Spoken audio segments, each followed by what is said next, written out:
stages, either during that tournament more than once since that particular encounter. And interestingly, they have done so this year on, of course, a year when things have been nostalgic, emotional, etc. as far as the Danish national team is concerned. Well, we will take you closer to the action. One player we can tell you for sure does not start today is Yusuf Urari Poulsen. He was the man who set the tone against the Belgians. They lost that game. Indeed, he once again came to the party against Russia. But of course, in this particular fixture, he does not feature. I'm not alone. One man does feature today. His name, of course, is the eruption. We call him Biki Dibikan. And of course, is right here, Victor Ohani, Biki the Volcano, yeah. Burkina Faso. Burkina Faso. That's my entire life outside. Like all the terrible variations of my name that I've heard, still some. All the terrible varieties of this same name that I've heard. Like you have dried like 60% of them outside. But it's fine. It's good to be here this evening, and once again the Euros are here, and so that's why we are back. Even if there were no Euros, we'll probably find our way in here one way or the other. We would have been here as well. But yeah, great to be here this evening, and we'll take you through all the action. Hope you've had a great day. Started out raining today, and hope it hasn't made things worse for you. Okay. Whatever it is, we're here to get the action started. Brace yourself. Get ready for that moment you all have been patiently waiting for. And you know what it is. We're coming. Okay, well, Vicky the Volcano says y'all should get prepared for that moment. Well, the moment is here. Some people talk about this weather, and they talk about how it is the weather for something. I don't know what people are thinking about. The only thing I know is it's a weather to play football. Wear your boots, wear your shin pads, wear your O's, make them very long, wear your jerseys. If you're watching on Facebook, Sports Radio FM, you'd see Vicky the Volcano. It's very interesting to see somebody they call Burkina Faso wearing a Nigeria shirt. What should I wear? Like weatherman shirt? What should I wear? A bit of loyalty to Burkina Faso at least. So that when Bansi sees you, you can say, oh, my countryman. Nah. I've actually been trying to get one, but probably wouldn't have taken that of Bansi.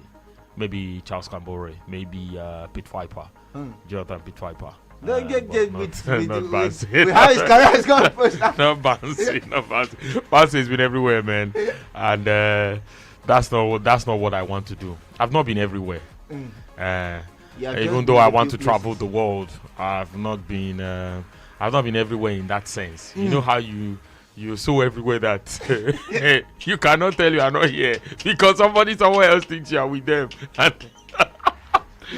But yes, we are here this evening, and why not? Let's get the party started. Well, of course, 5 minutes have been played so far at the Johan Cruyff Arena in Amsterdam between Wales and Denmark. No goals have been scored right there, and of course we'll give you a quick recap of the starting lineup. Also currently going on is a game in the CAF Champions League. Yes, of course, for those who are interested, people like me, added fans of the Corsi. Yes, Kaizer Chiefs in action against Wydad Athletic Club Casablanca. That game, the second leg of the CAF Champions League semi-finals in Naturena. They call it, of course, the Soccer City. That's where Kaizer Chiefs are taking on WAC. They will be hoping to get a place in the final. One man does start. His name is Daniel Akpeyin. He has a big reputation to live up to, and that is the reputation of Bruce Vuma, who kept them in the game last week in the first leg. A man, of course, who has divided opinions. Like to take what VQ's thoughts are as far as Daniel Akpeyin is concerned. Divides opinion a lot, but is in the firing line today. He has to deliver for Kaizer Chiefs against Wydad. I guess he has to, and I would want him to put a good performance out there because the job is half done. Vuma's done a very good job, and I expect that Daniel Akpeyin will be confident enough, even though I have a little doubt here and there. But I want to go with the fact that they have had their play pretty compact, and they have in the last leg they played away from home against Wydad Athletic Day. Wydad Casablanca or thereabout. They played a very compact game, and it was difficult to tell that wasn't a European side. The defensive discipline, the effort they put in to narrow the options, closing down every ball, hitting on the counter, all of that stuff that they did was probably one of the things you would read out of a tactical theory, and you try to practicalize it into, or try to envisage a side delivering that on a match day. And it was good to see. It was good to see. And the only part about these things that saddens my heart is the fact that when we talk about this game, we're already dragging their game to circles where we can break them down and look at their strength and their weaknesses and all of that stuff. But it's not the same when you have to talk about game at home, on the home turf, the kind of league we have, and how far our players tend to go in competitions, or our club size tend to go in competitions, because these things are really very hard to explain.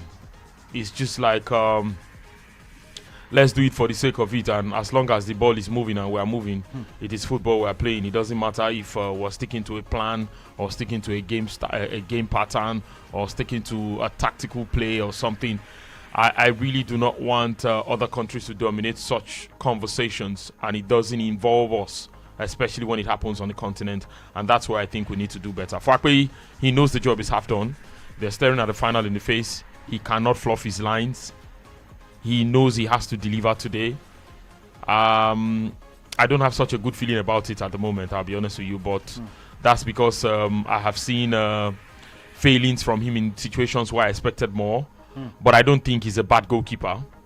I think that as a people, sometimes we could be very unforgiving.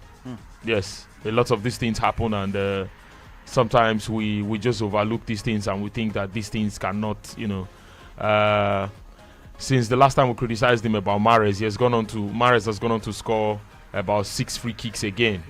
And exactly those types. Yes, those types, and especially the one against PSG. Yeah, came off the wall, but he had a place he was going to, right? And so all of that stuff, you put it together, you discover that it's not these people's fault. That's not to say strikers don't fluff their lines. And if Chelsea fans will give credit for how their season turned out, I'm not sure how many of it will be reserved for Timo Werner, right? We can't put in the same breath as we'll put Mendy, for instance. He saved 31 out of 34 shots he faced in the Champions League. That's more than remarkable, right? And so sometimes these things happen, and fans could be very unforgiving about how these things go. But I want to be honest with you, Daniel Akpeyi is a good goalkeeper, and I hope he gets the job done, and they make it through to the final. It is the CAF Champions League final they're looking at, and they'll be looking at a familiar foe in Piso Mosimane if he finishes the second leg at home, likely this time around against Esperance. And if he gets the job done, well, we'll be looking at whether you like it or yes, it looks like the South African clubs are stepping up right now, and they're getting involved in the conversation, and they've started selling coaches to the rest of Africa. So that's how you spread, not just in terms of your league being good enough. Your coaches can be good enough for other club sides or countries to begin to say, let's look in this direction. And that's something that I think works. And whether they would want to take up jobs in other places, I doubt if they would want to. Not because we do not have the talent here, but South African coaches may not be willing to, because there are lots of things at play here that will not let them give their best. I'm not saying that their coaches are all that. Yes. But we've seen a few, and a few are also very promising at the moment. So you want to say that credit where it is due, but these guys are really doing well, and I hope it turns out good for them in the future. There are a few things they also need to fix about their home football and all the rest, and not being able to qualify for CAF competitions and all that stuff. But it is a different conversation entirely. I wish Daniel Akpeyi all the best, and I hope he puts in a sort of performance. This time around, they need to let Raja come at them. Raja will come at them. Raja will, Wydad will come at them, and if they come at them, let them come in their numbers. And if you've done your homework, then get the guys in positions where you can finish off and get a few things working for you. A few other guys are also missing out, and I think that might make it a bit difficult. But they have worked their way to the final, and if you look at them right now, you want to say that these guys have done very well, and they are worthy of reaching this stage of the competition, no doubt about that. 3-5-2 is where they set up in KZ Chiefs. Akpeyi has got 3 defenders in front of him. Eric Matoho, Daniel Cardoso and Thiago Ngezana. They're playing right in front of Daniel Akpeyi, so he's got all this protection you would say he has and needs. Yagan Sassman, William Katsande, Nkosi Nkobo, as well as Njabulo Blom and Reeve Frosler playing that midfield. Obviously a defensive setup from Chiefs, and they've got Semyon Nurkovic and Bernard Parker up top. For Wydad, they've got very important players. Ayoub El Gabi finished top scorer in 2018 at the Chan.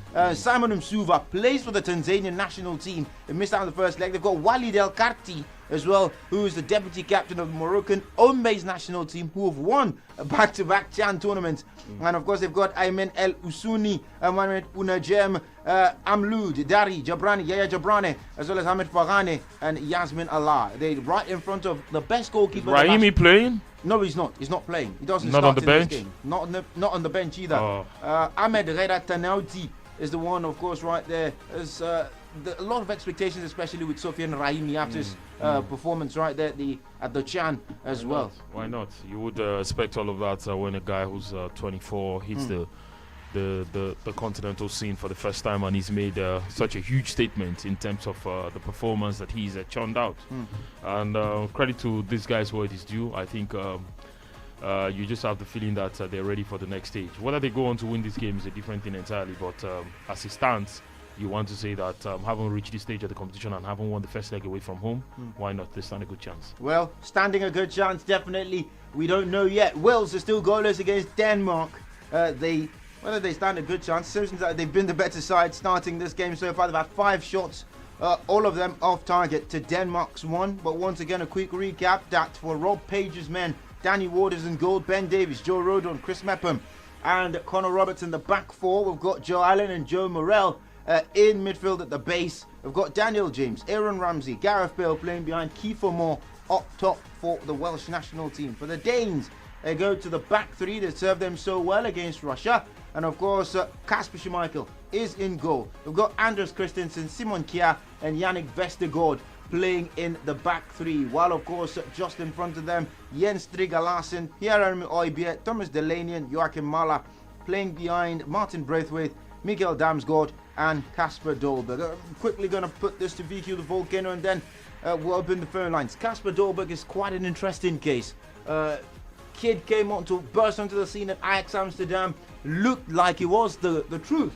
He was playing fantastic football, and then he gets to Nice, has a few problems, but he gets onto the scene after Patrick Vieira leaves, and now just getting started. He's starting just his first game at the Euros today in this encounter against Wales. Your thoughts on the man? I'm not quite sure. I think he's started off well, and he's had a few things working for him, even though he's had a few bleeps here and there as far as his career is concerned. Still a young guy, still can have a whole lot working for him, but I guess that move to Nice was a tough one for him. He had to do it because Ajax needed all the money they could get at that time, and players made some big money moves away from the club, and he was one man who a lot of people thought by now should be hogging the headlines and be up there. But I think sometimes football can actually take a different route completely, and things may not exactly work out for you, and it could be difficult. But I think a few things might still work out for him. He's still young, and at Nice, it's not such a bad side.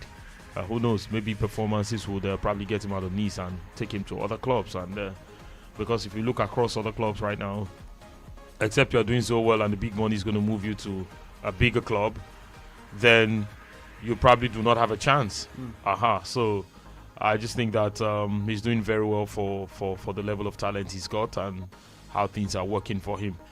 But I know for certain that football doesn't take a particular route, and you don't expect things to play out just because the way you expect them to, just because you're the one involved.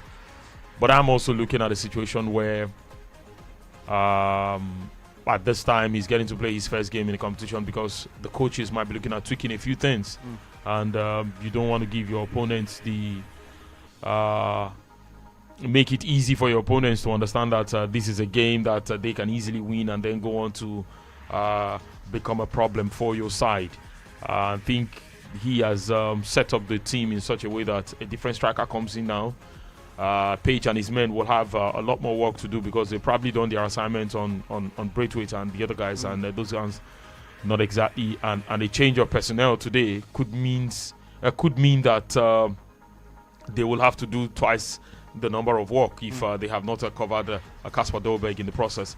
But I think the Danes, This doesn't feel too good for them. They qualified with 3 points. They had to wait to the last game in the group to get to this stage of the competition. But I think Dolberg is one man who can also give them a bit of a fight up front. And if he's going to make anything of his career, in situations like this, we expect him to rise to the occasion and answer the call when his country calls. And that's where, for certain, we can say that okay, this man can still get back to his very best and give his best for his country. People talk about managers, Vicky the Volcano. One man was the manager at Nice, Patrice Vieira. A lot of people talked about how he didn't manage some of his stars well. The Mario Balotellis, the Kasper Dolbergs, the Amin Guiris. He's not really done well in terms of man management. How important is it for a coach when you look at a youngster and you say this kid has got the talent? Obviously, we know he can play. How important do you think it is for coaches relatively to look at the youngster and say, you know when to massage his ego, know when to scold him, know when to get him going, and know when to say, you know what, that's enough. We need to see this from you. We need you to deliver. We need you to give us a goal every other game, and get them going in terms of their careers, because finishing is a bit of a different art. Yeah, it's always not that easy. It's always not that easy because a lot will depend on the manager and what he says to you, how much faith he has in you, and how he encourages you to give your best, how he sets some certain targets for you, because he knows that you're still evolving as a player, and even if you have a whole season, we probably haven't seen the best of you, because if you've shown that you are talented and you still have a whole lot to put in order for you to get to the level people expect you to get to, then for whatever you have shown, until you get to a certain level where you begin to make decisions on your own, or where people expect that you are of that age where you should peak, people still expect that you should be guided and you should be protected at every point in time. And even though they give you opportunities to go out there and show what you can do, at some point they still need to put you on the bench and say, okay, watch the other guys and see how they do it. And then when you come in, we come in with a renewed energy and verve and see what you add to the side. Typically the Phil Foden case. But sometimes it's not that easy, because especially with the young managers we have all over the place now, Vieira might have handled the Manchester City elite side and all that stuff, but as at the time he was starting, I felt it was a bit risky for him to have depended on young players to carry him through. He needed a bit of experience, he needed a bit of a blend of experience and youthfulness and all that stuff, but it looks like as at that time the template at Nice was to get the young guys on board and see what the young guys would offer or what they could offer, and there was so much on his shoulders in terms of what was expected of him at that time, and he didn't blossom, and that was a difficult one, because really sometimes you expect that the job of some of these coaches, especially at that level, is to guide these players. At such level also, they don't exactly call on these guys to say to them, hey, do what you can, just go out there and enjoy yourself. Sometimes it takes the confidence that the coach is putting in you, and how you're able to take your chances and how things are able to work for you before people will talk about what you bring to the game. But to be honest, I just think that even at youth level, there's a whole lot that has to do with how many players came through the system, not if your players were good enough or if you won the league. At that point in time, that's not exactly the focus. The focus is the youth players that are coming through the system under you and how you are able to manage them to get the best of their careers and see what happens. For Patrick Vieira, I thought it was a difficult one because it was a process he ought to have seen himself and mastered, sort of get used to bringing players through the system and then making that work over time for him to have been trusted to do that time and time again. But unfortunately, that didn't work out for him. And as much as I feel sorry for him, I just know that some of these things, they happen because some of these managers took on these jobs too early, and they still had a little learning to do. May not be the case where you could actually say that he's a bad manager, but you know what football is these days. You barely get given the opportunity to prove yourself and see what you can do. So sometimes for the younger coaches, they have a lot of learning to do, and that's where it is really difficult for one to just throw them into top flight sides and expect that they would deliver. From a coaching point of view, you'd understand that Vieira does not exactly have all of that experience of having players come through the system through him and how to guide them and help them get to the very top. Even some experienced coaches fail at that as well. But there is also, to a large extent, a certain aspect of it that depends on the player. How much do you want it? How much hard work are you putting in? How far can you go? Are you just sitting back there because the whole world says you're talented and you expect that each time you lace your boots and get onto the pitch of play, your talent will speak? That's not usually the case. I mean, you have to show the world that you have the talent, and when we all agree that you have the talent, then show what your talent can do. And over time, we expect to see all of that action. And if that works, then there is a blend of it is only what is already there that the coaches will add to, and the coaches will say, okay, do it like this, do it like this, do it like this. You did it like this the last time. Maybe if you try this one, this could also work. And then they offer you options in your play. But at talent level, I'm not too comfortable with, because you think a player is talented, they should just go all the way. They still have a lot of learning to do, and they have a lot of hard work to put in as well. 22 minutes haven't played, I beg your pardon. Right there, make that 23 in Amsterdam. Wales are goalless against Denmark. KZ Chiefs are goalless against Wydad Athletic Club. And of course, we open the phone line 07 00 00 00889. Let's know what your thoughts are. Of course, we're talking about Akwe has made like 2 saves already, and that's good to see. I hope because he's making these saves that the players will not be complacent to just let him have all the space, and you know, they must make sure they narrow the angles for their opponents and make it difficult for the opponents to break down their defensive wall. And whatever comes after the wall may be minimal, and then Akwe might have to pull the save.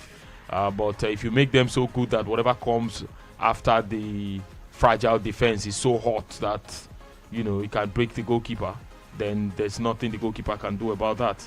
Vicky, this perhaps will form the crux of our discussion right now, where we are Nigerian fans the most forgiving in the world. Given antecedents, Daniel Akwe, Ojon Igalo, Yakubu Ayegbeni, are we forgiven as football fans in Nigeria, given that these things are things that happen every other day in football, but then we just take it and magnify? The magnifying glass of a Nigerian fan is perhaps the biggest in the world. Do you think that, of course, also plays into the psyche of these footballers when they say, you know what, I'm taking a pause playing for the national team? You see, one thing you must take into cognizance when you get to this level, as a top footballer, as a top coach, is that not every opinion out there is important to you. You could make mistakes, but then again, as long as you're willing to learn from your mistakes, pick your bags, and then keep going, keep working hard and making sure that you are too good to be ignored, then I don't have a problem with what people think about some of these things. Yes, I know all of that talk of Igalo at the World Cup in 2018 not scoring goals, but then he was the top scorer at the Nations Cup, and I just think that all of that talk about the unforgiving spirit of Nigerian fans is not really there as a lot of people want to paint it to look. In my mind, I wouldn't want to talk about it because it will give prestige to those fans who their opinions do not exactly count, right? But I just think that those fans who will always get behind the team and support them come what may are more than the few who would keep your mistakes and use it to haunt you for a long time to come and talk about how you were a bad player, how you couldn't do this for your country, how you couldn't do that for your country. I do not think people prepare their minds, go through trainings, return from their club sites, honor national call-ups, and prepare only for them with the sole aim of going to the competition to fluff their lines. That has not happened anywhere before, at least none that I know of. You know, so when people come out and put in all this effort and give their best and work hard for their countries, yes, there will be days where the effort will not count because of some unforeseens and some other factors that might be beyond what we can sit here and explain. Football can be that cruel. Okay, but let's not make it look as if it is this player's desire to don the colors of Nigeria. And I know that a large portion of fans are not reasonable. But then you will not let the ideas of these fans and what they do and what they say be what affects you, because at the end of the day, that's not what the majority of the team thinks about. I know that results could be bad and fans could go out and rant and get angry and all that. But to be honest with you, I have a few friends who get very abusive when we watch football and the sort of things they say. And I say to them, I cannot get to a point where I have to say some of these things. I can say idiotic performance. I can say terrible performance and all that stuff. But for me to begin to call players names, it doesn't get to that for me. I don't get that personal. I can look at all of these things. But let's go to something else right now because Denmark are ahead. Yes, they have scored. They lead by 1-0 in the game against Wales. Did you guess who the goal scorer is? Kasper Dolberg. Yes, indeed. I told you. So sometimes you just want to keep your cards close to your chest, and you know that you've started with some people. Typically, when you want to break down a side, you break down a side that you watch. Not exactly those that are on the bench, except you know they have a lot of danger men. Like City, you might have to look at the guys who are coming from the bench. Like PSG, you might have to look at the guys who are coming off the bench to see what they can offer. But basically, you have to pay your attention, first things first, to the guys who are on the pitch and what they bring to their play. And if that doesn't work, that's when you can resort to other decisions that could see you make something out of bringing someone off the bench that could change the course of a game. But I tell you what, it is not always as easy as it is said that, oh, you bring player off the bench and then the player comes to change the course of the game. A lot of times it is very, very difficult to pull that off, but it is not impossible most of the time. Kasper Dolberg has scored the first goal for Denmark. It was with the first shot on target right there in Amsterdam. And of course, VAR did give that goal a check, but the check is now over. The Welsh have had 7 shots, one of them on target. They've not scored. Denmark, third shot, first on target. They have taken the lead. It's not about the volume of shots you have. It's about whether you can convert them, as we've learned in this tournament, Vicky. Yeah, to be honest, yes. You don't have to make all of those sort of terrible decisions and be hoping that it's always going to be easy for you. And it is how you're ready to make it count and what you are willing to put in. And that, of course, has counted for the Danish guys, who, of course, it has taken them a lot to get to this stage of the competition. A few weeks ago, we were talking about, we were here. A few weeks ago, we were talking about the Christian Eriksen situation. And right now, these guys are in the round of 16 of the competition, making things happen for themselves. And it looks like they're having a fairy tale run right now because the story is just beautiful to see. And a few other guys are stepping up to the plate and making things happen for them. So it's good to see. Kasper Dolberg, like we clearly said, is not a bad player. It's just that a few things have not exactly worked out for him. But maybe giving time and competitions of this nature, if he can launch himself back into mainstream football, people will still talk about him. He's got a whole lot, and this is his first game. He's already recorded a goal. So I mean, if he goes on to record more performances than this, who knows? There might be beats coming outside of Lille, coming beyond Nice. That could see him go to other places and get the job done. 8 goals for him as a Danish international, and the first in an international tournament. 0700 0000889 is the number for you to call to be part of the conversation. You can sink your teeth. The Danes have scored first against the Welsh. You can also, of course, sink your teeth, of course, in the conversation that VQ the Volcano and myself, of course, have been having relative to the games also going on. Daniel Akpeyi in goal for Kaizer Chiefs. They're currently taking on WAC, Wydad Athletic Club Casablanca. No goals have been scored. 30 minutes have been played so far in that game. And of course, they're soldiering on, they're hanging on for dear life at this point in time. Dolberg, by the way, is still 23 years of age. 1997. I remember what I did in 97. That was when he was born. Please, can you recount again so that we can know, so that we can know how to come and be paying obeisance, pay homage, so that we don't, so we know when we're calling the name Vicky the Volcano, anybody that calls him the same. No, leave that part. Leave that part. It doesn't matter how you call it, just keep calling. No, don't keep calling them. Call with respect. Let them keep on calling. When you call Vicky the Volcano, call with respect. Yeah, don't let them keep on calling. Don't call with disrespect. Hello. Hello, good evening. Yeah, good evening. It's Emeka on the line. Emeka, welcome. Let's hear you. I want us to win the match. I need to listen to also. Okay. I was going to ask how old Emeka is because he was. Yeah, but he sounded like he was in control of what he was saying. And okay, but Emeka, be sure that you are old enough to call a radio and have a proper conversation.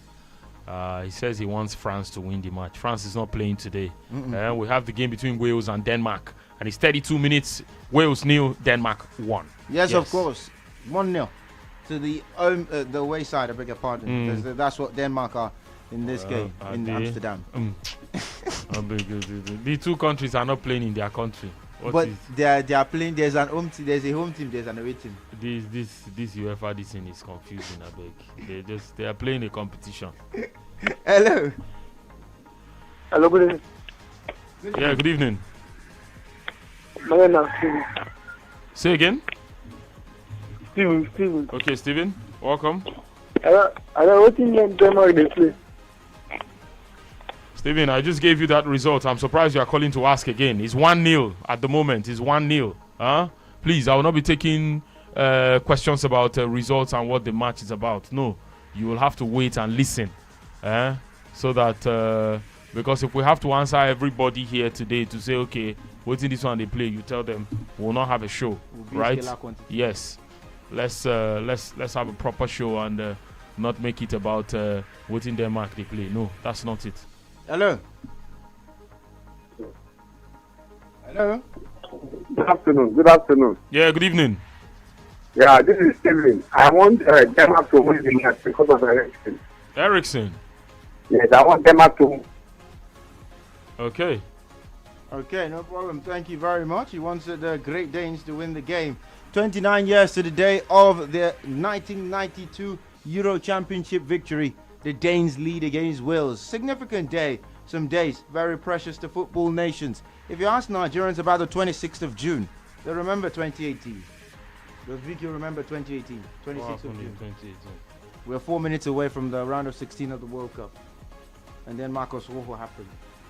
Sorry, General Rojo happened. That was what happened 4 minutes at the end of the game. We lost that game by 2-1. Vicky the Volcano. I was very, very picky about the games I saw at the World Cup that year. So you didn't watch us lose to Argentina? No. I was. Did you foresee the doom? Not quite. I was. You foresaw the doom? No. I was grieving. Yeah, I was grieving, okay. so I didn't pay attention to. Well, the TVs were always on, and the matches were always going on, but I didn't have time to sit down and watch. Okay, so I think I checked the lineup. I saw when the guys were taking the anthem. I saw some of all those ceremonial moves that you make in the game before it gets started and all of that stuff. But I cannot beat my chest to say I followed the game. I saw the game later on, you know, these, you don't sleep at night and then you wake up in the early hours of the morning and the first thing you see is the game. So you try to follow.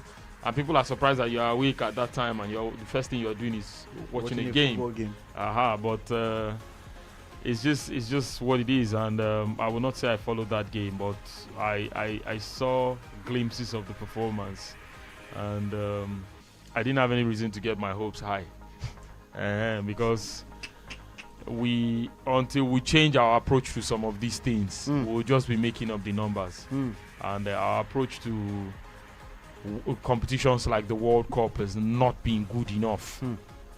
It is not being good enough. So when a man knows how he prepares for a thing or the level of preparation he has put in, he may not exactly worry about what the outcome will be. It's like not reading for an exams. For an exam you have to write, and you are optimistic that you can go on to give marking scheme. I've done that before. No, I'm not talking about a course you are not good at, though. A course that you are just fortunate to be one of the 32 that qualified. Of all the 200 and something countries that play that know that course, you are just one of the 32 that made it to the round where you can showcase what you have. And then you don't put in the effort knowing that you are ranked 50 something in the world. And then you don't put in the effort that would make you better than the top 30, top 25, top 30, top 20, top 25 in the world. And you expect that because you are Nigeria, you go to the competition and win it. I heard all sorts of things before the competition, and a lot of them were annoying, and I just didn't maybe because I was grieving us at that time, maybe it affected how I followed the competition. But I followed the competition quite well. I followed the competition quite well, and the early part and the end part. Yes, the early part of the competition and the end part of the competition. Because looking at the way things turned out, I just believe that if the process doesn't change, I'm not speaking for everybody. I'm speaking for me, that even if we qualify for the World Cup after the first round of games, if we do not change our approach to how we prepare for these competitions, then I would speak for myself to say that I am not that guy to get his hopes high. I try to manage my emotions and not get in the way of we are Nigerians who are going to win the World Cup. And when you ask the person why you think we are going to win the World Cup, he tells you because we are giant of Africa. I mean, it makes no logical sense what people try to say about. I'm not saying we should go to the World Cup to win it. I'm saying we should put on this sort of preparation and plans in place that would make us have the sort of performance at the World Cup that would make people say, wow, these guys came, they saw, and they tried. Do you understand? Not that we'll go and make up the numbers. We know that, okay, after 3 games, we will come back now. And then you'll be hearing motivational talks like, we're not the worst country. We defeated this one, we defeated this one, we defeated this one. I'm not a fan of that. I'm not a fan of that. And as a result, not because I do not want to be excited about it, but I have just learned how to manage my excitement. There's a difference between knowing that this thing is not working and you are still putting your head there, and knowing that this thing can only work for this period, or it cannot carry us beyond this. That's it. That's how I manage my emotions, and I don't let blind optimism or sentiments get to me. I will not say because I'm a Nigerian that I think we are going to, like when we played Croatia, I said we could give them a fight, but I don't think we will. Because and he was just there. He was just there. And so, I mean, serious-minded countries, whether by accident or design, will play Argentina virtually every World Cup. Have we not reached that point where we would say, let's finally stop these people when it matters? Let's finally prepare to the point that after our first 2 games, people will be wondering, what are these guys doing differently? Do you think that window has passed? The window where we should say, oh, we beat these guys. Do you think that window has passed? No, I don't think so. We have a crop of players, a crop of good players at this time, and a lot more are still coming. Now, one other thing that would be a bit of a problem for us, except we start producing exceptional players, is that in Europe, people now have academies. They now have all of these things. And for you to be scouted in Africa to be taken to Europe, you have to be probably twice as good as the guy who's in the academy, or better than the guy. Maybe 100 times better than the guy who's in the academy, or 20 times better than the guy, for you to be, And that's why a lot of our guys will go through the European backwaters. You can play in Latvia, Malta, Cyprus. Maybe if you are lucky, you get Belgium.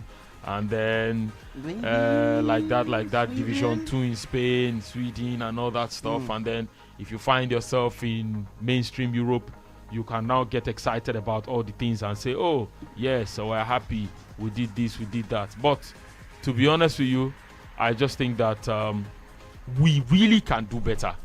But I don't think we are prioritized doing better. And that, of course, is a problem. 41 minutes have been played between Wales and Denmark, and it's still 1-0 to the Danish national team. They call them the Great Danes. They lead by a goal from Kasper Dolberg in the 21st minute. And of course, let's also inform you as well that the Asian Champions League. You remember him? That's Leandro Damayo. Yeah. I was going to ask, do you remember 2012 Olympics? That's Leandro Damayo. He's just called a worldie. What happened to this guy? This guy was supposed to be... Football happens. I'll be honest with you. Projections about this guy is talented and he has a very high roof is not a guarantee. Sorry. What happened to the ceiling? You took it up and then took okay, now, like, maybe ceiling may not exactly couch my feelings, right? I know I've said ceiling here a couple of times, but right now, man, there was him, there was Gonzo. Yeah. These what two. What happened to those guys? Like, maybe they were the experiment, though. I think they were. Because Japan also had a couple of those experimental players. Yeah. Until the crop of guys who are seeing now. Yeah. Japan had some of those experimental players. The likes of Ueda, the likes of Usami. I will not forget Ryo Miyaichi. Hey! He was called the Cristiano Ronaldo. So that's it. And I really think we can do better. I really think we can do better, but we have to be able to do better. I have a simple template. I've not even bothered about developing it. But if I'm developing it, I will not tell you the whole story here. But I'm telling you that a template of if we want to get to the quarterfinals of the World Cup, it is 4 games to get to the quarterfinals. So you can win 1 in the group stage, draw 2 in the group stage, you have 5 points and you go to the next round. Or for the avoidance of using calculator, win 2. And even if you lose 1, you go to the next phase, round of 16. Win your round of 16 game, go to what's it called? You're already in the quarterfinals. But I don't know why it is always a problem to. It is only when we get in the contest of not context now, contest like competing for something. Yeah.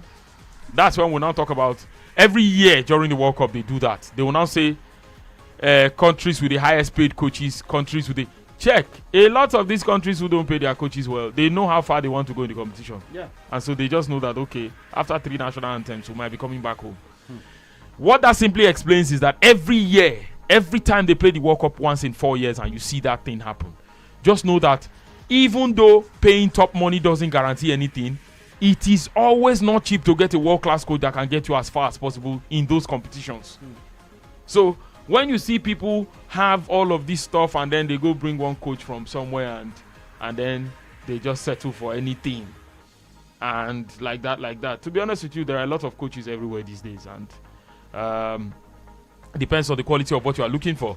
Shout out to African brothers who are representing and working very hard. Kolo Toure and Radi Jaidi on Thursday had their pro licenses, and it is great to see African players, ex-players do this well. This man, what's his name now? Cisse is the coach of the Senegalese national team. He was the captain at some point, and a whole lot is actually working. So I just want to see situations where our guys will do better than this and improve on these things, because I mean, sorry, by guys, you mean? Yes, those who have also played here. I'm not saying a lot of them do not have the licenses, but you have to be in a place where you have to be working. If I have a license and the qualification for a job, if a job says the qualification is 4 years media experience and a bachelor's degree, and I go to hide that and I criticize everybody who was taken to say that these guys are not as good, and then they are not half as good as I am. I mean, I should have been the one, but then you didn't go there with your qualification. You've not been working for people to rate you by the amount of work you're putting in, right? So all of that stuff could make it really, really difficult, because you have to have what people can make reference to. When people can make reference to something to say he was here the last time, he won so amount of games, drew so amount, won the league or came second in the league, and other. Whatever we think of Ole right now, before he took the Manchester United job, that has changed. Yes. He made the top 4 last season. He came second this season, right? 2 seasons ago, he made the top 4. And last season, he came second. Whether or not you say he was the guy who relegated Cardiff City, nobody cares, and that football is not so developed in his country, and he cannot come to England and make a name for himself, he's changing that story, right? So that's how these things work from time to time, and you begin to see some level of improvement, and people take one step and they move from one level to another, baby steps but short steps, right? And so I also want us to do the same thing. I'm not a fan of Kolo Toure is probably not waiting for somebody to give him a job. He works with Brendan Rodgers, that might be enough. Maybe after 3 years he can say, okay, let me take up a job somewhere. He played before. They will listen to him. It is better to be able to say you want to take up a job and make your mistakes and learn, because it will not be a perfect route. Trust me, it's not an easy road. Than for you to just sit back and expect that because you have the license, no, it's not going to be that easy. It's not going to be that easy. There are also a lot of guys who have the licenses that are sitting on it and they do not want to put in the hard work, right? What we have said about Lampard, about Arteta and all these young coaches, if these guys do not back down, they keep working hard, and in years to come, they might be the guys who will be rating to say that these are now the guys. In 2020-21, when these guys started, they were not this good. But because they have been persistent, they have worked hard, they have been patient, they have, put in the level of hard work required, this is where they are now. I mean, it will take somebody of Sir Alex's generation to tell us how he started his career. This time as East Stirlingshire and Aberdeen. He didn't start and he was Sir Alex all of a sudden. It took time. It took a while, right? So sometimes these things, they just have a way they work, and over a period of time, people can now get better. I may not support that because you played and all that and you're not experienced and then they put you at a big club and all that stuff. It's a gamble too much to take. It's a risk too much to take, and is not such a good one because the losses are way too much. But if you look at guys who would want to do the job and just work their way to the very top, and they are taking baby steps and walking all the way to the top, well, it will be difficult for you to dislodge those people to say that they have not worked hard and they do not deserve where they are. I think a lot of these guys, I mean, when the Norwich guy came from the under-19s at Daniel Farke, he came from the under-19s at Borussia Dortmund. And in Germany, of course, these days, they have an under-19 league. If you can win the league or you can stay competitive, you have an outside chance of taking a Bundesliga 2 job or a main Bundesliga job. It is that good, And they are trying to up the ante now to make sure that, look, you have to have a pro license to even have that job. So you see the level of competition they've created at that level already, which means only the best will get to the top. I mean, from under-19, he went to Norwich, brought them to the Premier League, got relegated, and then he won the championship again, and he's brought them back now. I'm not sure of a guy who is not as experienced as him in England who can be that consistent of the English guys. Maybe Sean Dyche, maybe. Well, except he relegates, we may not know, but he's been there now, and he feels. Sean Dyche is already giving me that Eddie Howe feeling.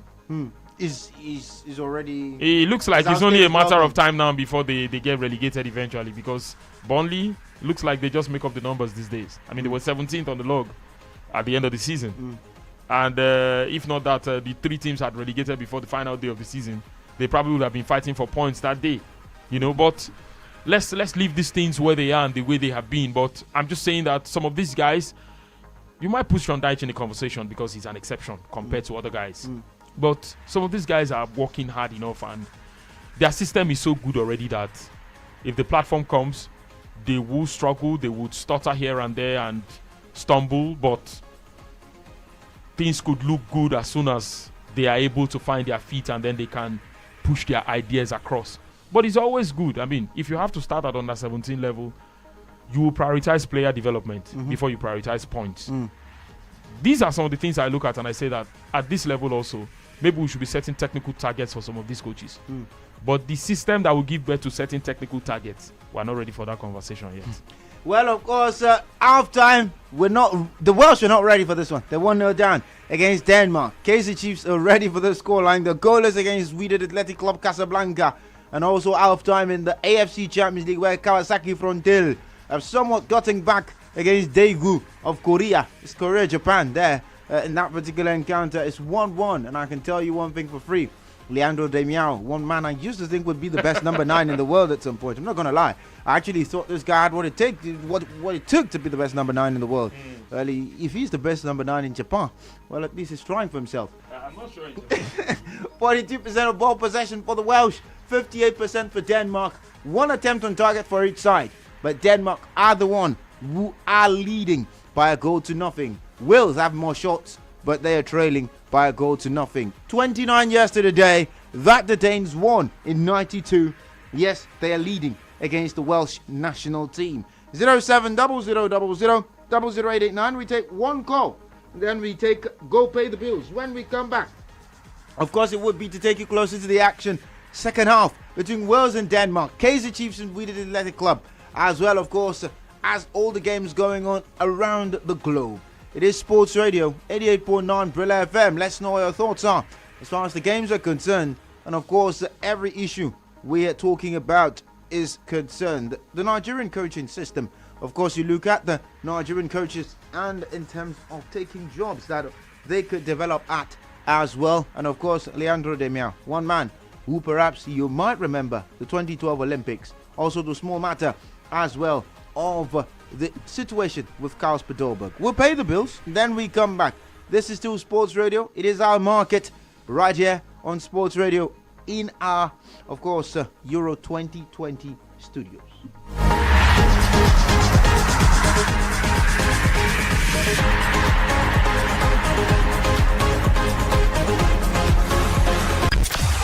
You've had enough of those corporate updates, and your network fillers sound like... Well, take your game to the next level, entrusted by the best in the biz. It just won't stop! The #1 sports station, Sports Radio 88.9 Brilla FM. We are the original home for sports. The sport database is updated constantly. I love it. That's kind of cool. My name is Reminisce, and I'm a football fan. Just like you, I love the drama, passion, and banter that comes with football. And I want to hear your views on the exciting action from your team and mine. So let's hang out every week on The Agenda with Reminisce, where you are the experts and your view is valid.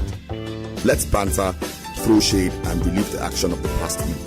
Every Monday from 8 p.m. on 88.9 Brilla FM. The Agenda with Reminisce. Because your voice matters. This is what we live for. To connect with history in the making. To stream every breathtaking moment. To witness Mbappe, Kane, and all the football greats. To be part of the journey to glory. This is where we live the good and the bad. And unashamedly give our all to the beautiful game. Live the experience. Watch all the Euro 2020 action live from Supersport on Showmax Pro. Sign up at showmax.com.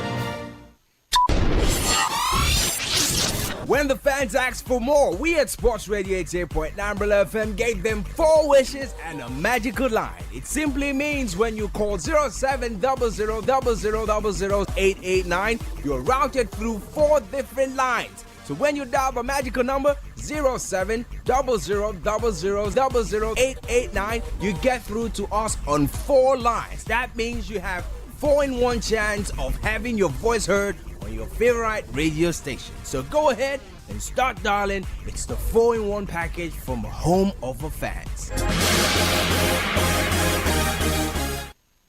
Portugal win, England draw, Germany win. I hope everything is okay. This one you're talking to yourself. No, Joe. It's the new free-to-play game on Live Score Bet called Pick 6 1x2.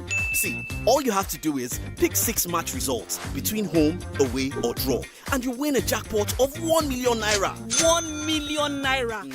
What if nobody picks 6 correct results? No problem. Live Score Bet is giving out a guaranteed 500,000 naira every round to players who got the maximum amount of predictions correctly. Hey, me too. I am going to play Pick 6 1x2 on Live Score Bet.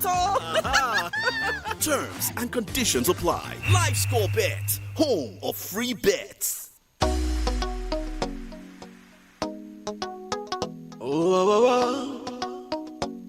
Yeah. Music and sports every Saturday morning, 7:45 a.m. and on Sunday too, at exactly 8 a.m. for a repeat broadcast with Dr. Larry Samoje. Make you no touch that dial. Brilla FM. Make you no touch that dial. Brilla FM. Exclusive, yeah. 88.9. Music and Sports Special every Saturday, 7:45 a.m. and the repeat broadcast at 8 a.m. on Sunday with the coach player. Dr. Larry Zamajay. Make it a date. Yeah, yeah. Music and sports every Saturday morning, 7:45 a.m. and on Sunday too, at exactly 8 a.m. for a repeat broadcast with Dr. Larry Zamajay. Make you no touch that dial. Brilliant FM. Make you no touch that dial. Brilliant FM. Exclusive, yeah, yeah. 88.9. Our friend Oliver is what you call a man with a huge appetite. Gigantic, actually. And if there's one phrase we have come to know Oliver for, it is this. More data, please. No matter what we offer him. More data, please. So, guess what we did? We heard Glow created new data plans for people like Oliver, and we got him exactly that. And guess what Oliver said?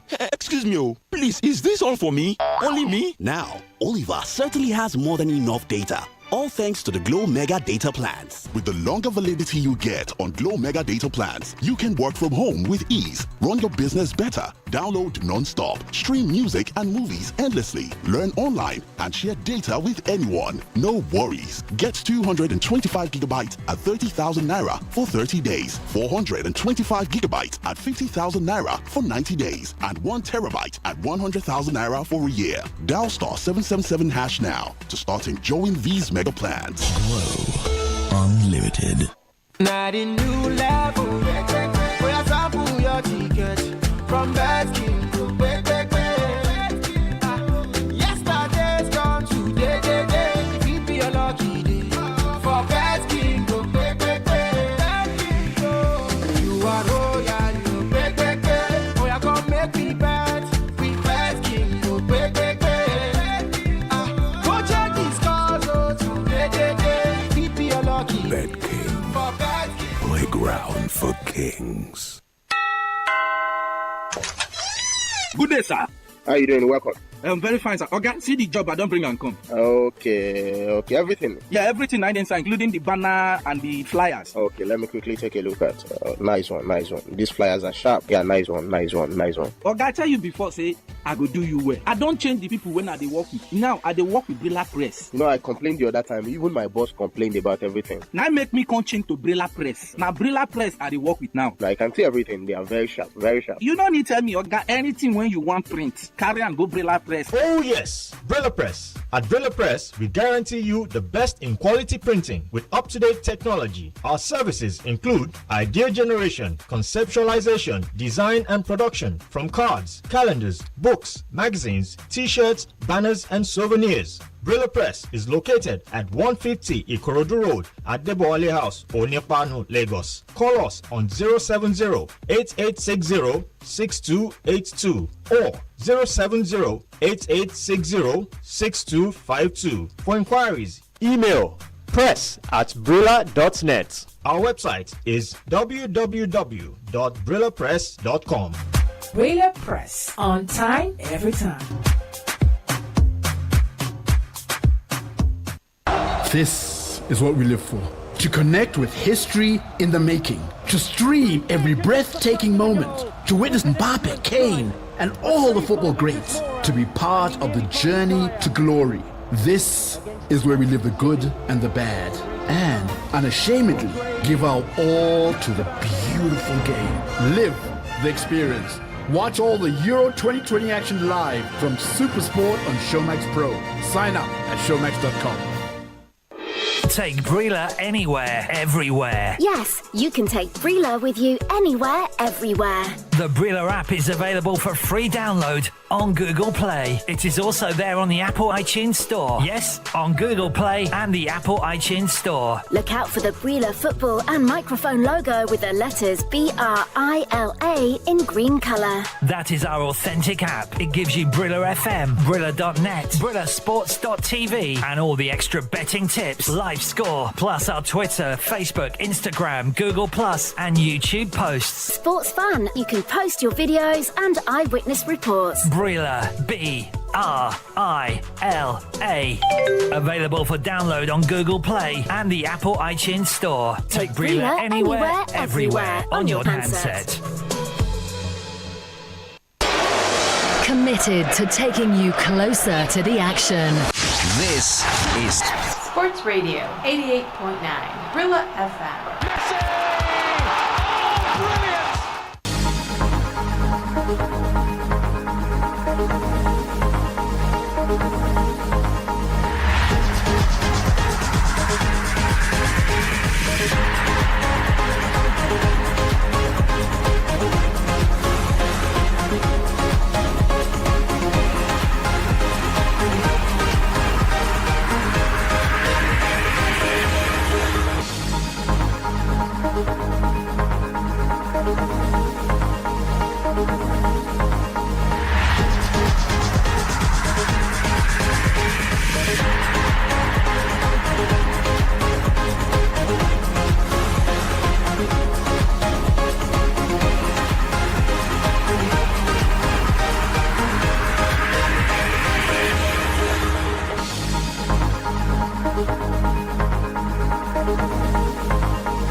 Of course, indeed, there have been 10 previous meetings between these two sides. In the last 10 meetings between Wales and Denmark, there's been 6 Danish wins and 4 Welsh victories. Yes, of course, that is one thing you should know. There's been no draws, 10 games between both teams, 6 Danish victories, 4 Welsh victories, and the Danes, of course, will look to secure what will be their 7th win in the last 11 encounters.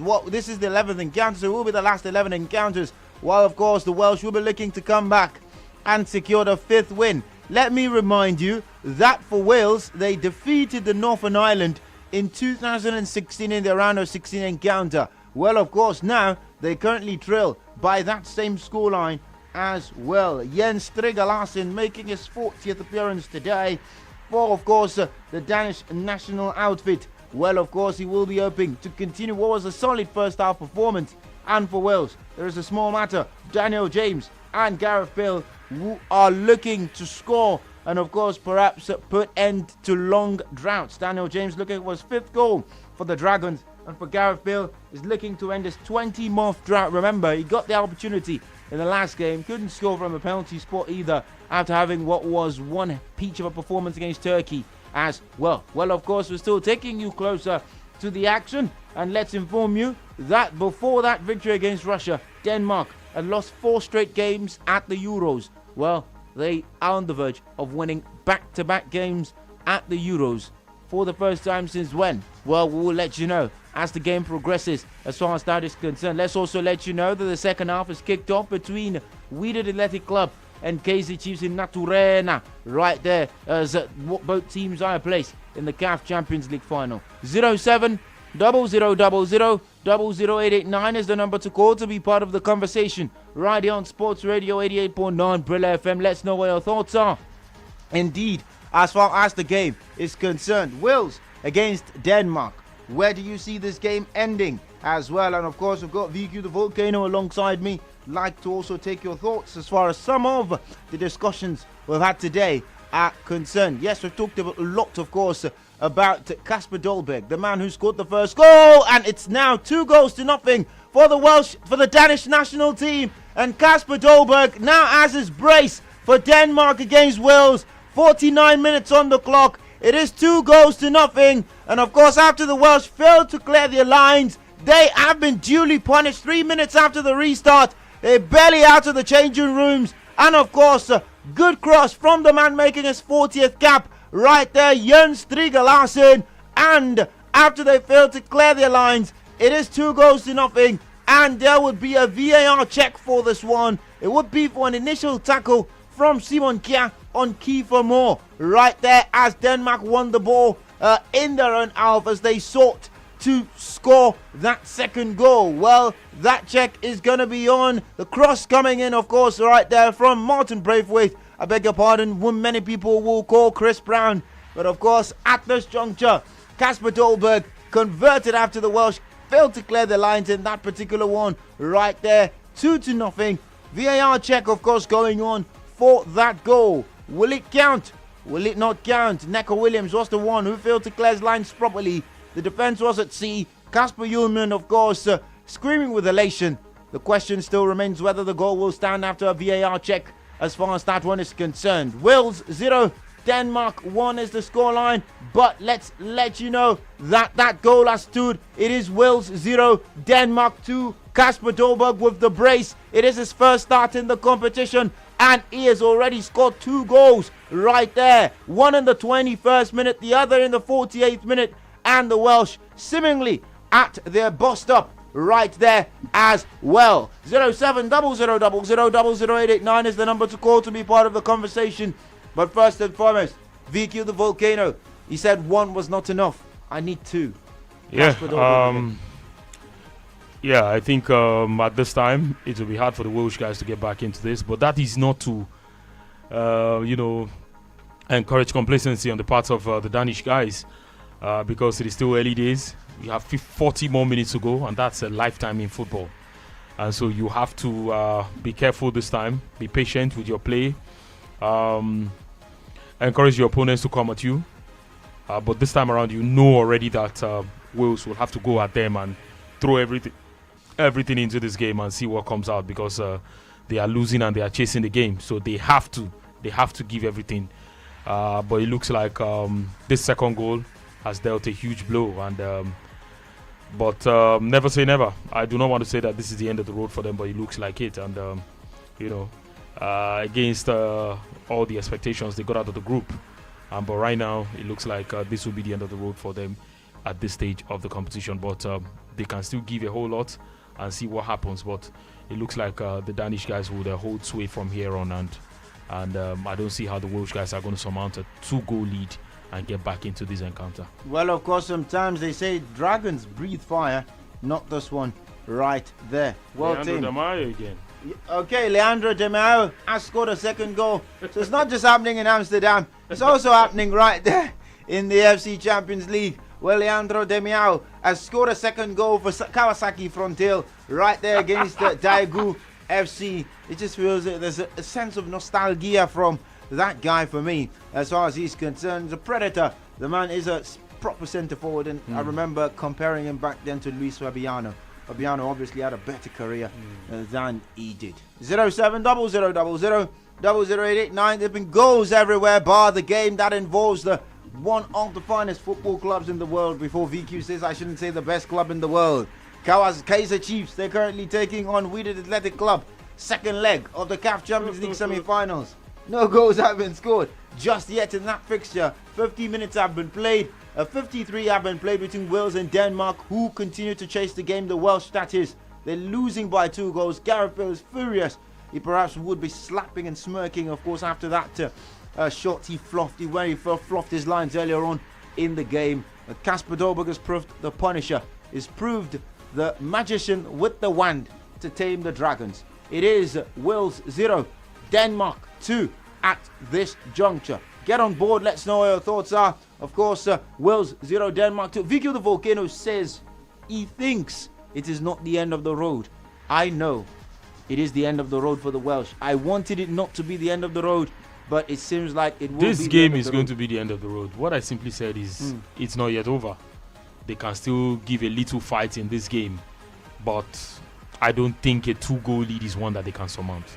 In a knockout tie, how important is it for the team that scores first when you get the lead and you're in control? How important is it for you as a team that scores first to not lose your cool and not lose your head and say, you know what, guys, we know we're leading this game. Let's stay in control. Let's stay calm. Because when you score first, it kind of gets to you as a team. It is the importance of not letting all that stuff get into your head and not losing your cool that will make you the winner to get to the next round of the competition.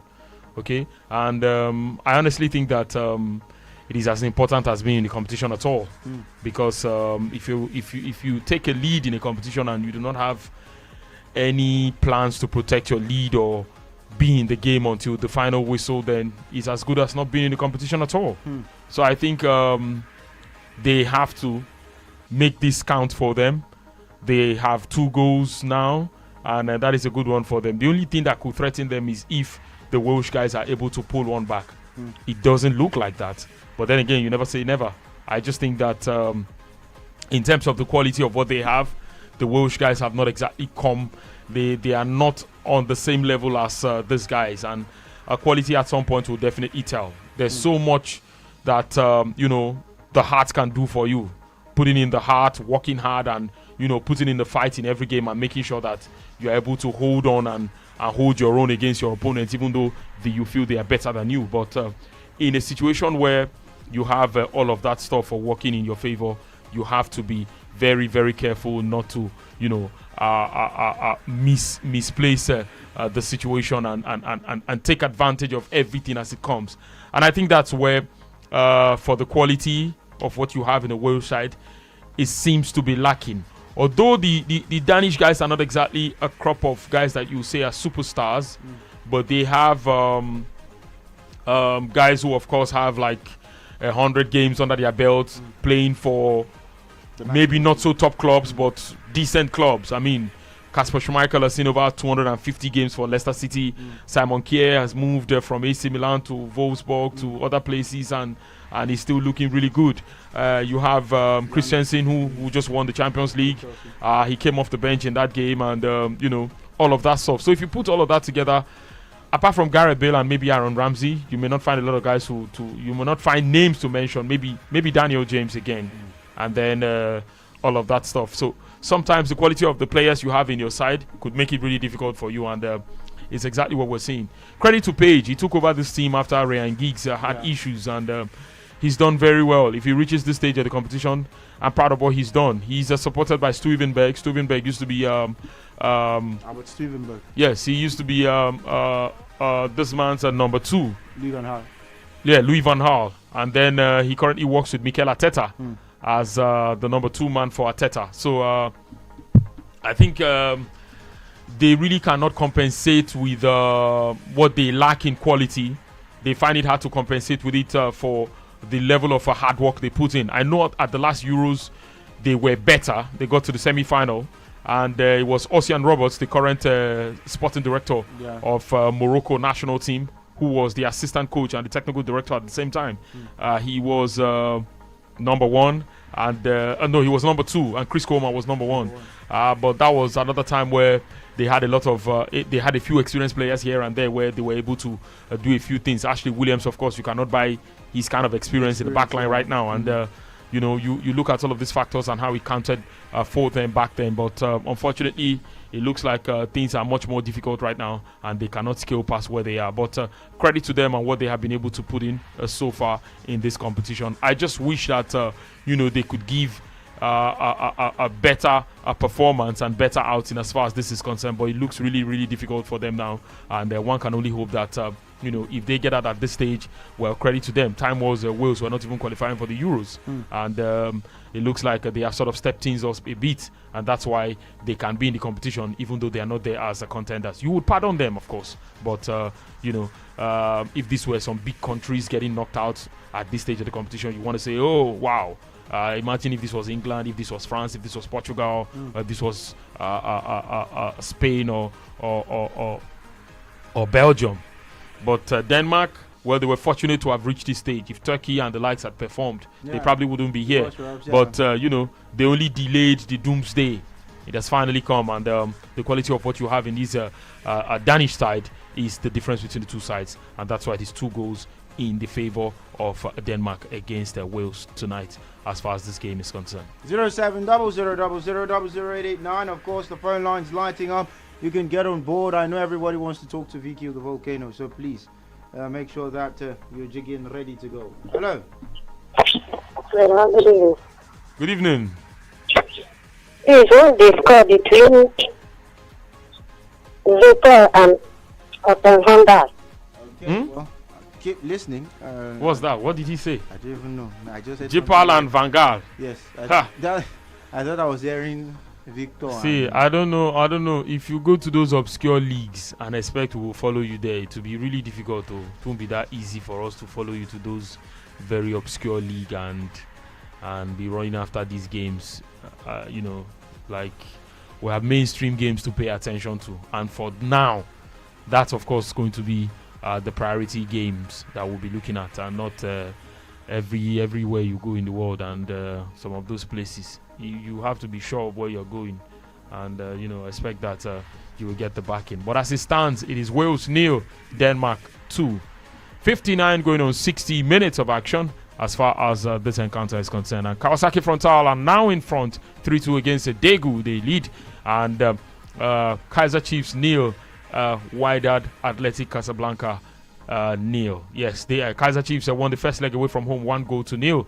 And right now it is the second half of 57 minutes and they lead. It's currently a scoreless affair, but on aggregate they are leading this encounter. Well, of course, Matthias Jensen is on for Thomas Delaney.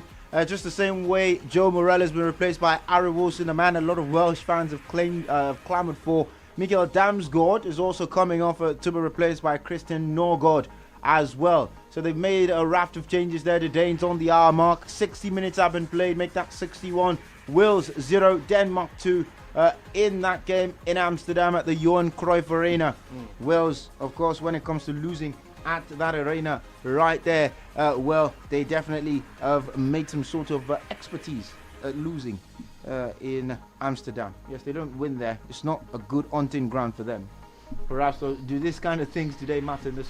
Well, the quality of what you have in Wales and what you have in Denmark, and probably haven't lost Eriksen. They have found a new inspiration amongst themselves to work hard and fight and be in a place where their effort will be good enough. I think that's been the difference. Sometimes the history of a place doesn't always matter. That you have not won in a place doesn't mean that you will not win there. I mean, it only depends on how hard you're willing to work and the effort you are willing to put in and what you want to change about it.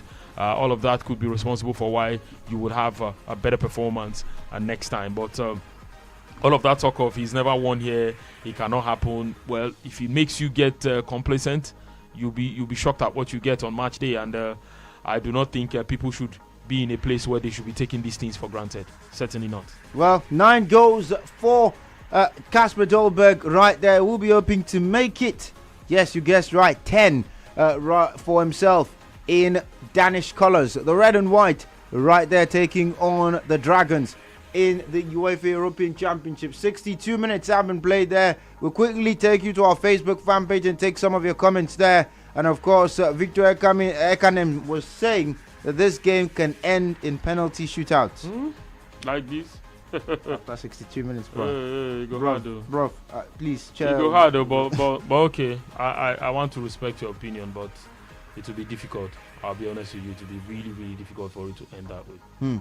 Well, of course, that is one thing that Vicky wants you to know. Okondu Chukwunjindu says Denmark to win by 2-1. The Danes have scored your 2 goals. Perhaps it's time for Wales to respond and give you your 1 goal as well. Ambassador Wisdom Obasi. But the Danish guys are also they are not relenting. They're not relenting, and they're putting in the effort and making sure that something comes out of this. So hopefully they will see it off till the very end. Let's talk about the defending there, VQ. The Danes reportedly, when you look at the tactics sheet, has got 3 defenders there. Andreas Christensen, Yannick Vestergaard, as well as Simon Kjær. But then, when they've got possession, Christensen pushes up into that number 6 role and then leaves the 2 defenders. How important is it in that situation? You've got 3 centre-backs.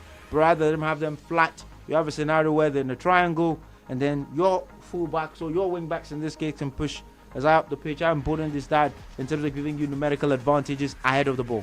I think it's important because Christensen is about the guy who he's the youngest there. I think he's about the quickest of the guys you have in the back line, and he's also comfortable with the ball at his feet. At one time he was on loan away from Chelsea. He also played in the DM position, I think in the Bundesliga.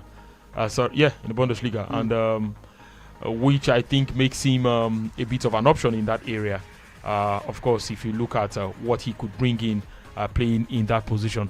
But I want to say for certain that it gives them numerical advantage when they play 3 men at the back, because given the quality of what Wales have and the guys they have, no really threatening centre forward, then they make all their creativity come to almost zero, because they play in a situation where these guys will be looking for how to break down the Welsh defense and get to the back line, and these guys are making it difficult for them to even get into those areas. So I think it's a plus for them, because once they now have the ball and then they turn in possession into attack, Christensen stays in that position where the other guys will have to push high up. It means that they want to create overloads in the half of their opponents, because when it comes to counter-attacking situations, you might have more men who could take on the back line, or if it comes to stretching them to the flanks and other places, you might also have more men who could do that for you. And if those guys, it depends on how hard or how high up they push in possession. If they lose the ball, they could also have the sort of guys that can help them break play as soon as possible and see what happens. So I think it's just it's easy on the eye, but it's not exactly an easy one to pull off. And credit to them in the way they have been able to play and how they have been able to deploy it. But let's also take into consideration that the sort of opponents they have met today is also responsible for why things are looking this good for them. But credit to the Danish guys, it has so far worked out for them. Do you think perhaps relatively the fact that Aaron Ramsey, who presses the number 6 player in the team, rather than pressing Christensen, then gets to press perhaps maybe Pierre-Emile Højbjerg, and they know, you know what, we're going to push Højbjerg up the pitch, so that leaves Ramsey in a vacuum of some sort, and he can't perhaps know who to track or misses his runner in situations like this? To be honest, I think Højbjerg is one of those guys who can, I will not exactly say press resistant, but he can hold his own even under pressure, and he can move with the ball. Perhaps that's why Ramsey has not been able to nick the ball off him, or he's not the guy who you would say is one of the press triggers that if you close him down or take advantage of his possession of the ball, you can dispossess him of the ball and see what you get. I think because he's that sort of player, that is also an advantage for them. And the Welsh guys, if you notice, when they don't have the ball, they are all away from the goal. So it gives the defenders the opportunity to reorganize themselves and wait for whatever is to come. If there was one defender, one striker standing up front with them, maybe 3 might be able to outmuscle him. 3 players might be able to outmuscle the striker and make sure he doesn't get past them. But at least he will give them something to think about. And then he probably will think of who to take on and who to press the most to see if he gets the ball off the player and see where he goes. But that has been pretty difficult for them. And because nobody stays with anybody, they have to work as a collective, win the ball back and try to progress with it. That has caused a lot of problems for themselves, because really it's hard for them to make progression and then find guys in those positions where they can pull the trigger. Well, of course, 07000000889. One player who's been important for the Welsh in this tournament, Gareth Bale. It's not played like the Bale that we saw around Madrid. It's not played like the Bale that we initially saw at Spurs. It's playing with so much joy. I didn't see any Bale at Spurs. He was just his quality shining through and maybe a bit of form at that time. But I don't know. It looks like why do we have situations where some of these guys play very well for their countries and then they get to the club side, we don't see them doing anything? Everyone's levied that accusation at Paul Pogba as well. Well, I don't know. The situations could be different, especially at club level, because different coaches are involved. And these things are always not that easy to do. And when they are not that easy, then you know that you have a whole lot of work cut out for you, and you must make sure you do all of that to get something going for yourself. But for the likes of Pogba, I wouldn't know. He has the resources, he has the talent, he has everything that you expect that a player of his class or quality to have in order to make that work for him. But why it doesn't work, I cannot sit here and tell you I know the reason. But really, the experience of Deschamps as a coach and that of Ole is not what you can compare side by side. But I also think that his performance for his country is good, but not because he doesn't perform for Man United. But then it's not a situation where United will be hoping that Pogba is the only man who gets the job done and all the rest. You have to have the quality of guys who will rise to the occasion to make it easy for the weight of the work not to be on the shoulders of one man. I think that's one thing that you hardly find at United. It is for last season especially, you would hardly say 4 or 5 players were at their very best power in the team. For most part, you want to say that for Bruno Fernandes. You want to say that for Edinson Cavani also. You want to say that for Maguire a couple of times. But you want to say that as well for Pogba. But the consistency with which that will happen, that could see them string like 10 straight games winning runs, that could earn them 30 points, is what is usually lacking. And that's where you just want to look at United to say that only the quality improvements in the side is what might get United better than what they are showing right now, and the players have got to do better. Maybe another coach comes in, we might be able to see the best of some of these players again, because a coach might come in with a new template and look for the strength in some of these players and help them to, redefine his strategy and fit these players into these areas. But I do not want to agree that players should play into zones or play into if you find a style of play that fits you and all of that. A quality player should be ready to get deployed in different tactical situations and not just maybe not positions, because if you say position, you might be saying a player who's a forward should be deployed to the right back position and he should cope. Maybe that may not be the case, but the system, the formation, the way they deploy it, what you are expected to do, if you do it to the very best, nobody cares where you're playing. I mean, and I think all of that stuff is important for us to have encourage different conversations and talk about how players play their game and how we should not exactly limit the potentials of players, because sometimes I hear that a whole lot. I go to watch sometimes local football and you hear people say, I'll be right back, I'll be 7, now I only pull out as they do. Like, so if you take that down to metrics or you take that down to numbers and you say from your crosses, how many goals does your team score? We can begin to know how effective your pull out is. But if your team, they don't get goals from all the crosses and you can have 11 crosses in a game and no one leads to a goal, then it's either the coach is not doing his job or you'll have to re-strategize. I mean, I know that back in the day, I would say the most effective side I saw in terms of wing play, crosses and all the rest was Sir Alex Ferguson's side when he had Ruud van Nistelrooy, Ryan Giggs and David Beckham and all of these guys whipping in crosses, scoring from them or scoring from rebounds and all the rest. I've not seen any side had it so good with the crosses.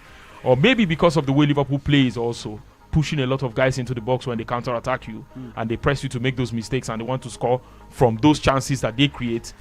You see a guy like Alexander-Arnold getting 12 assists in a season, 13 assists, because he whips in the ball, he knows that there are a lot of bodies in there.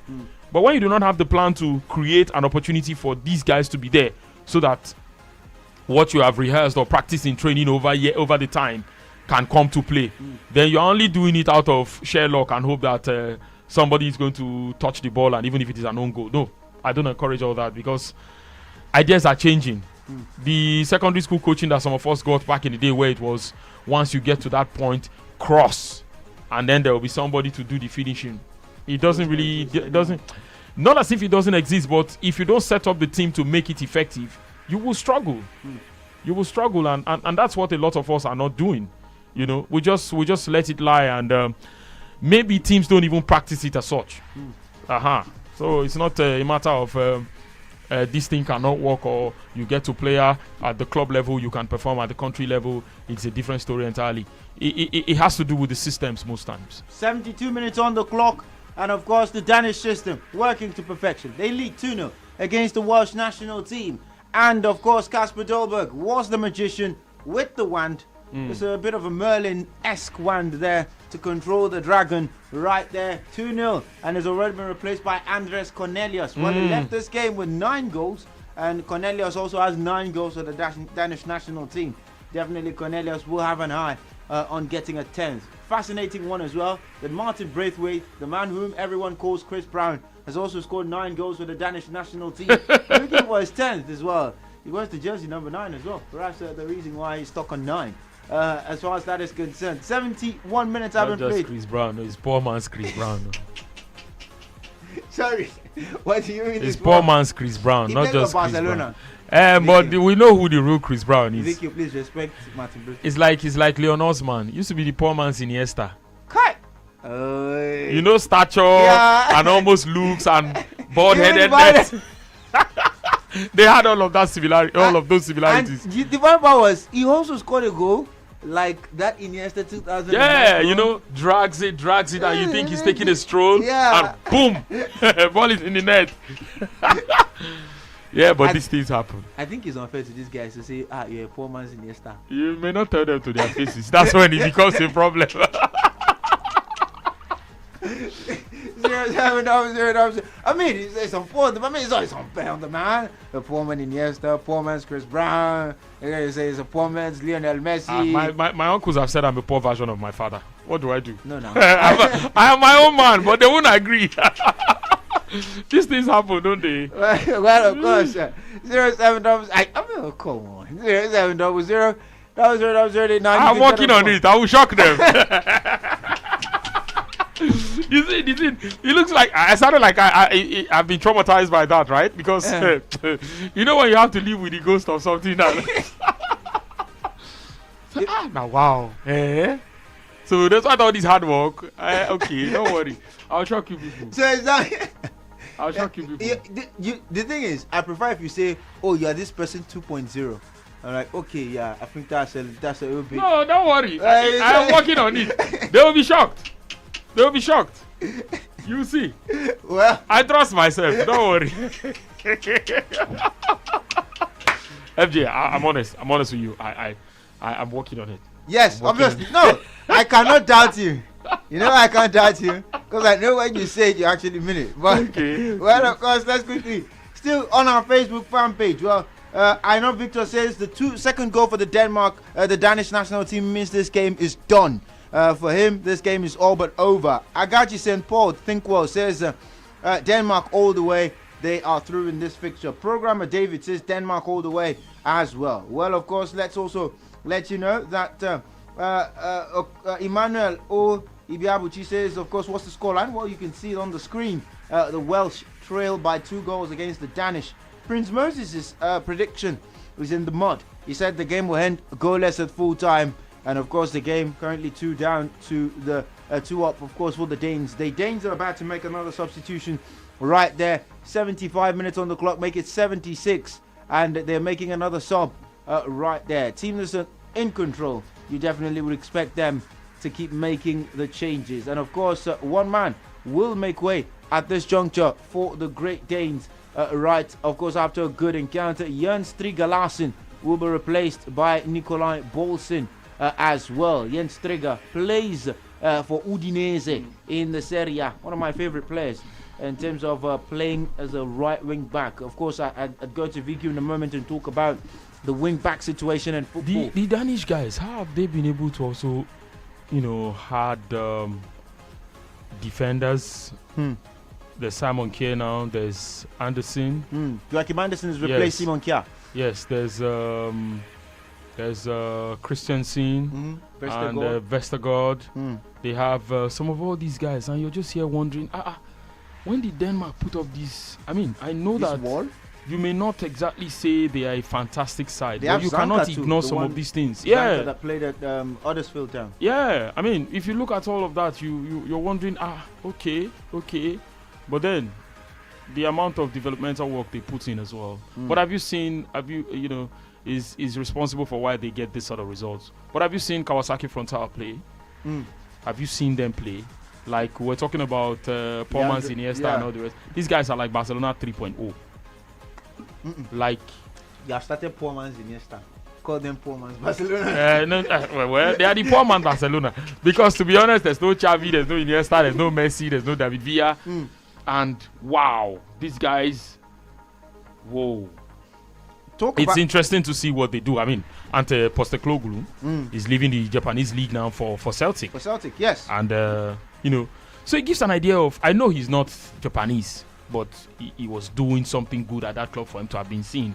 So it simply buttresses what I've been saying. You have to be somewhere working and be putting in the sort of performances that people can see and say, oh, yes, this guy, we can't ignore him. He's been working hard and he deserves all the credit.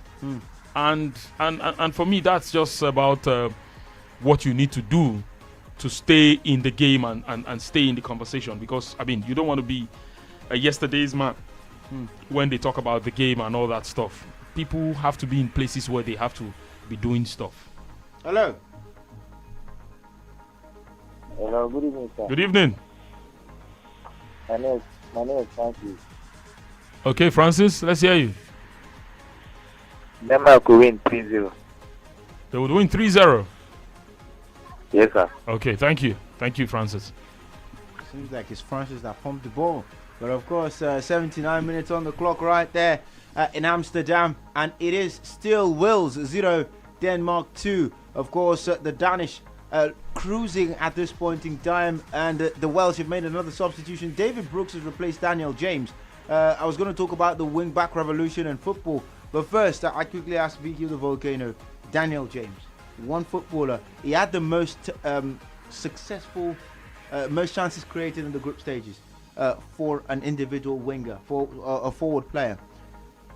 Group stage of this competition? At the group stages. The group stages. Yeah, the most chances. Were they playing Lithuania or San Marino?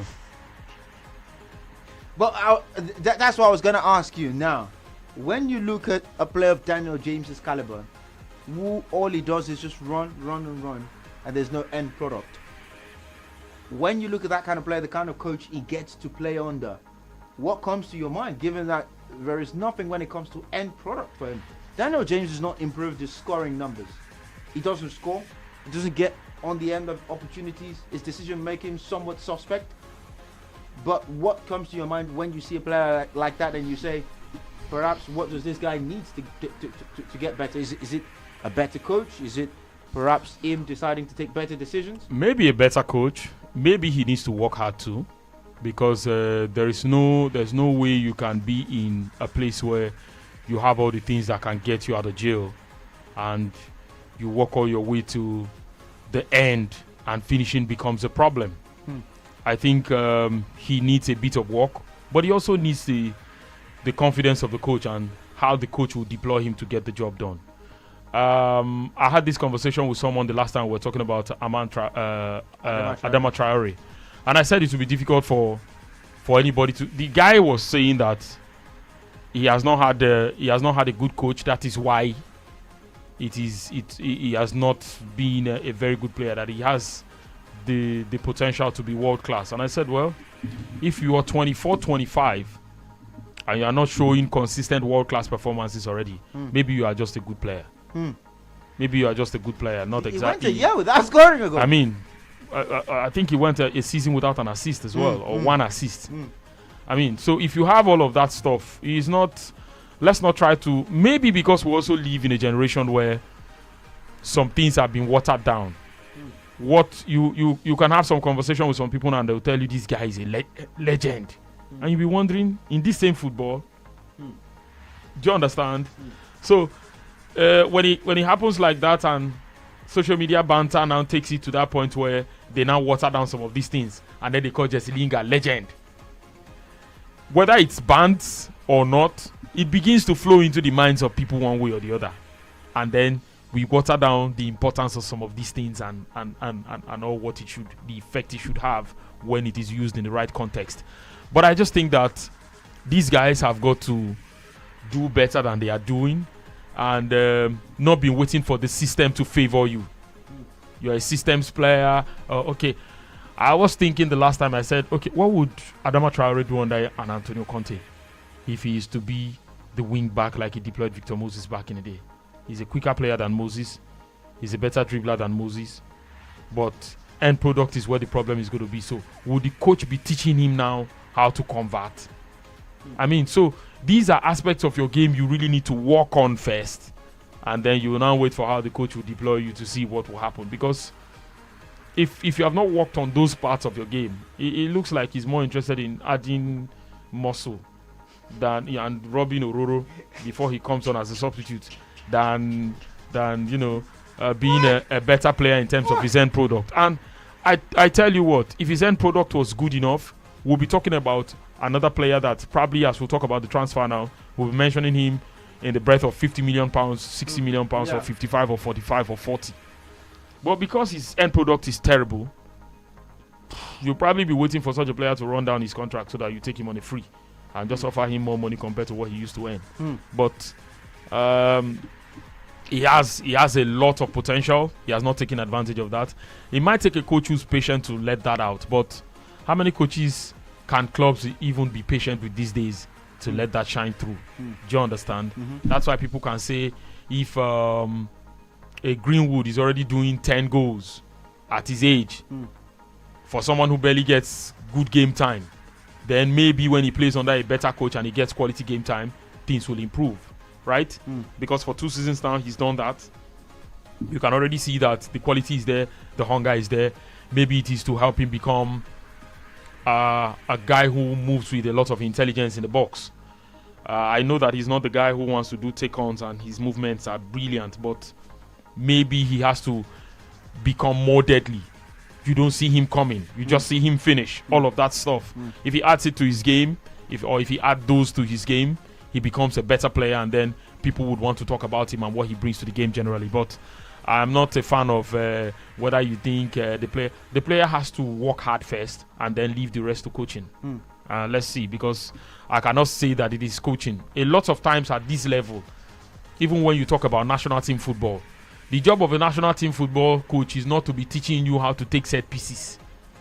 You have to be training set pieces and be good at it, and probably have scored some at your club before you now come to national team. And sometimes we get set pieces in Nigeria, and I like, okay. He's a set piece taker. So you just look beyond it and like you don't pay attention to it because you know that we don't have. And that's the thing when it goes down to some of the goals Drogba scored in the Premier League were free kicks. Okay, we had players in the Premier League as well, and Yak is just about 4 or 5 goals short of 100. Probably if he was scoring free kicks, he would have scored like 5. Probably he had scored 5 free kicks, he would have netted 100 Premier League goals. But Drogba had maybe like 10 throughout his career. And imagine if he didn't know how to play free kicks. He wouldn't have netted 100 Premier League goals. So sometimes you have to broaden the variety of what you bring on board, so that an opportunity comes and you are able to do it. It could count as an advantage for you in the future. I think at national team level also, Ronaldo has about 14 free kicks as goals. Now imagine he doesn't play free kicks. He's just waiting for penalties and tap-ins and headers. Right? Then take out 14. He won't be 109 today.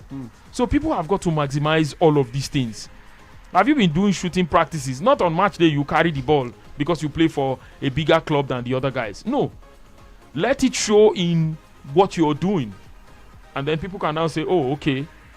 Of a truth, we can see that this guy does this thing when no one is watching. And that's why on match day he can afford to do it. Right? It's not just something that happens and then we'll begin to talk about, we don't have set piece takers and all that stuff. No. People have got to prepare themselves and work hard for those things and make it count. Well, 0700000889. That is the number to call to be part of the conversation. Prepare and make it count. 104 goals were scored by Didier Yves Tebili Drogba in the Premier League. I like pronouncing that name. Don't blame me. That'll be me and you. Didier Drogba do me, I beg. Yes, of course. They call him the Wizard of Abidjan. He scored 6 free kicks to take him to 104. 4 penalties were scored. That's 104. Terrible. If you take out those 6 free kicks that he scored, that's 98. That's 98. He didn't reach 100. Which means for every position, for every stage you get to, you know you have to give more. You know you have to give more. It is not because you have reached that level you will now relax and say, oh, we don't reach here now. Now here be the height. No, a lot of people will question your mentality and question your hunger. If all you do is just play like this and don't add this and don't add. No, I think you have to show hunger and get to, apart from keeping fit, I expect our players to be doing maybe 100 balls and set the dummies and, and be hitting those kicks in training before the preseason will even get started. Be hitting those kicks already. And over time, you could get used to it. You could start, converting them into goals. And before you know it, an opportunity comes at club level, you are asked to do it, and it works. Well, Vicky the Volcano, Joachim Mala has made it 3-0 to Denmark against Wales. 88 Francis minutes actually said he was going to end 3-0. on the clock, yes, right there. 3 goals to nothing. And yes, Francis, that caller said it was going to end 3-0. And I asked him if it was one that pumped the ball. Francis, you did pump the ball right there. Joachim Mala's 2nd goal of the competition. And of course, I asked VQ something. There's something, of course, I'd observed from the Danes. They'd done it a couple of times. He didn't work, but he worked on this occasion. Well, I would let you know, for those that are asking what VQ was thinking when he said, and I just wanted to say, how can you think, but what he was thinking when he talked about Yakubu. Yakubu never scored a Premier League free kick. Zero. No, zero Look, Premier League it was free a kicks. career I followed. I'm not trying to guess. I followed Yakubu's No career. Premier League free kicks. Zero. I followed Yakubu's And he career, scored 9 so I'm not penalties. trying to guess. If you take away the penalties, that's the end. He scored how many? 9 penalties. Okay, that's good. That's 5 good. more than Drogba. 5 more than Drogba, but Of course, Lampard was the guy taking the set pieces, the penalties then at Chelsea. So I may not want to blame Drogba on that front. But to be honest with you, he added free kicks to it and he got 6 EPL free kicks. Probably got some in the Champions League now. But EPL 6. That's enough. That's good enough. Hello. We lost that one there, of course. 07000000889 is the number to call to be part of the conversation right here. Of course, one player I'm quite curious to know the number of free kick goals scored is Emmanuel Adebayor right there. Well, let's let you know that 87 minutes on the clock and there is a VAR check currently going on in Naturena between Kaizer Chiefs and... check is over. Yeah, the check is over. It was a check for a prospective penalty indeed. And the referee, of course, already says that one doesn't hold substance right there as well. 07000000889. Hello. Hello, good evening. Good evening to you. Yeah, my name is Bob. Please, I want to know the scoreline of Rapid Vienna in international club friendly. Rapid Vienna? Yes. Okay, sorry, but I can't give you that now. We have other things we are looking at, but you'll have to keep listening. At some point, we'll take all of those, but right now, we cannot veer off the road and go to Rapid Vienna. All right? Thank you. Thanks for your understanding. Thank you very much. You're getting on board right there. I mean, how can you... What? Club friendlies, bro? Okay, well, of course, let's let you know. 90 minutes on the clock. The Welsh... Did Adebayo ever play any free kick, let alone score them? No, he didn't. Please check if he scored free kick. He didn't. He didn't score free kick. Zero. I beg, John. 0. 10 penalty goals he did score from his 97 in the Premier League. It's a stick with which African players are beaten with. The lack of... when it comes to dead ball specialties and situations whereby you have this free kick spin taking, and that's why when you have players like Mahrez scoring them, there's a bit of surprise, a bit of gasp. You look at the Nigerian national team as well. We've had some sort of a dearth when it comes to free Look, kick. if it was we taking that free kick against Algeria that day, you are sure no, we will not score it. No. We had Musa. So, okay, How many has he scored? Hello. Please go and score between Chief Tiger. Tiger. I don't know. Oh, please. We'll not take such calls and be giving you scores at this time. Please. We'll have a time we will take all of those scores. And if you miss out on it, we'll bring it back again. But the focus is not on the scores, right? The focus is not on the scores. And that's why we cannot be giving you scores and at the expense of the talking points that we have here. All right? Thanks for your understanding. 91 minutes on the clock there. Of course, in the game between Wales and Denmark, Rob Page is not a happy man. Understandably so, of course, for the man right there. But of course, one man has scored 97 Premier League goals as well. His name is Mohamed Salah. And of course, definitely looking at African players in terms of development, it's something that everyone's talked about. Salah has never scored a free kick as well. Yeah. Is it a facet of his game you say? At what point as a footballer do you say, you know what, I need to add this part to my game? You look at, for instance, for Salah, he's in a team where he's got Trent Alexander-Arnold, better free kick taker, scored a number. He's got Fabinho. He's got players who, when the referee says, oh, that's a free kick, you know that guy's going to stand behind it, he's going to strike. He's got Xherdan Shaqiri in his team. I think he denies himself that. I will not say because there are better set piece takers in my team that I should therefore give up the duties or the dream of ever wanting to score those myself. I mean, if I want it, I want it all. And I think it is not too late for him to add it to his game. But maybe he scores a good amount of goals for his play already, for that not to be a problem. But to be honest with you, I will not mind he adds that to his game because he has the resources, he has the quality. Salah is a very, very good player. 97 Premier League goals already in 3 seasons in England. Why not? I mean, so you want to talk about that and look at what he's done. He's probably gone in for the greatest African footballer in the Premier League history. I'm not talking of in terms of trophies won. He's won trophies, Premier League, Champions League, and all that. But the number of goals and the years he has spent scoring those goals already. I mean, in 3 seasons, he's 97 goals compared to an Adebayo who did how many seasons in England? God knows. Who had 97 as well. Who had 97 goals compared to a Drogba who has 104. I mean, he's just like how many shy of a Drogba's goals now? He's 7.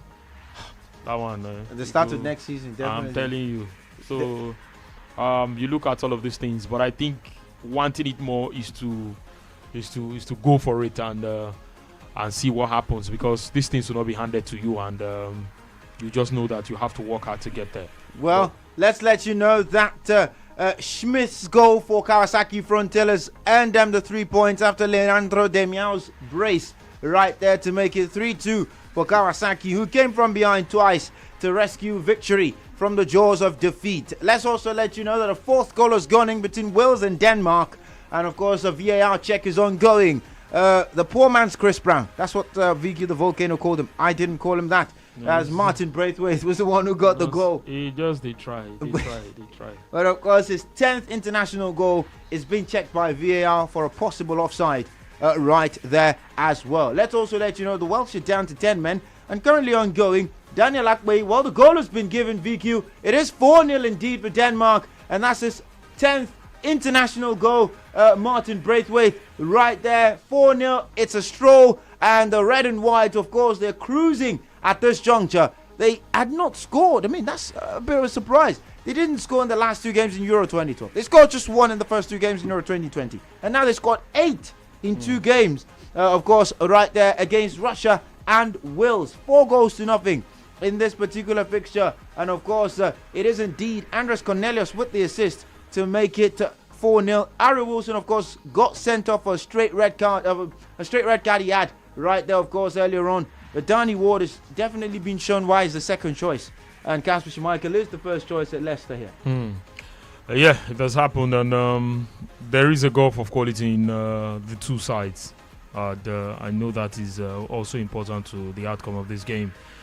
But yes, the Welsh guys were always going to go out at some point. And they've exceeded expectations to have reached this level. So, well, better luck next time. Better luck next time. Better luck next time. Well, of course, one team that might be getting that wish from VQ in a moment as well. Wydad Athletic Club Casablanca of Morocco. They're less than 60 seconds from being eliminated from the CAF Champions League. They're currently goalless against Kaizer Chiefs Football Club, of course, in Naturena, right there at Soccer City. And of course, you definitely know what it feels like. It's full time, meanwhile, in Amsterdam at the Johan Cruyff Arena. And Kasper Hjulman, a man who didn't win his first 2 games at the Euros, has won his next 2 right there, of course, to make it quarterfinals Denmark. It has been a tournament for them to remember as far as they're concerned.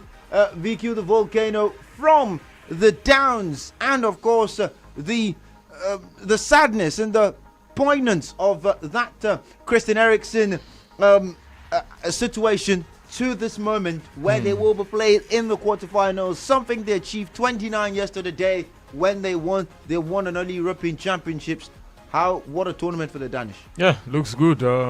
It's really exciting to see, encouraging to say the least, and I just think that they have worked hard for it. They've given their very best, and Eriksen, of course, coming into this competition, you would want to say he's their best player, and he's not here, and they're having these sort of performances.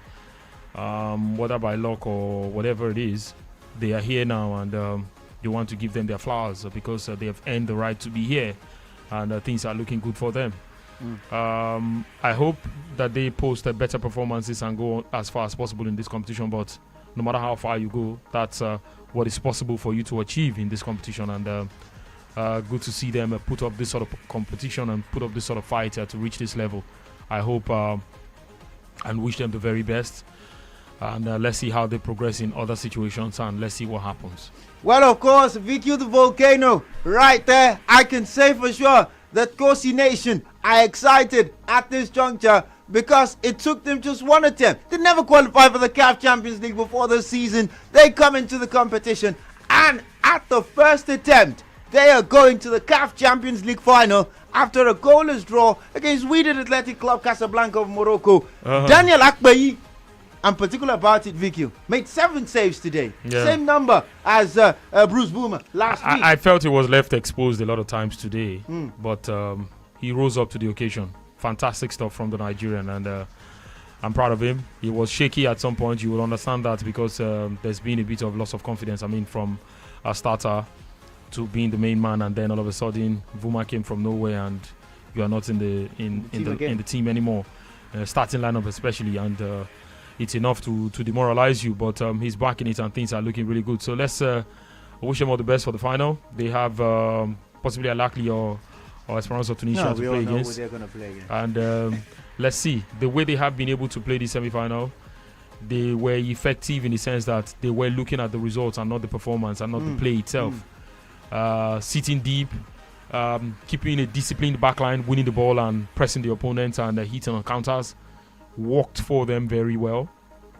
And in a final where they have to chase the game, or where they have 90 minutes or penalties to decide who the winner will be, they have to come out because there will be no home and away, and they have to make it count for themselves. And they are also coming out against a coach who has a lot to prove. He knows about the South African League, but this is not the Kaizer Chiefs in the South African League. This is a different Kaizer Chiefs on the continent that we have seen this season. And if Pitso is thinking that because he knows them and he's played against them a couple of times, he's won against them, that he's going to have an easy run, I think he would have to have a rethink. One thing I like about him is the fact that he won't take that game for granted. Even if he goes on to lose the game, he would prepare for the game. He would have seen all of these performances well enough to know that if you must get that cup back to back, then you must, beat these guys in the final. I think Pitso is a man who knows that he has to get the job done. But if these guys will pull a surprise on that day, I will not be surprised. VQ will not be surprised if there is a surprise on that very day. I know he's trying to be sleek and he's trying to, but I got him there. Of course, he managed to put a bit of, you know what I'm saying. And of course, 070000. That's not what he's saying. 070000. 00889 is the number to call to be part of the conversation. Denmark 4-0 victors in the round of 16 clash against Wales. It was never in doubt. And of course, right there from the start of the encounter. But take your reactions at this juncture as well. Of course, on Facebook at Sports Radio Brilla FM. And you can also call us 07 0000 00889. Yes, that is the number to call to be part of the conversation this evening right here on Brilla. Yes, we'll take some of your comments right there. And of course, Gibson Chiga Miyazu says over 2.5. Oh, well, of course, that was what you expected, I think. Hello, good evening. Hello, good evening. Good evening, Fermo. What's your name? Salatu Gordon speaking. How are you doing this evening, Fermo? Good. Okay, I think it's because Denmark won, yeah? Yes, they make me surprised to do. Wonderful. Oh, the beat wins. Oh, I'm so happy. My ticket is going. I know it's your ticket. That's why you're so excited. It's good. Remain let it play today. Okay, then. Okay, no problem. Thank you very much. He says his ticket is going right there. I really do wish you the best, of course, and may the odds continue to be in your favor as far as that is concerned. 0700 00889. Yes, indeed, that's the number to call to be part of the conversation. Filister Ekweme, yes, it's full time, 4-0 to the Danish national team right there. One man, of course, we'll be celebrating is on the Facebook fan page. His name is Gibson Chigaye Mezu. I really hope I pronounced your name correctly there. Yes, of course, ended 4-0 to the Great Danes, and they have indeed done a good job right there of dispatching of the Welsh. Hello, good evening. Good evening, MG. Yeah, good evening, Fema. What's your name? My name is Cletus. How are you doing this evening, Cletus? I'm fine. Good evening, Bikini Khan. Yeah, good evening. Cletus, how are you doing today? I'm fine. First time talking to you, Victor. Okay. FG, I'm very happy for them, actually. I'm very, very happy. Okay. Okay. Thank you very much. Right there, of course, says you're so excited for the Great Danes, indeed. 0700 00889 is the number to call to be part of the conversation. We're still taking your reactions. The Great Danes, great indeed. Great indeed, of course, as far as today is concerned. 4-0 victory over the Welsh national team. They call them the Dragons. There's no fire today. Fire's out.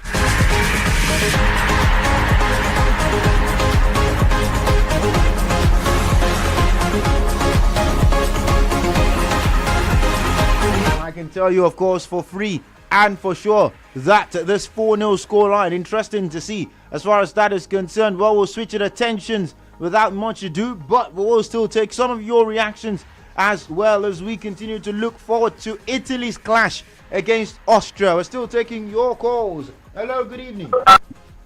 No, my brother. Good evening. What's your name?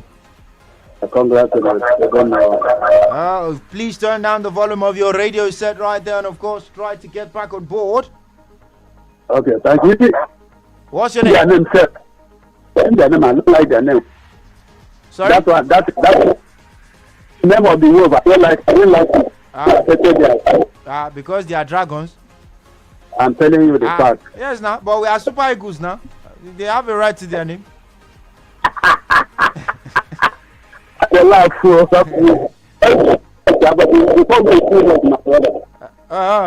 4 goals is too much. Too much, I know. But they were not complaining. No, they didn't complain. If they were complaining, they won't concede 4. First time caller. Oh, first time caller. Thank you very much for getting on board. Right there, of course, as well. 0700000889. Of course, we take one more call and then we go and pay the bills right here this evening. Italy against Austria. Yes, we're building up to that game. Franco Foda's men. I remember having a conversation with VQ on the Austrian national team and also on the Austrian coaching system. Anytime myself and VQ have conversations, I can guarantee you.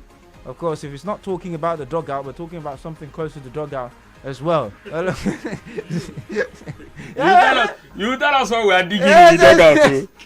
I'm just trying to, But of course, we'll give you the starting lineups. Italy against Austria when we come back. But let's play the bills. We'll be right back. This is Sports Radio 88.9 Brilla FM. And we're still indeed taking you closer to the action. UEFA Euro 2020. Wales 0.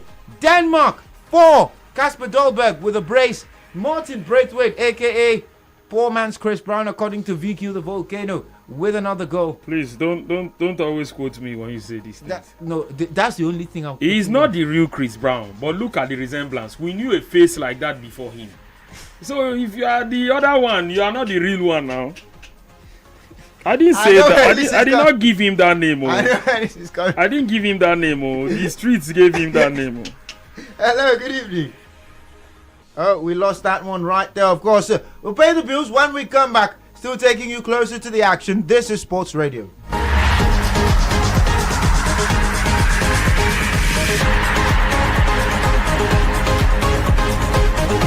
Here we go. The best. Tear down this wall. All weekend. On Wheeler FM. Why I got you on my mind. Sports Radio 88.9 Wheeler FM. Power. Love it. Guy, I don't have. Since I begin use Biggie Bets, I just dey cash out anyhow. You mean I'm dead there? See, then they offer 120% welcome bonus, bigger odds, 315% accumulator bonus, +1 bonus, and you fit even cash out anytime, whether inside shop or online. They even get the best virtual games and jackpots. See, they even they pay instantly. Oh boy, choose bigger rewards. Visit www.biggiebets.com to sign up or become an agent now. Biggie Bets, bigger reward, bigger life. My name is Reminisce, and I'm a football fan. Just like you, I love the drama, passion, and banter that comes with football. And I want to hear your views on the exciting action from your team and mine. So let's hang out every week on The Agenda with Reminisce, where you are the experts and your view is valid. Let's banter, throw shade, and relive the action of the past week. Every Monday from 8 p.m. on 88.9 Brilla FM. The Agenda with Reminisce, because your voice matters. This is what we live for. To connect with history in the making. To stream every breathtaking moment. To witness Mbappe, Kane, and all the football greats. To be part of the journey to glory. This is where we live the good and the bad. and unashamedly give our all to the beautiful game. Live the experience. Watch all the Euro 2020 action live from Supersport on Showmax Pro. Sign up at showmax.com. Hey sports fans, you can now watch your favorite Brilla programs live on Android and iPhone devices anywhere you are. Download the Brilla app on Google Play Store for Android and the Apple App Store for iPhone users. Just type BRILA and look for the football with a microphone wrapped around it. Download the app and watch your favorite presenters live. What are you waiting for? Just type BRILA and look for the football with the microphone wrapped around it. Take Brilla anywhere, everywhere. Brilla, your home of the fans.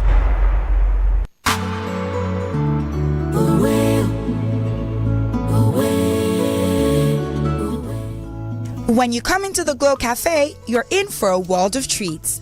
Not only can you monitor all your voice and data usage with ease, buy, share, borrow, and gift data and airtime in the smoothest ways, pay for any services of your choice using your airtime or your bank card, and manage or change your tariff plan to any plan you prefer seamlessly. You can also add friends, get sweet rewards, and so much more. Oh, and don't forget, if you ever need to recharge outside the Glow Cafe app, just dial *805# to purchase airtime or data through your bike. So, step into your Glow Cafe today. Or download the Glow Cafe app today. Glow Cafe, where it all goes down.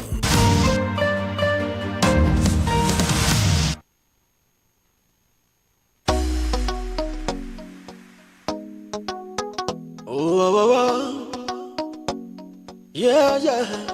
With the plan. Music and sports every Saturday morning, 7:45 a.m. and on Sunday too, at exactly 8 a.m. for a repeat broadcast with Dr. Larry Zamote. Make you no touch that dial. Brilliant FM. Make you no touch that dial. Brilliant FM. Exclusive, yeah, yeah. 88.9. Music and Sports Special every Saturday, 7:45 a.m. and the repeat broadcast at 8 a.m. on Sundays with the coach player, Dr. Larry Zamajay. Make it a date. Yeah, yeah. With the plan. Music and sports every Saturday morning, 7:45 a.m. and on Sunday too, at exactly 8 a.m. for a repeat broadcast with Dr. Larry Zamote. Make you no touch that dial. Brilliant FM. Make you no touch that dial. Brilliant FM. Exclusive, yeah, yeah. 88.9.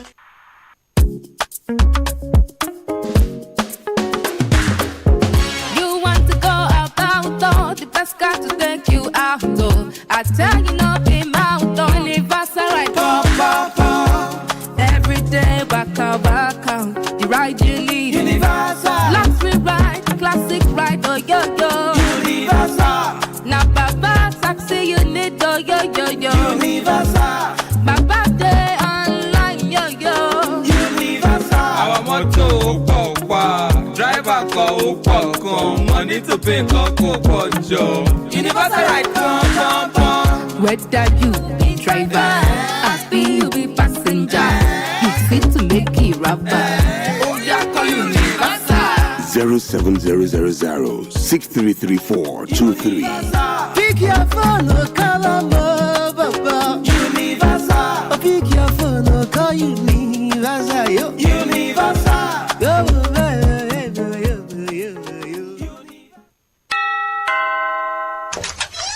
Good day, sir. How you doing? Welcome. I'm very fine, sir. Okay, see the job I don't bring and come. Okay, everything. Yeah, everything I did, sir, including the banner and the flyers. Okay, let me quickly take a look at. Nice one.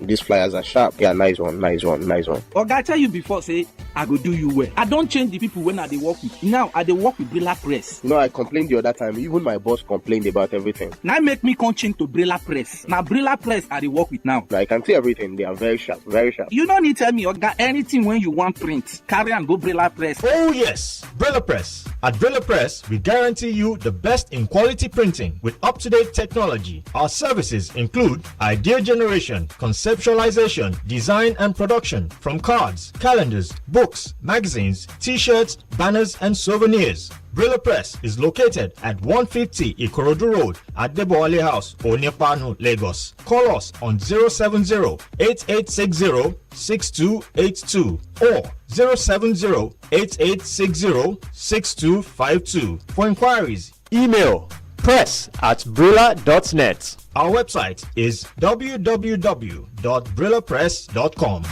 Brilla Press. On time, every time. Portugal win, England draw, Germany win. I hope everything is okay. This one you're talking to yourself. No, Joe. It's the new free-to-play game on LiveScoreBet called Pick 6 1x2. See, all you have to do is pick 6 match results between home, away, or draw, and you win a jackpot of 1 million naira. 1 million naira. What if nobody picks 6 correct results? No problem. LiveScoreBet is giving out a guaranteed 500,000 naira every round to players who got the maximum amount of predictions correctly. Hey, me too. I am going to play Pick 6 1x2 on LiveScoreBet. Terms and conditions apply. LiveScoreBet, home of free bets. Take Brilla anywhere, everywhere. Yes, you can take Brilla with you anywhere, everywhere. The Brilla app is available for free download on Google Play. It is also there on the Apple iTunes Store. Yes, on Google Play and the Apple iTunes Store. Look out for the Brilla football and microphone logo with the letters BRILA in green colour. That is our authentic app. It gives you Brilla FM, Brilla.net, BrillaSports.tv, and all the extra betting tips, live score, plus our Twitter, Facebook, Instagram, Google Plus, and YouTube posts. Sports fun. You can post your videos and eyewitness reports. Brilla, BRILA. Available for download on Google Play and the Apple iTunes Store. Take Brilla anywhere, everywhere on your handset. This is what we live for.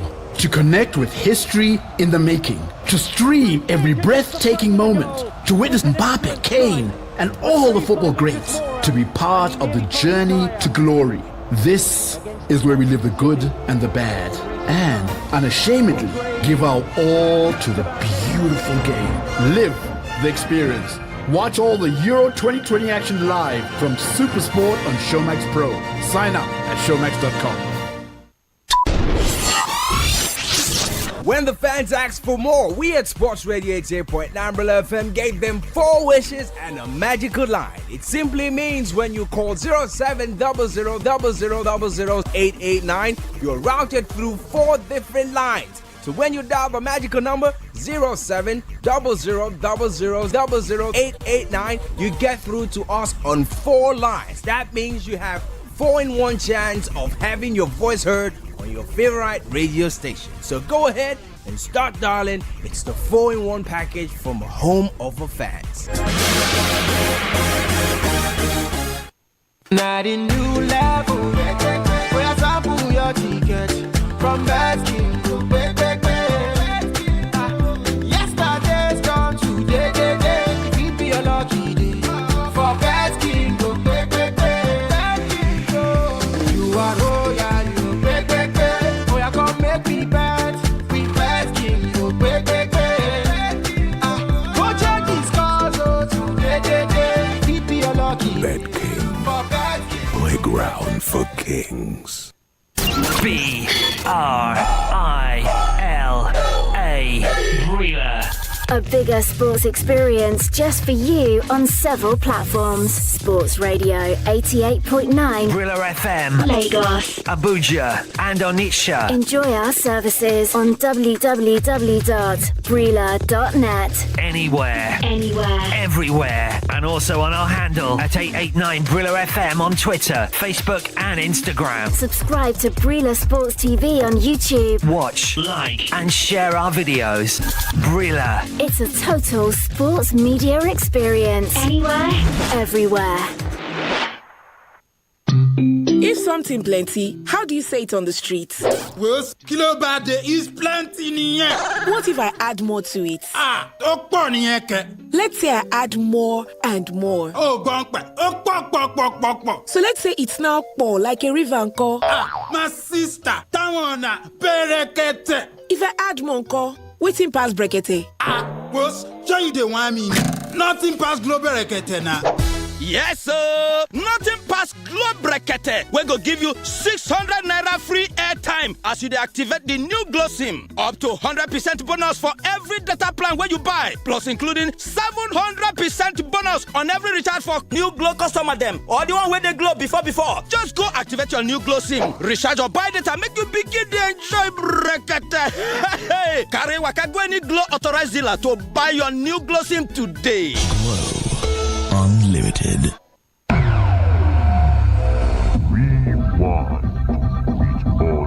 Hi, Ozo. Hello, how are you? I've tried for like 1,000,000 times, Ozo. Nice talking to you. I just want to tell you that Superiors love you. We're proud of you. I will keep rooting for you. Thank you so much. I'm so happy I was able to call you. Thank you. I love you too. Yeah, thank you. Hello? Ozo, you haven't said anything about us now. What is going on, Ozo? Please talk to us. Would you want to talk about things that make you cry? Exactly. The Rewind Show with Ozo every Wednesday from 4:30 to 5 p.m. Don't miss it. Yes! I won! Oh my god, it's home! Guys, since I joined BiggyBet, I have been cashing out daily. You don't mean it? Look at you. Let me tell you, they offer 120% welcome bonus, bigger odds, 315% accumulator bonus, got one bonus, and you can even cash out anytime, whether in a shop or online. They also have the best virtual games and jackpots. Hey, you see? They even pay winnings instantly. Guy, choose bigger rewards. Visit www.biggybet.com. Sign up or become an agent now. BiggyBet. Bigger reward, bigger life. Hi, DJ Drogba. Hello, this is Heidegger Selassie. Hi, I'm Michael Midfielder. My name is Jeremy Mikel. My name is Danny Jordan. My name is Peter Rufai. My name is Kolo Toure. Hi, my name is Diego Vangira. Hi, sports fans. My name is Victor Moses. My name is Lightning Bolt. I'm Joseph Yobo. My name is Austin Jeju Okocha. This is David Dean, former Vice Chairman of Arsenal and the Football Association. We're on 88.9 Brilla FM. We're reaching out to bring the big names to you. Sports Radio 88.9 Brilla FM. There's nothing like it. And it all kicks off right here.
Well, you already know the drill as far as right about now is concerned. We'll be taking you closer to the action at the Wembley Stadium in London.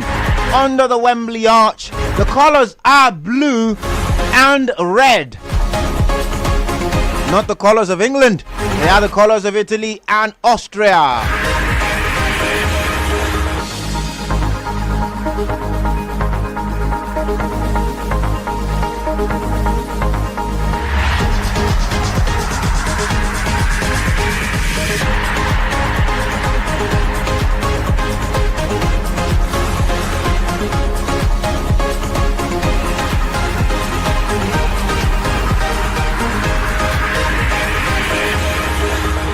On a day the Italians have never played the UEFA European Championships indeed.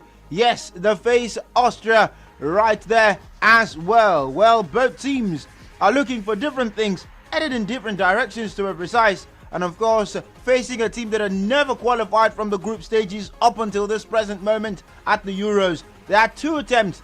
They failed to qualify. In fact, they failed to win. In fact, Austria had only picked up 2 points in the previous 2 European Championships combined. They'd only scored 2 goals as well. Well, coming to Euro 2020, they have doubled that tally. 4 goals they've scored so far. 2 of them scored by substitutes. 2 of them scored by starters as well. And so far, they've also managed to score 4 goals. And they've conceded 3 as well.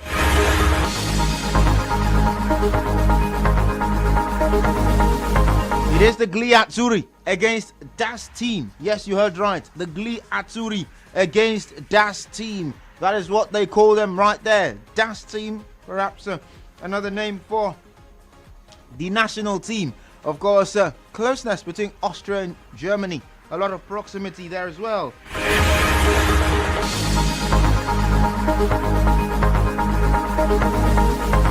So definitely we have an interesting evening ahead of us right from the Wembley Stadium. Under Wembley's arch, dreams are achieved, tears are shed, and of course there is a lot of joy as well as far as that is concerned. I'm not the only one in the studios this evening. Myself and VQ the Volcano, Victor Ohani. Well, of course, I'm trying my very best to do my best impersonation of VQ. Of course, I'm still not getting it quite right, but I know by the end of today's show, perhaps I'd come something close to that particular one as well. No, there's don't worry, I'm coming close to it. I'm coming very close. I'm this close, but I know I'll keep trying as far as that is concerned. Well, of course, indeed. See, let me tell you something. Anytime you say this thing, it gives me a bit more motivation to be able to do it and achieve more. Okay. So that the day I do it, I'm able to tell you, I told ya. I told ya. Well, of course. Well, indeed. I'm saving the same energy for my uncle. Well, of course, a lot of energy has been saved indeed. The Italians and the Austrians as well. Gigi Donnarumma starts in goal. We'll be talking about the Italians in a moment as well. And of course, it's a back four of Giovanni Di Lorenzo. Leonardo Bonucci skippers the side. Francesco Acerbi plays alongside Leonardo Spinazzola in the back four. Marco Verratti plays in midfield. He joins Jorginho and Nicolo Barella. No place for Manuel Locatelli, who had an explosive first 2 games. They say you don't change a winning team. Well, Roberto Mancini has done that. Lorenzo Insigne, Ciro Immobile and Domenico Berardi make up the attack for Gli Azzurri. Salvatore Sirigu, Alex Meret, the only player in this Italian squad who is not featured so far. Rafael Toloa, Alessandro Bastoni, Emerson Palmieri, Manuel Locatelli, Federico Chiesa, Brian Cristante, Matteo Pessina, as well as Andrea Bellotti, Federico Benedeschi and Giacomo Raspadori are the ones on the bench for Gli Azzurri. What about for Austria tonight? Franco Foda has gone with Daniel Bachmann in goal. It's a back four of Stefan Leiner, Alexander Dragovic, Martin Interrega and David Alaba. In the back four in midfield, Xavier Schlager, of course, joins Florian Grillitsch, while up front, Konrad Laimer joins Marcel Sabitzer, Christoph Baumgartner and Marko Arnautovic, who started the last game as well. On the bench, we've got Pavel Pervan joining Alexander Schlager, Andres Ulmer, Stefan Posch, as well as Philipp Lienhardt, Stefan Ilsanker, Julian Baumgartlinger, Christopher Trimmel, Alexander Scherf, as well as Luis Schaub, Sasha Kalajic and Michael Gregorish right there. Valentin Lazaro misses out on this fixture. It was very important in the last game for them. He plays, of course, for Wolfsburg. It was on loan at Gladbach last season. Plays for Internazionale at Milano. Italy against Austria right there at Wembley. VQ, thoughts on the starting lineup, please? Impressive by both sides. It looks like they fielded very strong sides in this game. For the Italians, irrespective of the tweaks in the lineup, I don't think it changes anything. I don't think it will affect the game. Probably he's just doing that to fit. We're seeing that sort of change because of the quality or profile of the opponents he's expected to play against. Maybe that's why we're seeing that. And don't forget, for a guy like Locatelli, who's done so much in this competition already, it means that coming off the bench at some point, if the need arises, there's quality that's going to come on and add to what you already have on the pitch. So I'm not too worried about what Mancini has gone for. I am pretty impressed. For the Austrians as well, they have come up with a side as strong as possible because they need to respond to what the Italians will throw at them.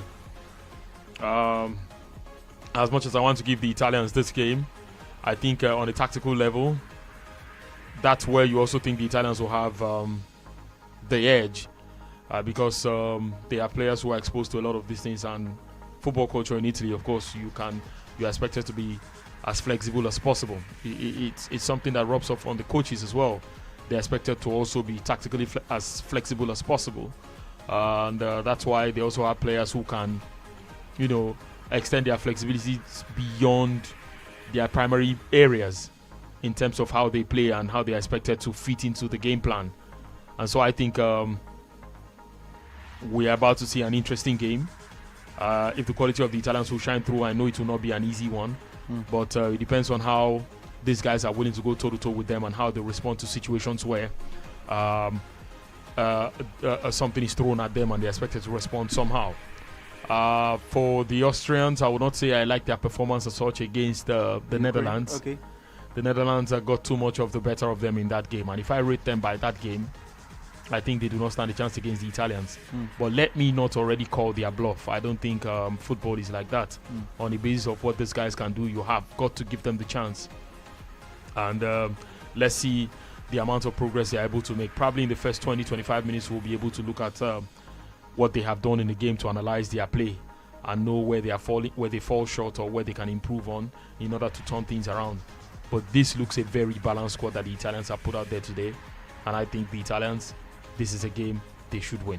Well, of course, Italy are looking to go 31 matches unbeaten. They have a 30-game unbeaten run between 1934 and 1938 under Vittorio Pozzo. For those who remember, indeed, that was the man who delivered the first 2 World Cup titles to Italy. Yes, he did that, of course, in Italy, and then did it in France in 38 as well. Well, since then, Italy have not been able to string up something of such nature, and now they are 30 games unbeaten. A victory tonight will see them go up to 31. I'm going to go to Vicky at this juncture, of course, before we then talk mainly about what we're looking at. Roberto Mancini. This one goes back to 2018. Let's circle back to that particular one.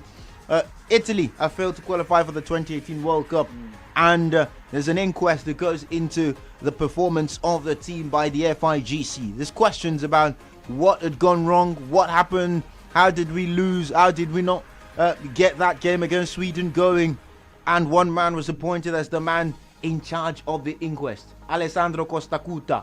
He has to rewatch that game again. He watches the game again, and after seeing the game again, Costacuta tells the next manager they're appointing, which happens to be Roberto Mancini, is that I don't want an Italy where we are camped in our half.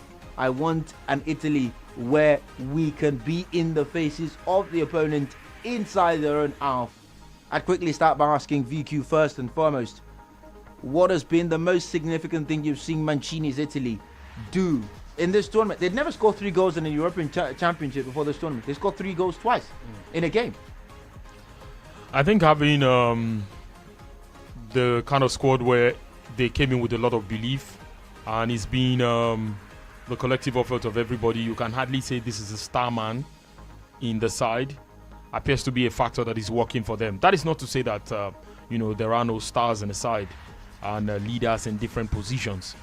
But I think the fact that you cannot say this is who the main guy is and let's stop him and you stop the whole team gives you an idea of a bunch of hungry guys who are coming into the competition.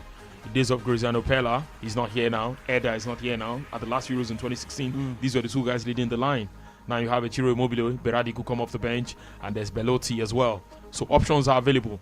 Insigne is there, Barella is there, you have Jorginho and all of these guys. So I think it's a blend of a lot of things. You cannot say particularly this is what is working for the Italians. But I think also knowing that they have to be humble irrespective of where they've been. And that's the thing I like about some of these countries. They will not say that because we have been world champions on different occasions, we therefore deserve it. They want to be calm about how far they have come. Don't let it get into their heads. Know that what they have achieved in the past is in the past, because nobody who won the World Cup is here. And so these guys, they have an opportunity to rewrite the history and put themselves in that place where people can talk about them. Mancini, of course, has a fantastic temperament to blend with some of these guys. And I think that's why he's sort of the best man for the job. I didn't quite flow with Donadoni. Neither did I flow with Ventura as well. But I think he's also been able to point a few things out. And it looks like he's sort of guiding them towards a particular direction. And everybody's buying into it because the results are sort of good and they have a balanced squad. Well, of course, then that leads to the question I've been looking to ask. Italy's 30-game unbeaten record. If they go on to break and go 31 tonight, does it mean anything if they don't win the Euros? I don't think it does. I don't think it means anything if they don't win the Euros. If you ask the Italian team players and the coaches tonight, they would rather maybe win via penalties and go on to win this competition, and it doesn't matter. If they were told to lose a game in the group stage just because they should win this competition at the end of the day, I'm sure that's something they would have done. Because it doesn't matter if you win games that are not significant and then it reaches that point where you're expected to win the main thing for which you came to the competition and then you're faltering. I think the Italians, as much as they might have their eyes on it, for now they're just sort of maintaining the low profile. So far they have shown to be the dark horses of all the expectations we had in this competition. We thought the Turkish guys were also going to step up to it, but 3 out of 3 they lost all 3. And the Italians that we said even though they will get out of the group, we didn't expect the sort of performances they posted. Getting to this stage of the competition, you want to say that the Italians have sort of low-key made a statement that it will be at the risk of those who will not take them serious to suffer the consequence of what the action will be. But the Italians are looking really serious now, and it is only fair for teams to begin to take them serious and go out there and put up the sort of performance that will not, make you bite the dust at the end of the day. But I still give them credit for what they have been able to do. A bunch of hungry guys coming through the system. They know nothing is won yet, and they are just keeping a low profile while working hard to make sure they get something for themselves. So credit to them, how far they have come in this competition. Even prior to the competition, they were not conceding goals, and that is something that you want to give them credit for. 12 games winning 2-0. Yes, 12 games without conceding a goal. That's something you want to give them credit for. So it means that not just that the results are good, they're also solid at the back, and so teams will have to prepare twice as hard. If you think it is fluke, it's a fluke. 12 games cannot be a fluke, right? For them to have run through a series of 12 games, I don't think that's a joke that anybody would want to take for granted. So looking at how things are right now, a lot of people will be thinking, if you have to score against the side and win them, you have to break them down, and then you'll be looking for. And then one thing that such a record does, is that the solidity at the back no longer gives the feeling that it is a one-off. Haven't gone 12 games, you definitely think there is something they are doing that is beyond the normal. And so if you want to break them down, you will have to look for a way to unravel the midfield and the back line and get the better of them. This is where I think the Austrians are lacking, and this is where I think the Italians might get the better of them. And in terms of the quality, if they want to hold possession, if they want to progress with the ball, if they want to build from the rear, if they want to defend, if they want to go all the way to the finish, they seem to have the resources in different areas and specialists in certain areas reason I'm tipping the Italians. But football is a funny sport. But let's see how these guys respond in the first 25 minutes of this game. Maybe the first 30 minutes or overall the first half of this encounter. But I think it's one that the Italians are looking favorite and solid, at least on paper for now. 0700000889. Get on board. Let's know what your thoughts are this evening. Hello. Hello. Good evening, Shamsuddin. Evening, Shamsuddin. How are you doing? I'm cool. How's everybody in the studio? Yeah, we're doing fine. Welcome. I want to know the scoreline of this match because I've missed a lot of European people. Scoreline of what? Scoreline of what? Of the first match. The first match, today's first match. I want to know the scoreline. First match, the Euros, you mean? Yeah, Denmark and Wales. Okay, Denmark won that game by 4-0. 4-0. Yes. Bill was absent. Now you're asking me more questions. You wanted the scoreline, I gave you the scoreline. You're asking me if Bill was absent. Bill was played in the game, he wasn't absent, alright? But I won't take those questions. I will just focus on the game. And we have our talking points right here, so you jump on it.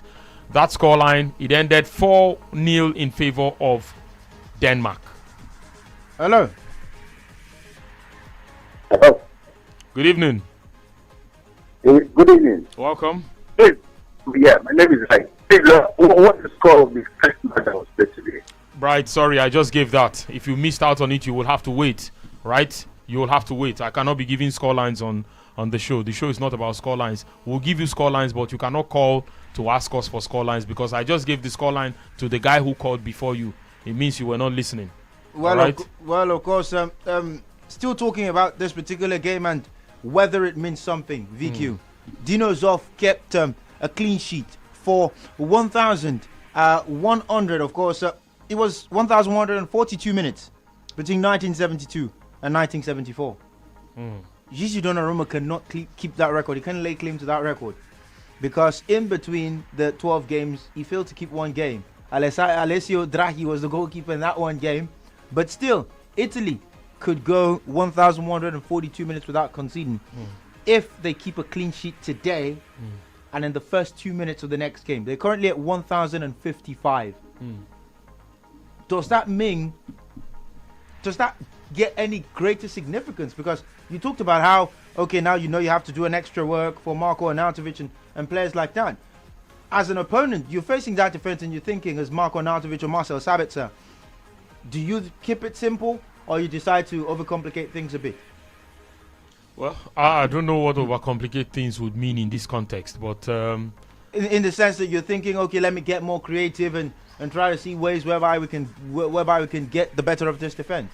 Well, there are times you may have to get creative because it is important that that's the only way you can create something around the standards or the work your opponent has put in place to deny you the chance. That's why it is always creative midfielders or those who can get a way around it. Think of other options that can offer you something extra that you do not have in the side. And there are times you might have to go with your heart and see how you are able to muscle these guys. But I'm thinking quality for quality. The Italians will control this game. With the quality of what they have in the midfield, they have central midfielders and deep line playmaker in Jorginho that can help them control this game and get in the way. David Alaba at some point might be denied that freedom to bomb forward. The freedom to bomb forward, and then we might see him. I know he likes to play on the left or in the central midfield, and he helps in those areas. But there was a particular game where I think it was against Ukraine. He had to play on the left, and then they pushed another guy to play behind him in order to reduce the weight of work he had to be doing in terms of dropping deep, coming to win the ball and all the rest. But against the Italian side, where you have guys like Immobile and you have guys like Insigne, Barella and the likes, it might be very difficult for these guys to get the better of the Italians and see what they do today as far as this game is concerned. But I do not want to take anything away from them. But I sort of think that they are limited in a lot of areas where the Italians might take full advantage. And We saw that also with the comical defending they had in the first game against North Macedonia. Yes, they came back to win that game, but we all know that it was because it was a North Macedonia side, and that if it wasn't, it probably would have been something different. Would Arnautovic also rise to the occasion today? A guy, one of the guys out there who had so much potential but couldn't keep their head, and they wasted a lot of their potential. He probably wouldn't have played for Stoke City in his life if he had kept his head, because he was at Bremen, he was at Inter, and before we knew it, he was at Stoke City, and so I think he has wasted a lot about his career, a lot of opportunities, and he has not worked hard enough to be there because of problems relating to his attitude and what he fails to do and what he should do and what he shouldn't do. But he has to show what he can do, which he hasn't done in this competition. He scored a goal against the North Macedonia side, a match they were already leading 2-1. He scored a more like a cushion goal to make it 3-1, and then he started mouthing off, and then he got a game ban and something like that. You should rather be known for what you can do on the pitch and not other controversies off the pitch, and he has to make it count. And guys like Arnautovic, they have to rise up to the occasion tonight and not just be depending on a David Alaba, who's a midfielder, though a captain of the side, but not in a place where he gets a lot of things done in terms of the goals. Sabitzer could be another man to trouble at the side today. I think because he will be looking for goals, maybe depends on how deep Jorginho is. Jorginho should be the man he targets, or Bonucci. These two might be the people I think he should target, and see what happens. Jorginho a lot of time likes to take it easy, likes to make it simple, but he's comfortable with the ball at his feet. But there are ways that you can close him down and make it difficult for him to make those quick decisions, especially when there is no player close to him where he can quickly decide on what to do. And so if you have that, then you might have issues with winning the ball high up against a guy like Jorginho or against a guy like Bonucci, who might these days a lot of things are exactly not working out for him.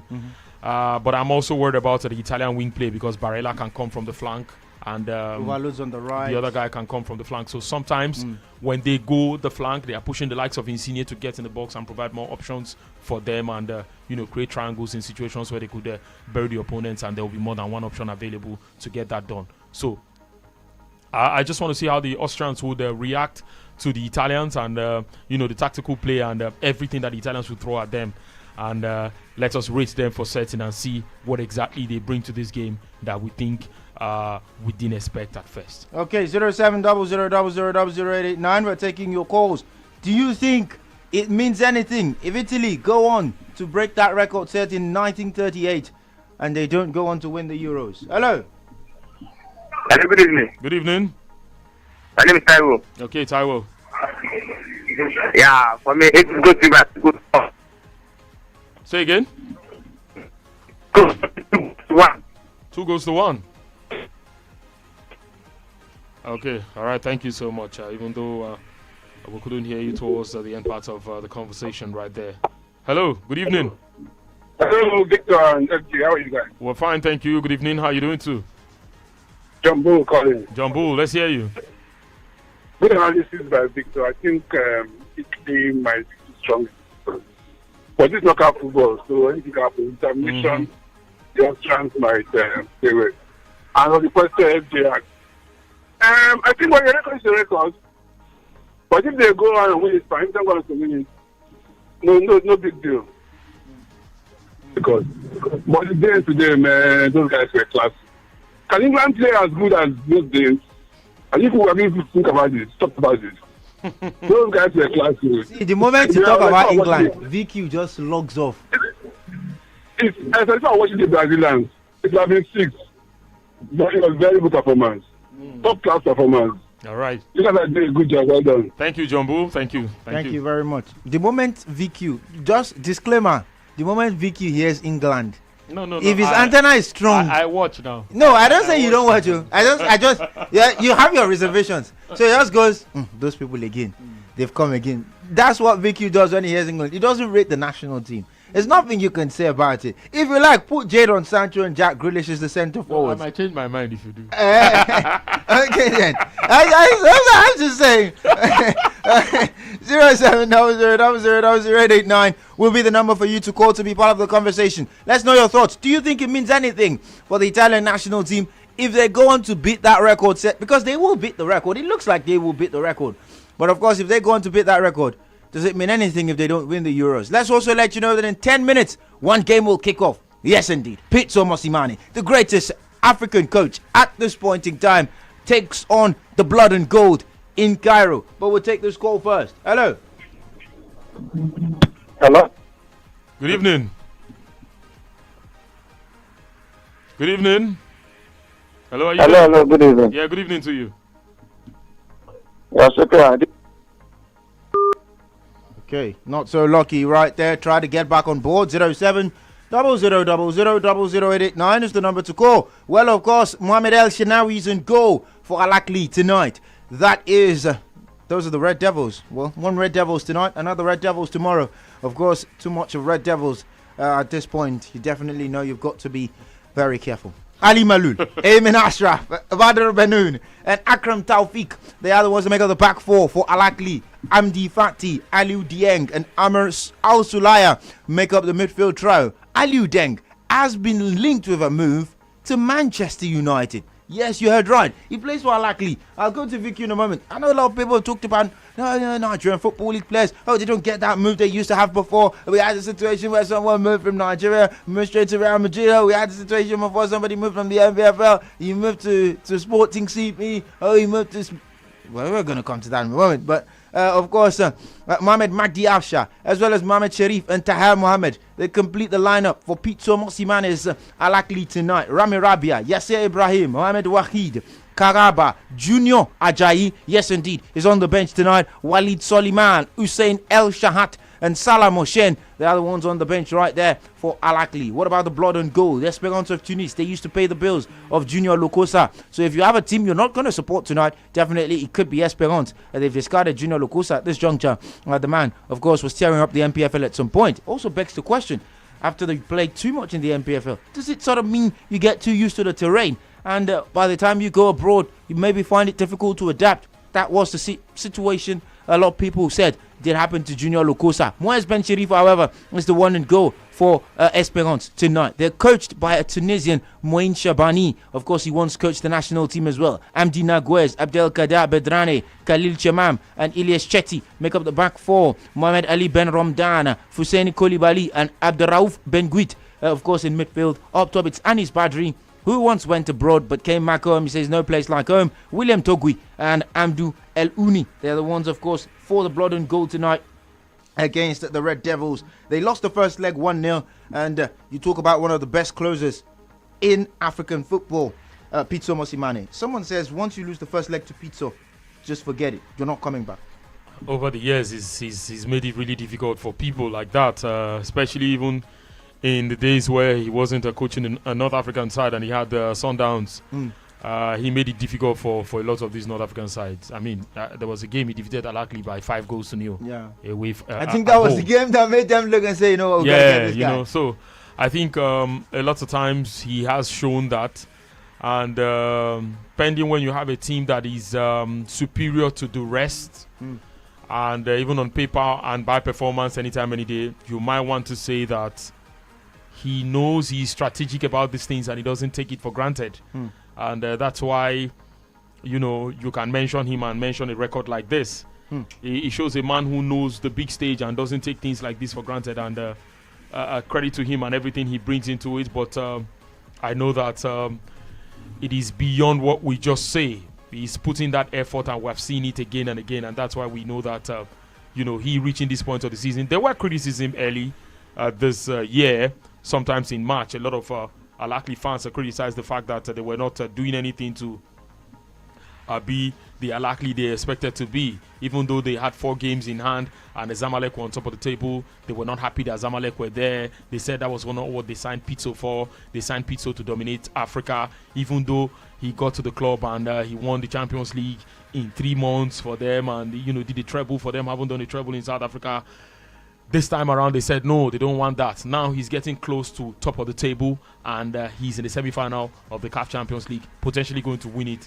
You want to say that all the criticisms that he came under have sort of paled into nothingness at this point in time, and people will just want to give him credit for what he's been able to do. He understands the terrain, and that's why you pay him all that money to get the job done. Well, of course, we could have two Nigerians in the CAF Champions League final if Al Ahly progress right there. Junior Ajayi could be facing Daniel Akpeyi in that particular encounter should Al Ahly progress and get into that showdown in Casablanca. Yes, you heard right. That will be the first one-legged CAF Champions League final in Africa.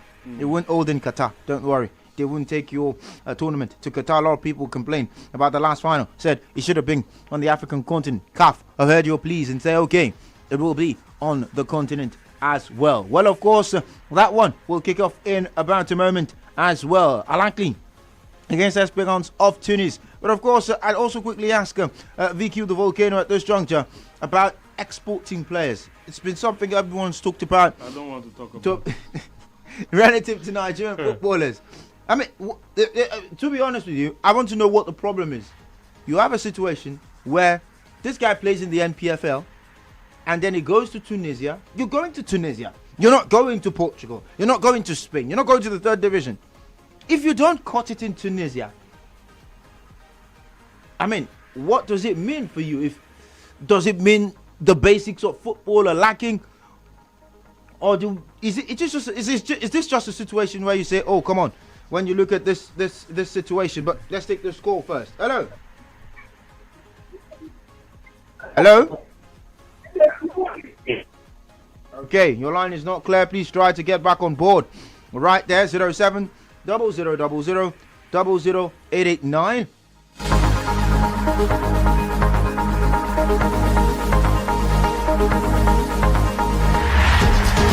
Well, of course, still taking you closer to the action right here. As far as Sports Radio 88.9 Brilla FM is concerned, the only thing more passionate than an Italian belting out his national anthem is an Italian belting out his national anthem. That's the only thing better than that as well. Yeah, I remember the 2018 World Cup. They told our players to sing the national anthem.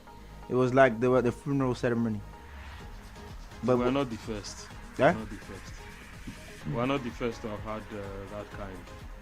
Not a lot of countries actually belt it. And the fact that you belt it is just a plus, especially when you win. If you like, belt it, and if you lose, people will say that's the highlight of your game, right? But a man who loves his country is a man who loves his country, not a man who says, I love my country. A patriot is a patriot, not by singing the national anthem. A lot of people might disagree with me, but I can sing the national anthem and still not be loyal to my country and still do all the terrible things. But because I do that in the eye of the world, that's what people will judge. So it doesn't matter if I don't take trash out of the house to go dump them on the road. Or if I take it out of my house and dump them in the gutter. It doesn't matter if it is raining. Okay, with the hope that if it rains, the flood or the erosion can move it from one place to another and all that stuff. No. A man who's loyal to his country, who loves his country, is a man who does that by his action and not whether you sing the anthem. That I'm not moved by these things. They are good. They are important things to do, but it's almost customary of Italian players to be like this, and you never know what the motivation is in the dressing room. At the end of this competition, if they go on to be successful, someone might do a documentary to say that there were things they talked about and they were using the national anthem as a symbolism to remind themselves of how motivated they should stay in the competition. And sometimes pay attention to the words you have in the national anthem of some of these countries. It means a whole lot beyond pledging future and pledging all that and all that stuff. It goes way deeper than that. And I give credit to all the guys who say all these things and put in the effort and put in the energy, but I also agree that all that doesn't guarantee success at the highest level. But let's just do the ones that we can and keep giving our best. Well, 0700000089. The question is simple, straightforward. Look at the Italian national team. They are currently 30 games unbeaten. They've not lost since September 2018. That defeat was inflicted on them by Portugal, inspired by Bernardo Silva. We'll give you some, of course, of the tidbits at this point. Bernardo has been heavily linked to the move away from City. We'll talk about that as well during the course of the show. But of course, 30 games unbeaten for the Italian national side at this juncture. If they go 31 unbeaten, that is if they break the record tonight. Does it mean anything if they don't win the Euros? Everyone talks about breaking records. Cristiano Ronaldo now has 109 goals in international football. Does it mean anything if his team don't defend the European crown? If they don't defend the European crown, that record is there already. Like, he's the man with the most goals at the international level. Whether his country wins the competition or not, he's never going to erase that. I mean, Ali Dane, a lot of us have probably not heard about him, right? But we didn't even witness him play and all that stuff, especially the generation, this generation, if you guys were just catching up with the beautiful game. But whether you like it or not, the record is there. And if Ronaldo breaks it, we'll finally move ahead to Ronaldo is the one who holds the record and who's done this, who's done that, and all that stuff. So whether his country goes on to win the competition, as long as that record is there, of course, it's a once in a lifetime record. And if he gets that, why not? We may never even see anybody eclipse that again. Well, of course, nobody eclipsing that. 07 0000 00889. One record could be eclipsed today. It is that of the Italians. Vittorio Pozzo, the man who led them, of course, to the World Cup in 1938. He went 30 games unbeaten. 2 records, in fact, for the Italians that they chased tonight. That of Vittorio Pozzo, who went 30 games unbeaten with the national team, the selection. And that of Dino Zoff, who kept 12 consecutive clean sheets right there. 1,142 minutes was his own record. Gliazzuri are currently at 1,055. Not by a goalkeeper. It's been 2 goalkeepers. Gigi Donnarumma. By 3 goalkeepers, I beg your pardon. Gigi Donnarumma, Salvatore Sirigu. Dino Zoff in his prime was too legendary for anybody to have kept him on the bench. And those days, once you are the main guy, forget every other person. Forget every other person that comes. Like, you know, it was like at the peak of Okocha's play. A lot of people will still be saying, give Oruma a chance. And no, you have to earn it. Do you understand? Not because he was not also a good player, but because of how good Okocha was, you will have to look for a way to fit him into another place and not exactly take Okocha out and let him be the man. Right? But then, football has gone scientific. And no one talks about that again. It's a case of anybody can take your seat. Or is it that there are no more special players? Or would we say we don't have players of that caliber anymore? There are still special players. There are special players. I mean, take away Ronaldo and Messi. Take away Ronaldo and Messi. There are still special players. There are still a lot of special players. Please don't say Zlatan. No. I may not say Zlatan. I may not mention names at all. But there are still a lot of special players, and who give all of that stuff. Ronaldo and Messi, I guess they are in the GOAT conversation now. But there are still some world-class and elite talent, and and all of that stuff, and what guys do with the ball and what they do with the game, and we already have some world-class players who are, for as young as they are already world-class. I mean, what some of these guys do, a lot of these guys, it took them a while. When Ronaldo was 21, he wasn't scoring this much. Kylian Mbappe is already netting double figures as a teenager from when he was 17, 18 until now that he's 21. And we're still hoping that the best is yet to come, because he has not even hit a prime age or prime form yet. So he's not even yet at the peak of his powers.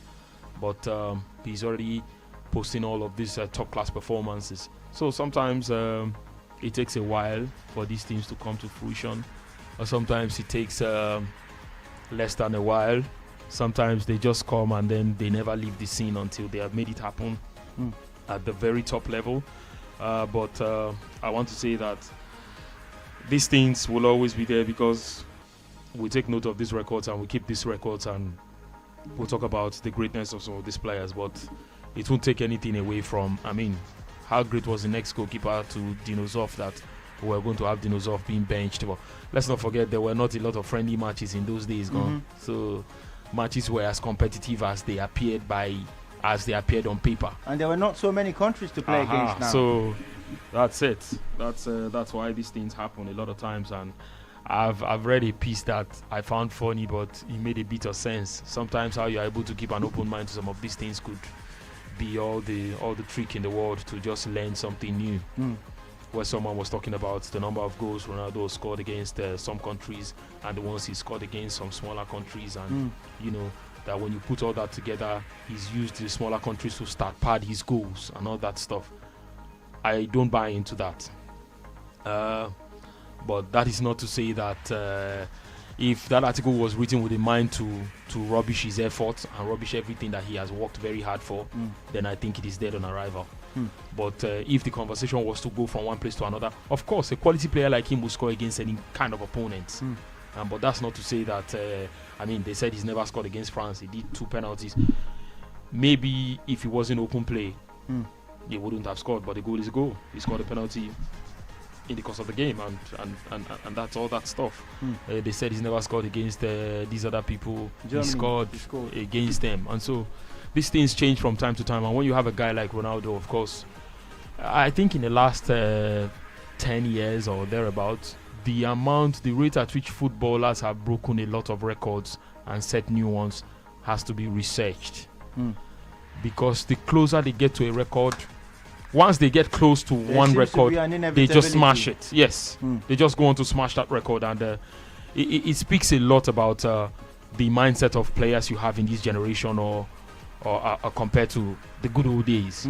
Where even when they had smaller countries playing, and some other countries were more illustrious than others, Michel Platini probably was comfortable with 9 goals. But let's go back to those days. 9 goals was a lot to score in a competition. In 5 games.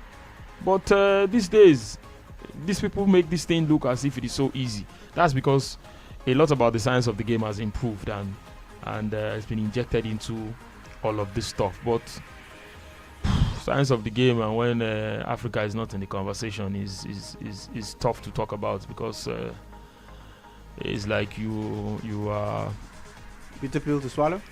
It is because you just see it from afar and you admire it, and that's why if you have a good knowledge of the game and tactically you are up there with the very best of the best, then you can have a situation where you make it difficult for a lot of people. African football is still not very much at that tactical level. That's not to say that tactics is still zero in African football, but maybe at national team level there's more than there are at club level, right? So if you put all of that stuff that we see at club level, you still be grateful. You still understand why the likes of Piso are still very much there, and they dominate a lot of these guys compared to our guys who will just go to represent us, and they tell you to watch out for something, and they probably don't even know their opponents, and then they go on to just put into some sort of performance that would see them get to 1 or 2 comfortable places, and then they are back home and they tell you we'll try again next time. The quality of what these guys have, I don't think it's always in the quality of what these people have. A lot of times I think it's in the quality of the person who's guiding them, the coaches. And we're talking about Alakli now, and Junior Ajayi hardly plays for the team, and that of course is not a good thing.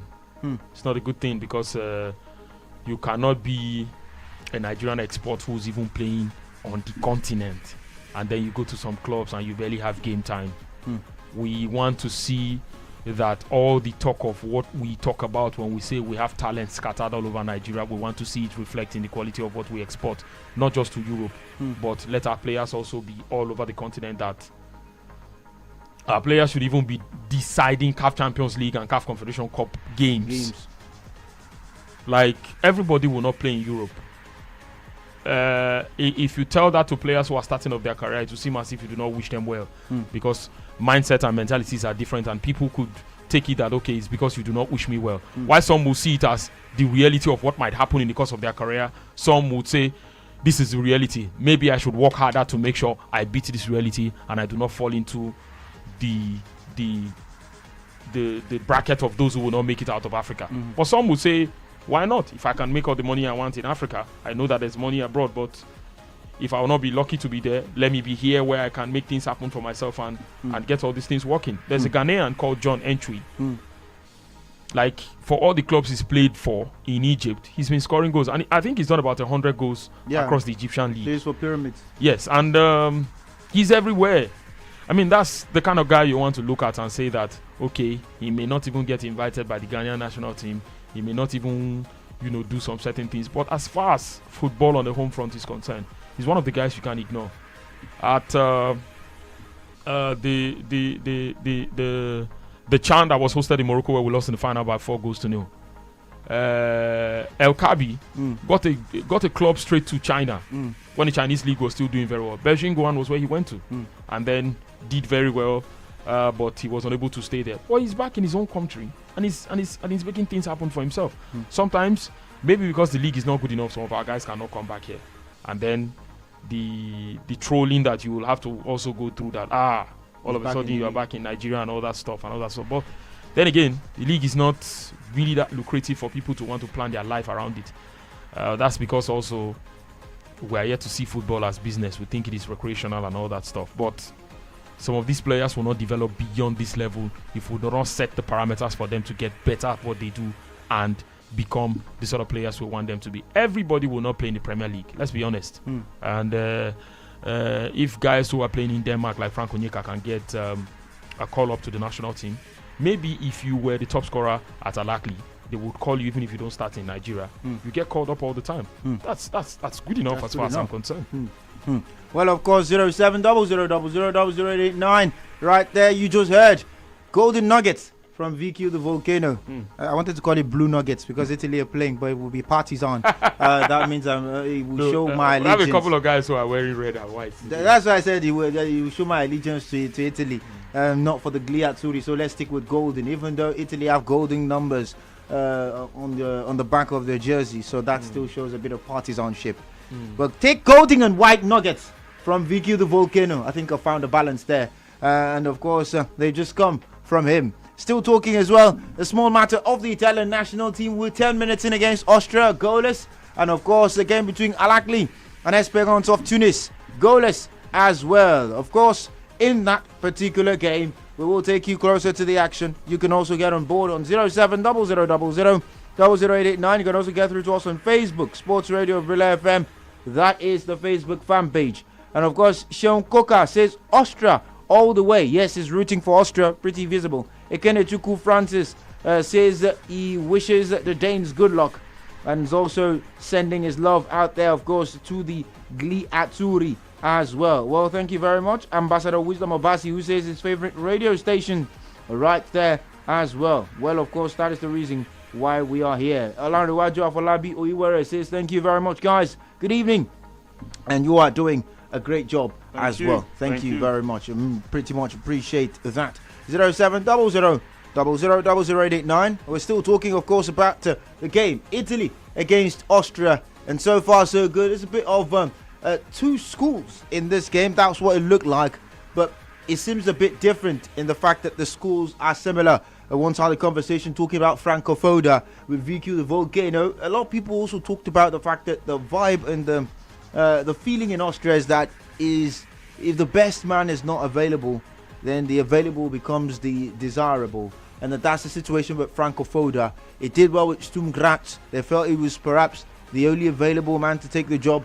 But for a country where you've got a massive, it's become some sort of stomping ground for players who are developing. You look at the last few years, Erling Haaland, Patson Daka now about to join that class. Jesse Marsh has joined that class. Marco Rose.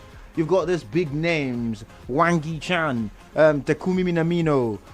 You've got these guys leaving the Austrian league, moving to the big leagues and proving that they've got what it takes.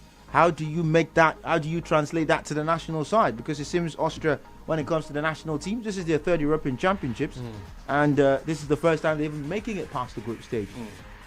How do you translate that club success to the national team, given the model that has worked effectively there? For the Italians or for any country at all? For the Austrians particularly. Well, I don't think there are just a few names here and there that you can pick on, and not exactly all quality in terms of what they have. And they appear to be better than these guys in terms of the quality of clubs they play for, in terms of the players they have, and in terms of the leagues they play. For Austria, if you say David Alaba and Sabitzer, you take them out, you probably would not take another name, because Arnautovic, I think he's in China now. Yeah, he's in China. And all of those guys. And it makes it really difficult, because in terms of the quality of what they have and quality of what features in the competition, then the Italians are better. So translating all that to club level, the quality of the player can actually come from club level. But it's a team sport. If you also do not have that sort of quality also to balance them or be the supporting cast, then it becomes a bigger problem, because it's not a sport where you expect one man to get the job done. One man can do the job in some certain areas, but not that one man will carry the entire responsibility. One man cannot play from defense to attack and other parts of the game. Yes, you can supply him in the box and then he would score, or he can be the goalkeeper to prevent the goals from coming in. But trust me, some quality balls will beat him at some point. And what they do not have, they have sort of compensated for it with their tactical play, which is credit to them, of course, and everything else they are doing very well in this game. But I think that the gulf in class, the gulf in quality between these two sides is why you think the Italians are better. And on paper or otherwise, they are better. They've been on top of this game. The Austrians have been playing catch-up. Yes, they've tried to attack a couple of times, but the Italians have been the ones asking the questions already, and they've been the ones threatening to have to see if they can score an early goal and take advantage of that, because of course that will force the Austrians to come out, and even from the get-go they're already applying the sort of tactical play that will not see this game delay into the level where you'll be looking for how to break them down, because they'll be defending too deep and then it might go into extra time and penalties. They probably want to score as early as possible and make these people come out, or then force the game to be controlled by them. I think that's basically what they're trying to do, and the gulf in quality is what is showing here, and they have players all across, from Inter, from AC Milan, from AS Roma, from Napoli, from PSG. You can't say the same for the Austrian guys. I mean, apart from David Alaba, who plays for Bayern Munich, Sabitzer, who plays for Leipzig. I think you had Lima, who's not a starter at Leipzig either. Okay, so you will struggle to come up with a lot of these names, and probably you need like 5 to 6 quality players to give maybe the other guys a run for their money and see what happens. But the Italians so far, they have been the ones asking the questions, and I think it's only a matter of time now before they take the lead. Well, of course, only a matter of time. Wembley is a significant venue for Roberto Mancini. 1992 was the year. He was part, of course, of that Sampdoria team that were thrashed, or that were beaten by Barcelona at Wembley. So you obviously know he has a gripe with the place. He wants to come back and win. He wants to come back and prove something. And of course, he wants to banish the ghost of that particular moment right there. He's also got on his bench Gianluca Vialli, Alberto Vanni as well on the bench. He's got a couple of those guys who were with teammates with him in that Sampdoria squad. So definitely, you know how much of an extra importance this is. 07000000889. We're still taking your calls. If Italy go 30 matches unbeaten and of course extended to 31, does it mean anything if they don't win the UEFA European Championships? They already are in control here, on top of their game. Whether they can sustain that, of course, remains to be seen. The referee at the centre of the storm is English. Not so surprising as far as that is concerned as well. Well, of course, a lot of reservations. Everyone's talked about the refereeing at this tournament. I'll go to VQ in a moment.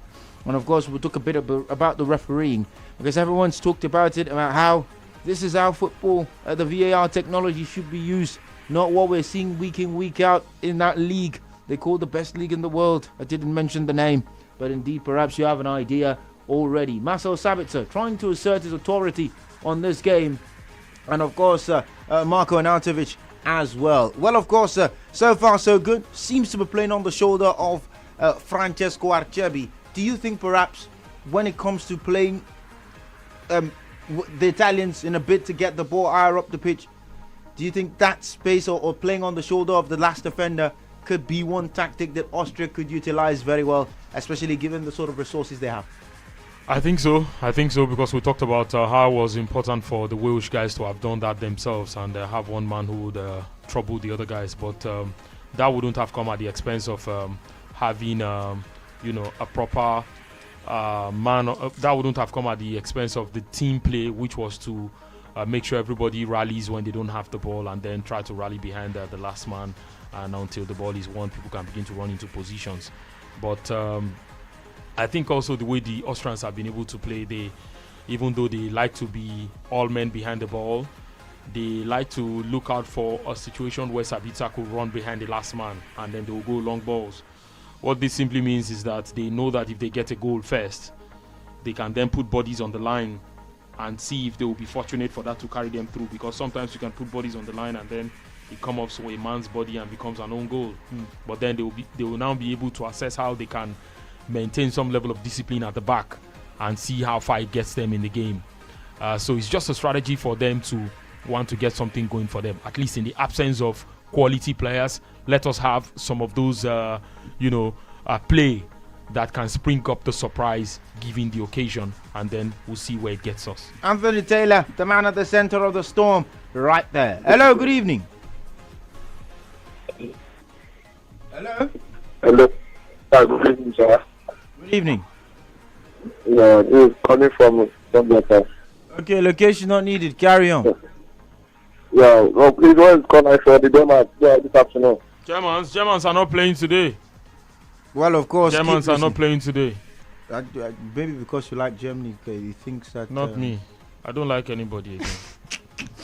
I don't like anybody. I was going to hold you to it. I told you Germany were not going to win the last group game. Well, but don't worry, we're going to. That time is coming. That time is coming. That time is coming. You sent me a message to say that. I said, look, football is played for 90 minutes. Yes, I wanted to. I told you so they're not going to win. They made it past the group, and I would rather focus on what the Hungarians did differently, rather than say that the Germans were not good enough on the night. These days, you are not sure what Yogi Löw could come up with, and it is a bit disturbing, but he's almost leaving the national team now, so maybe when a new man comes on board, we'll be able to see all of that.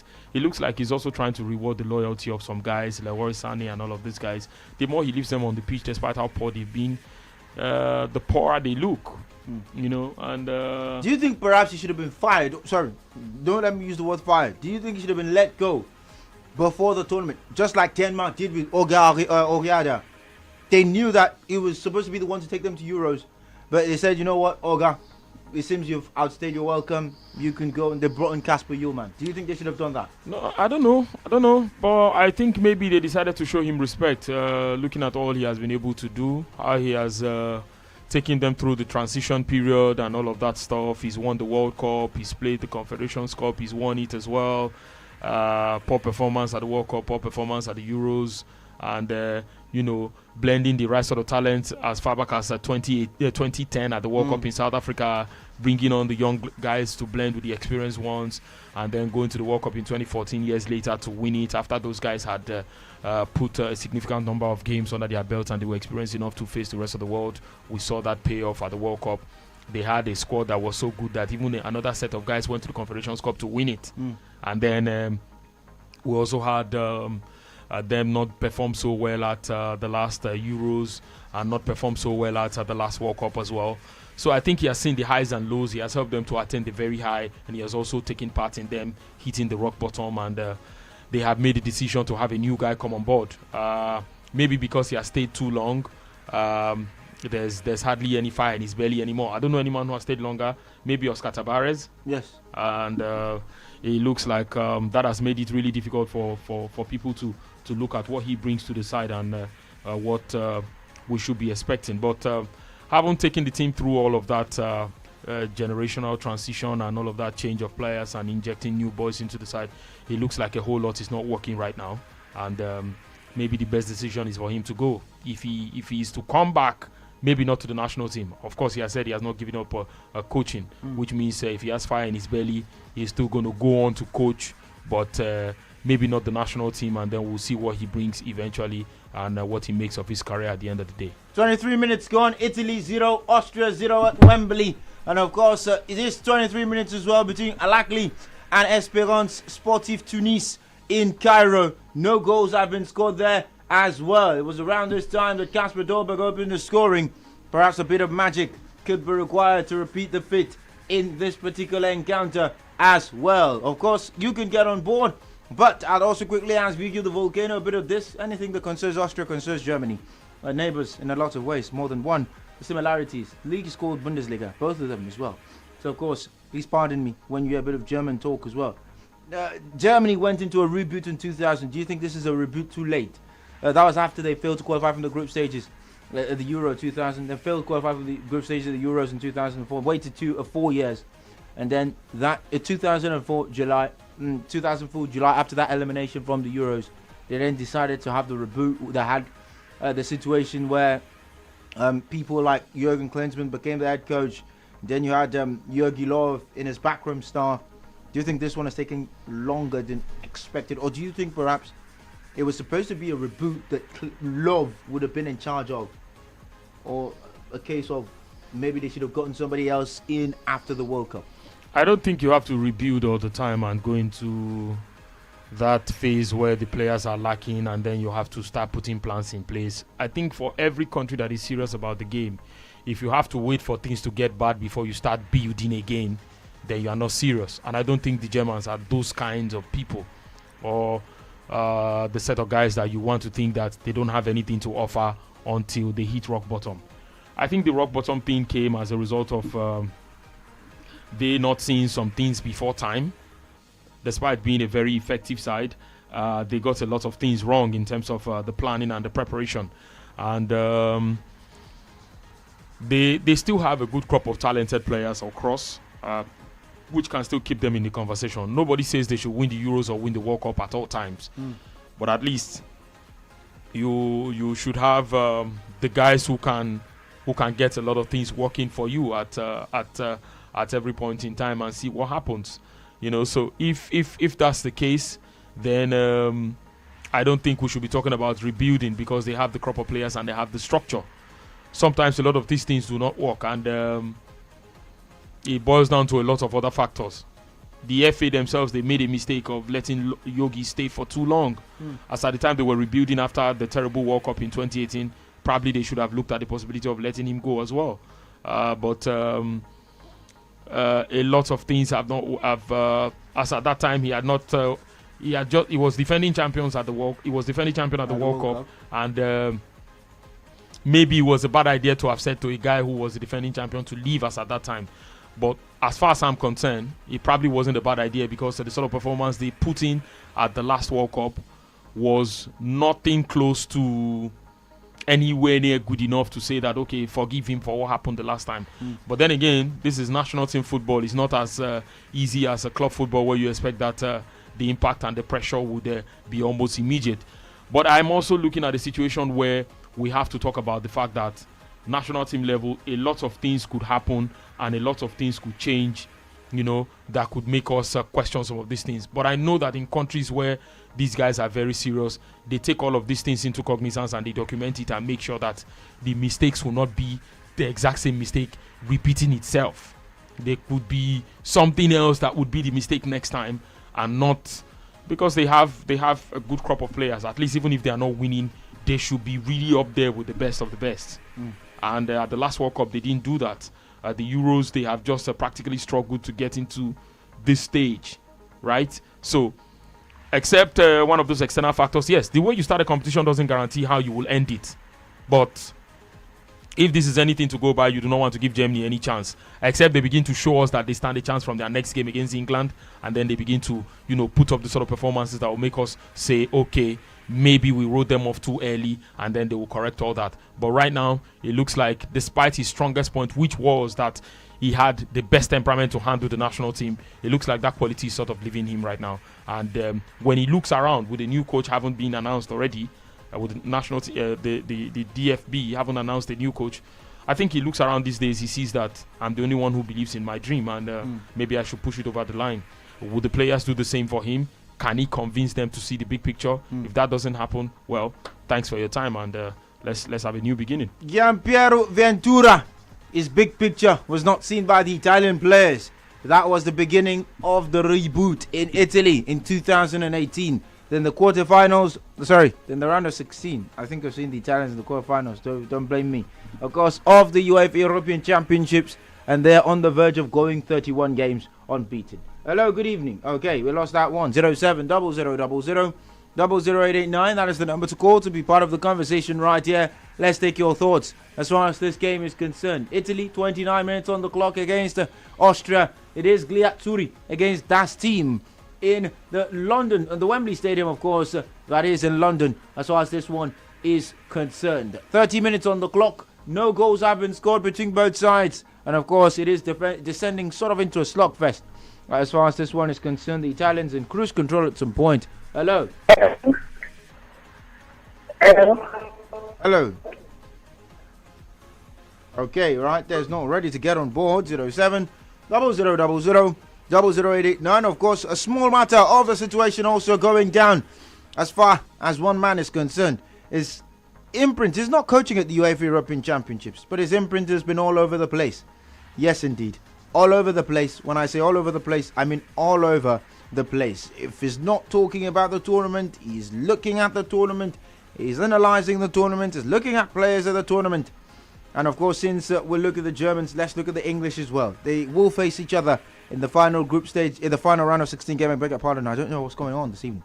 Of course, they'll face each other in the final game of the round of 16, England and Germany. And one man has definitely been the centre of attraction.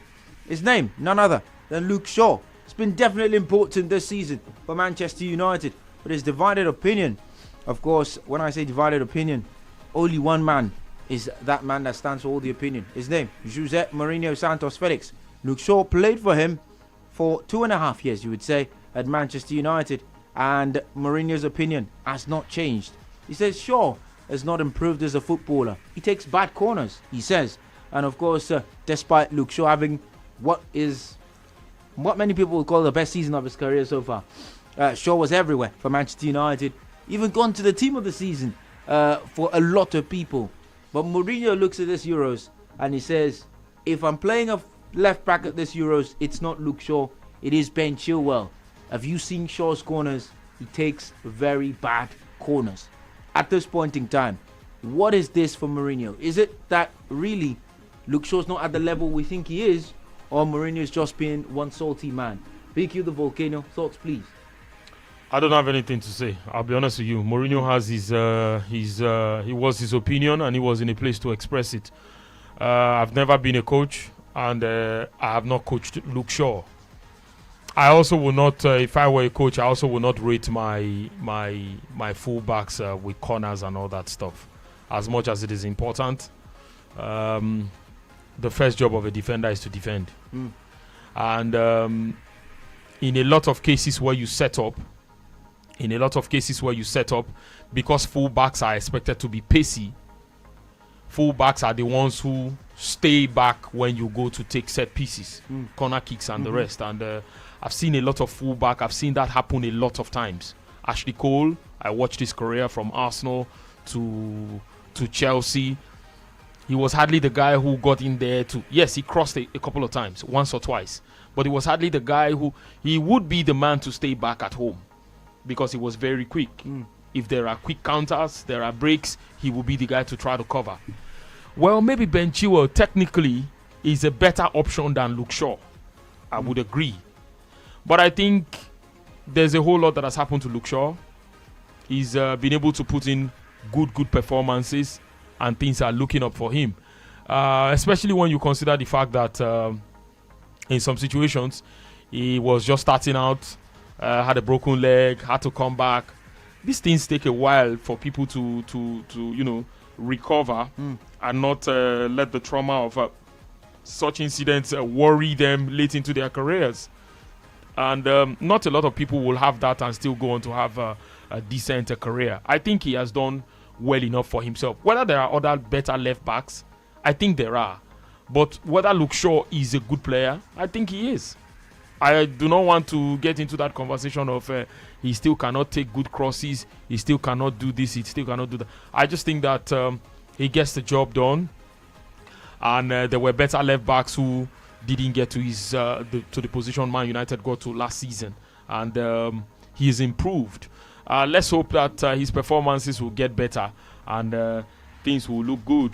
Because if we are to look at what he has done I don't think he's the worst left back in England. He's just 25, right? He's just 25. And for a guy who's 25, coming from a broken leg, injury and all that stuff, maybe there's an outside chance for him to still push and give his very best. Because if United had shipped him out after that broken leg and all the rest, we probably wouldn't know what would have become of his career. But he's still at the top club where he's struggling to compete every now and then, and things are looking really good. Towards the end of last 2 seasons, he had a good one. Last season, he also performed really well. So maybe there is a lot of work to be done. I quite agree. Luke Shaw has a lot of effort to put in and a lot of things to correct about his play. But I do not want to sit here and tell you that Luke Shaw does not cut it as a good player for me. I think he's a good player. Whether he's world class is a different story entirely. Whether he's an elite talent is a different story entirely. Whether he's going to go on to make something out of his career, that is on him. But if I think he's a good player, I think he's a good player. Okay, 0700000889. Of course, looking at both sides as well. Looking at the season they did have last season. Talk about Ben Chilwell and Luke Shaw. Is there a bit, of course, of saltiness? Mourinho never won, of course, to shirk add his opinions. He always has one thing or the other to talk about when it comes to this, guys. As far as he's concerned, he's not coached Ben Chilwell, but I know he's coached Luke Shaw. And if you say something about Luke Shaw, I'm quite curious to hear what he has to say as far as that is concerned. He's also had a lot of things to talk about. In fact, the English national team as well. 0700000889. Hello, good evening. Hello. Hello. Okay, well, of course, your line is not so clear. Well, let's let you know that after a VAR check, Abubakar Alioum is the star of the show in Egypt because Al Ahly have gotten a penalty against Esperance after a VAR check, and Ilyes Shetty has been sent off for Esperance of Tunis right there as well. A lot of drama going on down there in Cairo.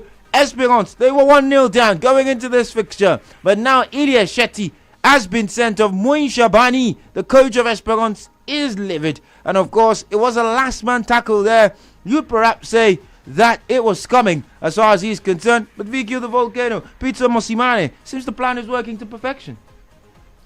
Well, penalties are hardly given to coaches. Penalties are hardly given to coaches in the sense that he was leading 1-0 and he knew those guys were going to come out.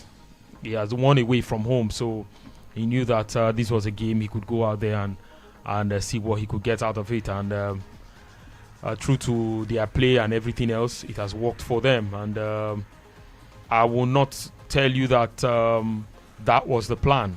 I'd rather say that the player was clever and the defender didn't take into account the importance of or the sensitivity of the penalty box for him to have made such a terrible mistake. The player was already ahead of you. You tried pulling the player back.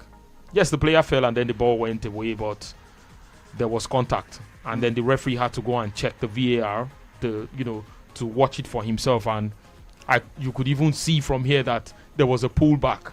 Probably minimal, but then if it was outside the box, it would have been a foul. And he was also the last man. So he gets a red card for that and a penalty. And if they score this penalty, of course, this is as good as they've been in the final already because they now have an away goal.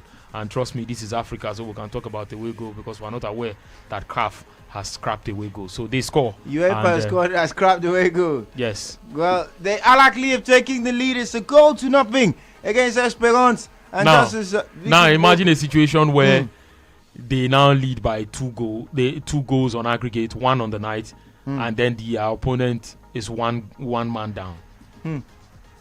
It looks like they have this final in the bag already. I mean, not the trophy in the bag, at least, but placing the final in the bag. The final in the bag already. And, we should be warming up for that already. Well, of course, we should be warming up. Indeed, myself particularly. Because these guys will need 3 goals now to advance. They wouldn't need 3 goals. Al Ahly will now sleep and let you score 3 goals. Well, of course, VQ asks whether Al Ahly will sleep and let you score 3 goals. And you could see, of course, the delight on the face of Pizzo Mosimane. However, the man, he stays grounded. He doesn't, of course, do much in the way of celebration as far as he's concerned. 38 minutes on the clock. Al Ahly won. Esperance. You know what they call rainy in Hausa? You know what they call rainy? I don't know what. Rainy is like sea finish. The guy don't see African football finishing like no be all this one. Beggy, look, I should be learning from Pep and not from people like you. What is this one saying? Like I saw CAF organized their first pro license diploma classes and it was done online. Mikel Arteta was one of the facilitators. Say, please don't tell Henry me was there. And then Pizzo was posting messages to shout these guys out to say great coaches. I said, now watch! Now watch! I was actually quite surprised. If he plays against those two, he will whip them home and away. But of course, he was in a place where he needed to be humble. Yeah. So, humility doesn't take anything away from you. Except in cases where people try to make you look foolish because you are humble. That's where it could be a problem because a lot of people know how to keep quiet, but there are some certain lines you don't cross, right? Don't cross it with them. The fact that they show you so much respect doesn't mean you should cross some certain lines with those people. So that's it. But I look at him all the time and I feel you can't fault him for being humble. But man, it is hard. I don't know if you've ever heard people say money doesn't make a man humble. Yeah. If a man is poor, maybe because he doesn't have money, that's why he's just anything you tell him to do. If you have money, that's what I'm saying. So for a guy of his achievement on the continent, I would say he's a cool guy. He's not boastful. He doesn't talk down on people. God rest his soul. He had a spat with Solomon Ogbeide one time, Coach Ogbeide, and it didn't go down well with the reply he gave was that he didn't shake Ogbeide when Ogbeide came to South Africa, and he said, "Well, I'm not his wife. I don't have to shake hands with him and all that stuff." But I know that it was in reaction to what happened in Nigeria that he also had to put up that sort of behavior. But I think for a guy like Pizzo, trust me, in this place, in this climate where a lot of people can be bossy over nothing, Pizzo is a cool guy. I think he's earned the right to be. I mean, Rulani just won the league in his country, and he's not even boastful because he knows that's how to stay grounded. That's how to stay grounded. Like, walk your way to the top. Do not think this level because you've attained the PSL or because you've won the CAF Champions League, that's the height. So if you're able to stay like that and still show a lot of hunger for every level you get to, you still want to make it past that level, it tells a lot about your ambition. And I think it's a good thing to have.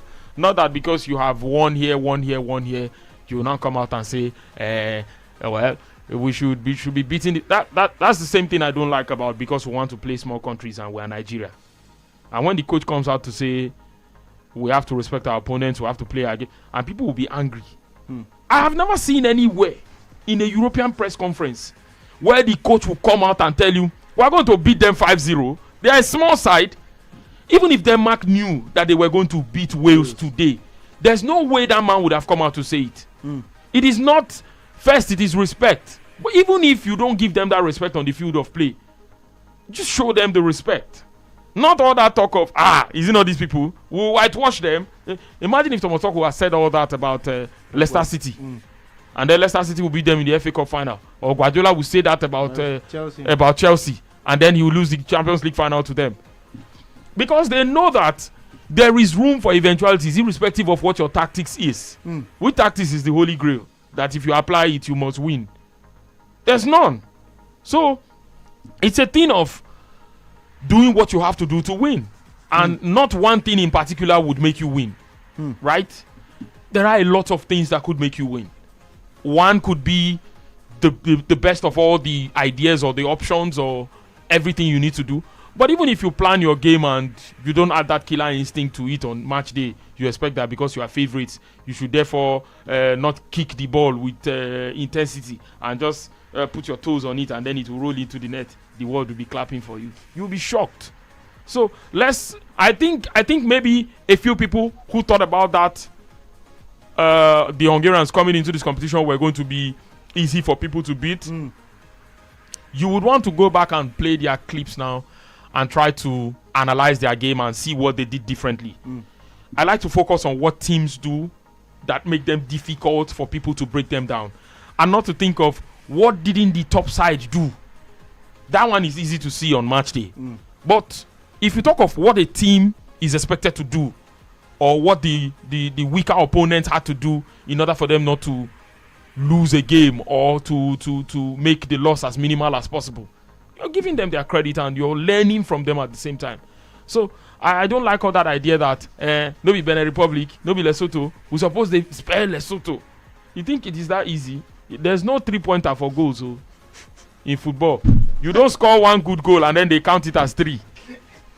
That's the thing. No matter how good a goal is, you don't score it and they count it as 3. Anyone so sometimes who see me on Facebook, I'm sorry if you're watching on Facebook. So sometimes that's the truth, but it is the reality we must live with. First, it looks like almost everywhere in the world now people have agreed that the quality of play in a country the quality of coaching in a country, the quality of play in a country cannot improve beyond the quality of coaching. I know that we say all the time that South Africa no get talent, they no get talent. But if we also judge it on the basis of club sides meeting on the continent, our clubs are not on their level. Right? We played Pirates twice. We played Pirates. They are in the final now. Then we even went to play CAF Confederations Cup, and then Pyramid sent us packing. I mean, that's the story. So it doesn't matter whether we have, yes, in some places the talents we have will count for us. It's like you saying because the English Premier League is the most competitive league in the world, for instance, it therefore means that every competition England is coming into, England should just clear everybody. And no, what some countries do not have in terms of the quality that exists in the Premier League, of which, of course, let's not even talk about quality of the Premier League without giving credit to foreign players in the Premier League as well. But the coaching that you have in some other places, I mean, we talked about it on one of those editions of the show where we said that the last 3 coaches to have won the Champions League, the UEFA Champions League, are all Germans. So the Germans are doing something different, right? That's what it means. So it's not a matter of this one be like this or that one be like this or this one is going to be the next Rooney. This one is going to be the next. Please let people be themselves and let's enjoy ourselves and play good football and go home. Well, of course, you can get on board 07000000. I'm sorry, in fact, if we have to talk about some of these things the way you ask the questions, we'll have to really hit at it definitely, and take it to, we have to take it home. Of course, definitely, we've got all the time. All the world in the time. I like seeing that. I remember one time. All the time in the world. No, it was world in the time. I'll tell you what happened. So we're in school this day, and I wanted to take a free kick, and I took all the world in the time. And I took all the time in the world. So I lined the ball up, stepped back, and the coach said, "FJ, you don't have all the world in the time." And since that day, once I wanted to take a free kick, everyone would say, FJ, you don't have all the world in the time. I hate to be reminded things like this because I have loads of such stories, but I will not. It's not for today. It's not for today. That was 889. I told Uncle last week. It's halftime. Yeah, halftime. And the Euros, Italy 0, Austria 0. Yes, it's halftime already. And in the CAF Champions League, 46 minutes, going on 47. It is Al-Ahly 1, Esperance of Tunisia 0. 2-0 on aggregate, but 1-0 on the night. Let's also let you know that earlier in the day in the Euros, yes, Denmark defeated Wales by 4-0. Yes, 4-0.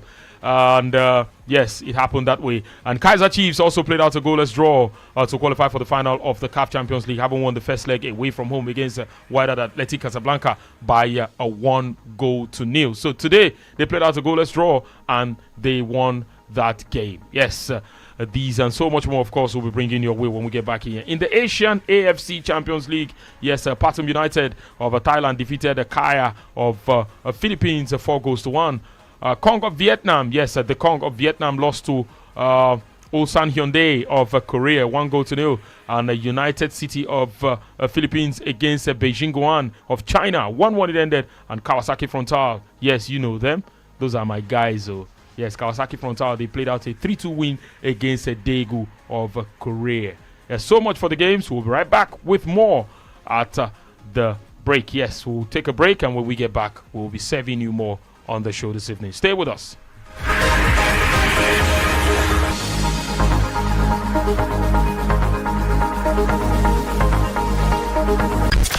When had enough of those corporate updates and your network fillers sound like...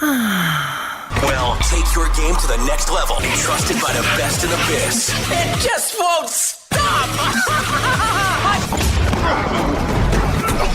The #1 sports station, Sports Radio 88.9 Brila FM. We are the original home for sports. The sport database is updated constantly. I love it. That's kind of cool. Not a new level. Where sample your ticket from Best King to yesterday's gone today. Keep your lucky day for Best King to You are royal, you oh yeah, come make me bet with Best King to go check these scores today. Keep your lucky Bet King. for Best King. Playground for kings. My name is Reminisce, and I'm a football fan. Just like you, I love the drama, passion, and banter that comes with football. And I want to hear your views on the exciting action from your team and mine. So let's hang out every week on The Agenda with Reminisce, where you are the experts and your view is valid. Let's banter, throw shade, and relive the action of the past week. Every Monday from 8 p.m. on 88.9 Brila FM. The Agenda with Reminisce, because your voice matters. This is what we live for. To connect with history in the making. To stream every breathtaking moment. To witness Mbappe, Kane, and all the football greats. To be part of the journey to glory. This is where we live the good and the bad. And unashamedly give our all to the beautiful game. Live the experience. Watch all the Euro 2020 action live from Supersport on Showmax Pro. Sign up at showmax.com. When the fans asked for more, we at Sports Radio 88.9 Brila FM gave them 4 wishes and a magical line. It simply means when you call 0700000889, you're routed through 4 different lines. So when you dial the magical number 0700000889, you get through to us on 4 lines. That means you have 4-in-1 chance of having your voice heard on your favorite radio station. So go ahead and start dialing. It's the 4-in-1 package from a home of the fans. Portugal win, England draw, Germany win. I hope everything is okay. This one you're talking to yourself. No, Joe. It's the new free-to-play game on LiveScoreBet called Pick 6 1x2. See, all you have to do is pick 6 match results between home, away, or draw, and you win a jackpot of 1 million naira. 1 million naira. What if nobody picks 6 correct results? No problem. LiveScoreBet is giving out a guaranteed 500,000 naira every round to players who got the maximum amount of predictions correctly. Hey, me too. I am going to play Pick 6 1x2 on LiveScoreBet. Terms and conditions apply. LiveScoreBet, home of free bets. Some people have that special phone number. Sometimes it's the first number you ever had. Or that number that rhymes with your birthday. Or the number that your first girlfriend, Titi, gifted you. Now, imagine having that number taken away from you and giving to someone else, all because your line was inactive. Oh no. Oh my, such painful stuff. But guess what? With Glow Always On, that won't happen, because for just 500 naira, you stay connected to the Glow network even if your SIM is inactive. Now you can really rest easy and never worry about any of that, because Glow Always On will keep your phone number for you. Just dial *777# and select Always On to subscribe. Good day, sir. How you doing? Welcome. Very fine, sir. Okay, see the job, I don't bring and come. Okay, everything. Yeah, everything I didn't, sir, including the banner and the flyers. Okay, let me quickly take a look at. Nice one. These flyers are sharp. Yeah, nice one. Okay, I tell you before, say, I go do you well. I don't change the people when I dey work with. Now, I dey work with Brilla Press. You know, I complained the other time. Even my boss complained about everything. Now make me come change to Brilla Press. Now, Brilla Press, I dey work with now. I can see everything. They are very sharp. You don't need to tell me, okay, anything when you want print, carry and go Brilla Press. Oh yes, Brilla Press. At Brilla Press, we guarantee you the best in quality printing with up-to-date technology. Our services include idea generation, conceptualization, design and production from cards, calendars, books, magazines, t-shirts, banners and souvenirs. Brilla Press is located at 150 Ikorodu Road at Deboale House, Onyepanu, Lagos. Call us on 070-8860-6282 or 070-8860-6252. For inquiries, email press@brilla.net. Our website is www.brillapress.com. Brilla Press, on time, every time.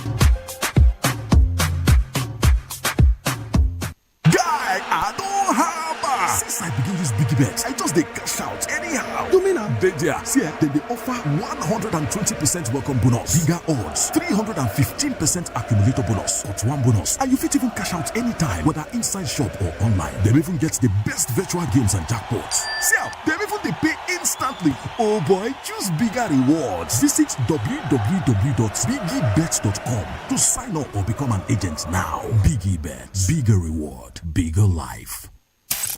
Hey sports fans, you can now watch your favorite Brilla programs live on Android and iPhone devices anywhere you are. Download the Brilla app on Google Play Store for Android and the Apple App Store for iPhone users. Just type BRILA and look for the football with a microphone wrapped around it. Download the app and watch your favorite presenters live. What are you waiting for? Just type BRILA and look for the football with the microphone wrapped around it. Take Brilla anywhere, everywhere. Brilla, your home of the fans. Not a new level. We are sample your ticket from Baskin to yesterday's gone today. Keep your lucky day for Baskin to you are royal, you oh yeah, come make me bet with Baskin to go check these scores today. Keep your lucky Bet King, playground for kings. This is what we live for. To connect with history in the making. To stream every breathtaking moment. To witness Mbappe, Kane, and all the football greats. To be part of the journey to glory. This is where we live the good and the bad. And unashamedly give our all to the beautiful game. Live the experience. Watch all the Euro 2020 action live from SuperSport on Showmax Pro. Sign up at showmax.com.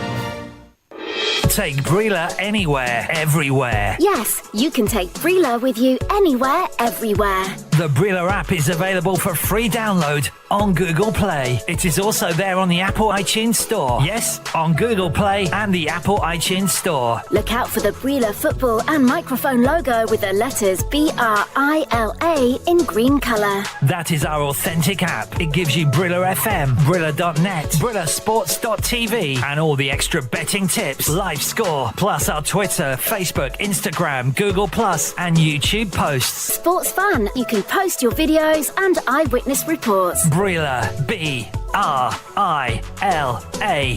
Available for download on Google Play and the Apple iTunes Store. Take Brilla anywhere, everywhere on your handset. Portugal win, England draw, Germany win. I hope everything is okay. This one you're talking to yourself. No, Joe. It's the new free-to-play game on LiveScoreBet called Pick 6 1x2.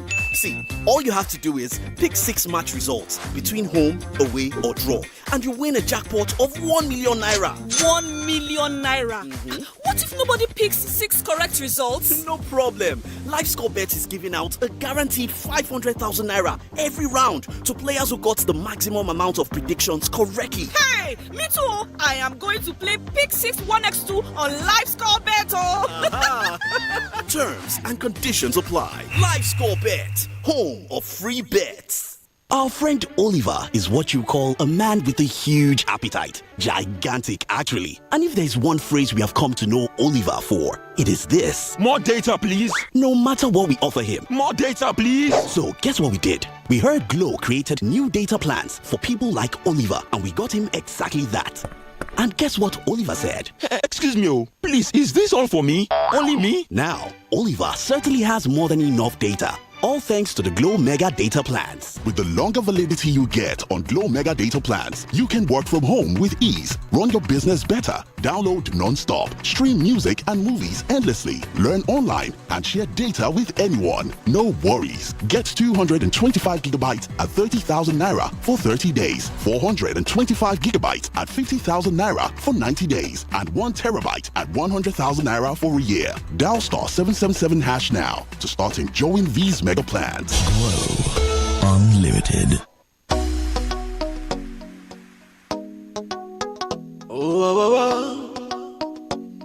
Yeah. With the plan. Music and sports every Saturday morning, 7:45 a.m. and on Sunday too, at exactly 8 a.m. for a repeat broadcast with Dr. Larry Samote. Make you no touch that dial. Brilliant FM. Make you no touch that dial. Brilliant FM. Exclusive, yeah. 88.9. Music and Sports Special every Saturday, 7:45 a.m. and the repeat broadcast at 8 a.m. on Sunday with the coach player, Dr. Larry Zamajay. Make it a date. Yeah. With the plan. Music and sports every Saturday morning, 7:45 a.m. and on Sunday too, at exactly 8 a.m.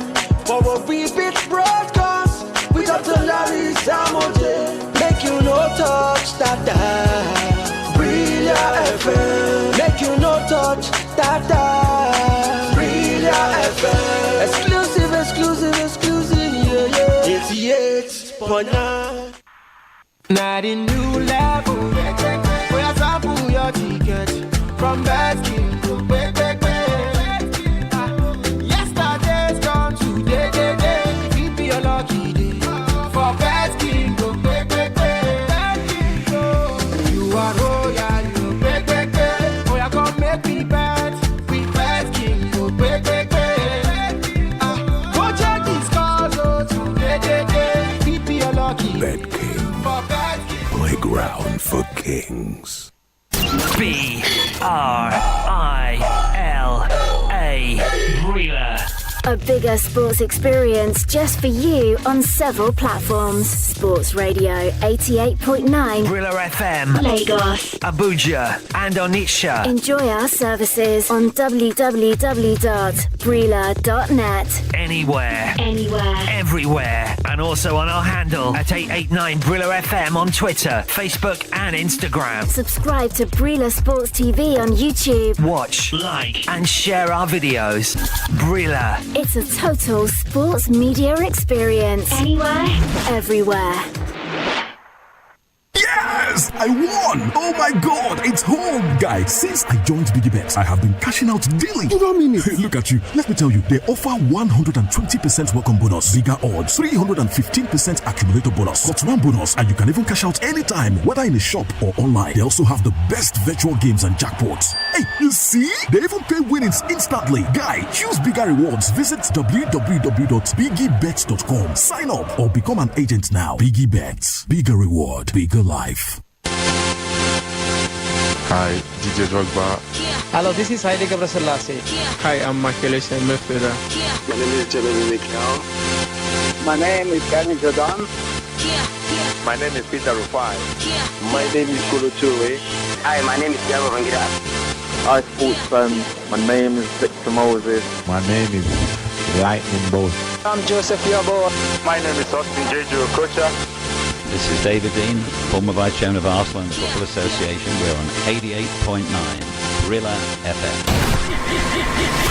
We're reaching out to bring the big names to you.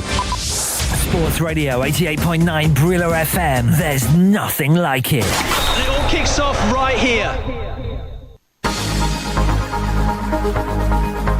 Of course, second half underway at the Wembley Stadium in London, I beg your pardon, right there between Italy and Austria. Marco Verratti currently, of course, getting up, winning that free kick for Gliazzurri, and they're 45 minutes, of course, away from what could prospectively be a 31-game unbeaten run. That is if they get the result they so desire. They didn't score in the first half against Turkey, but they did score in the first half, of course, against in their last two group matches. Interesting to see what their reactions will be. Austria, on the other hand, of course, not conceding a goal in the first half for the second time in this tournament. The first time was in that last group game against Ukraine.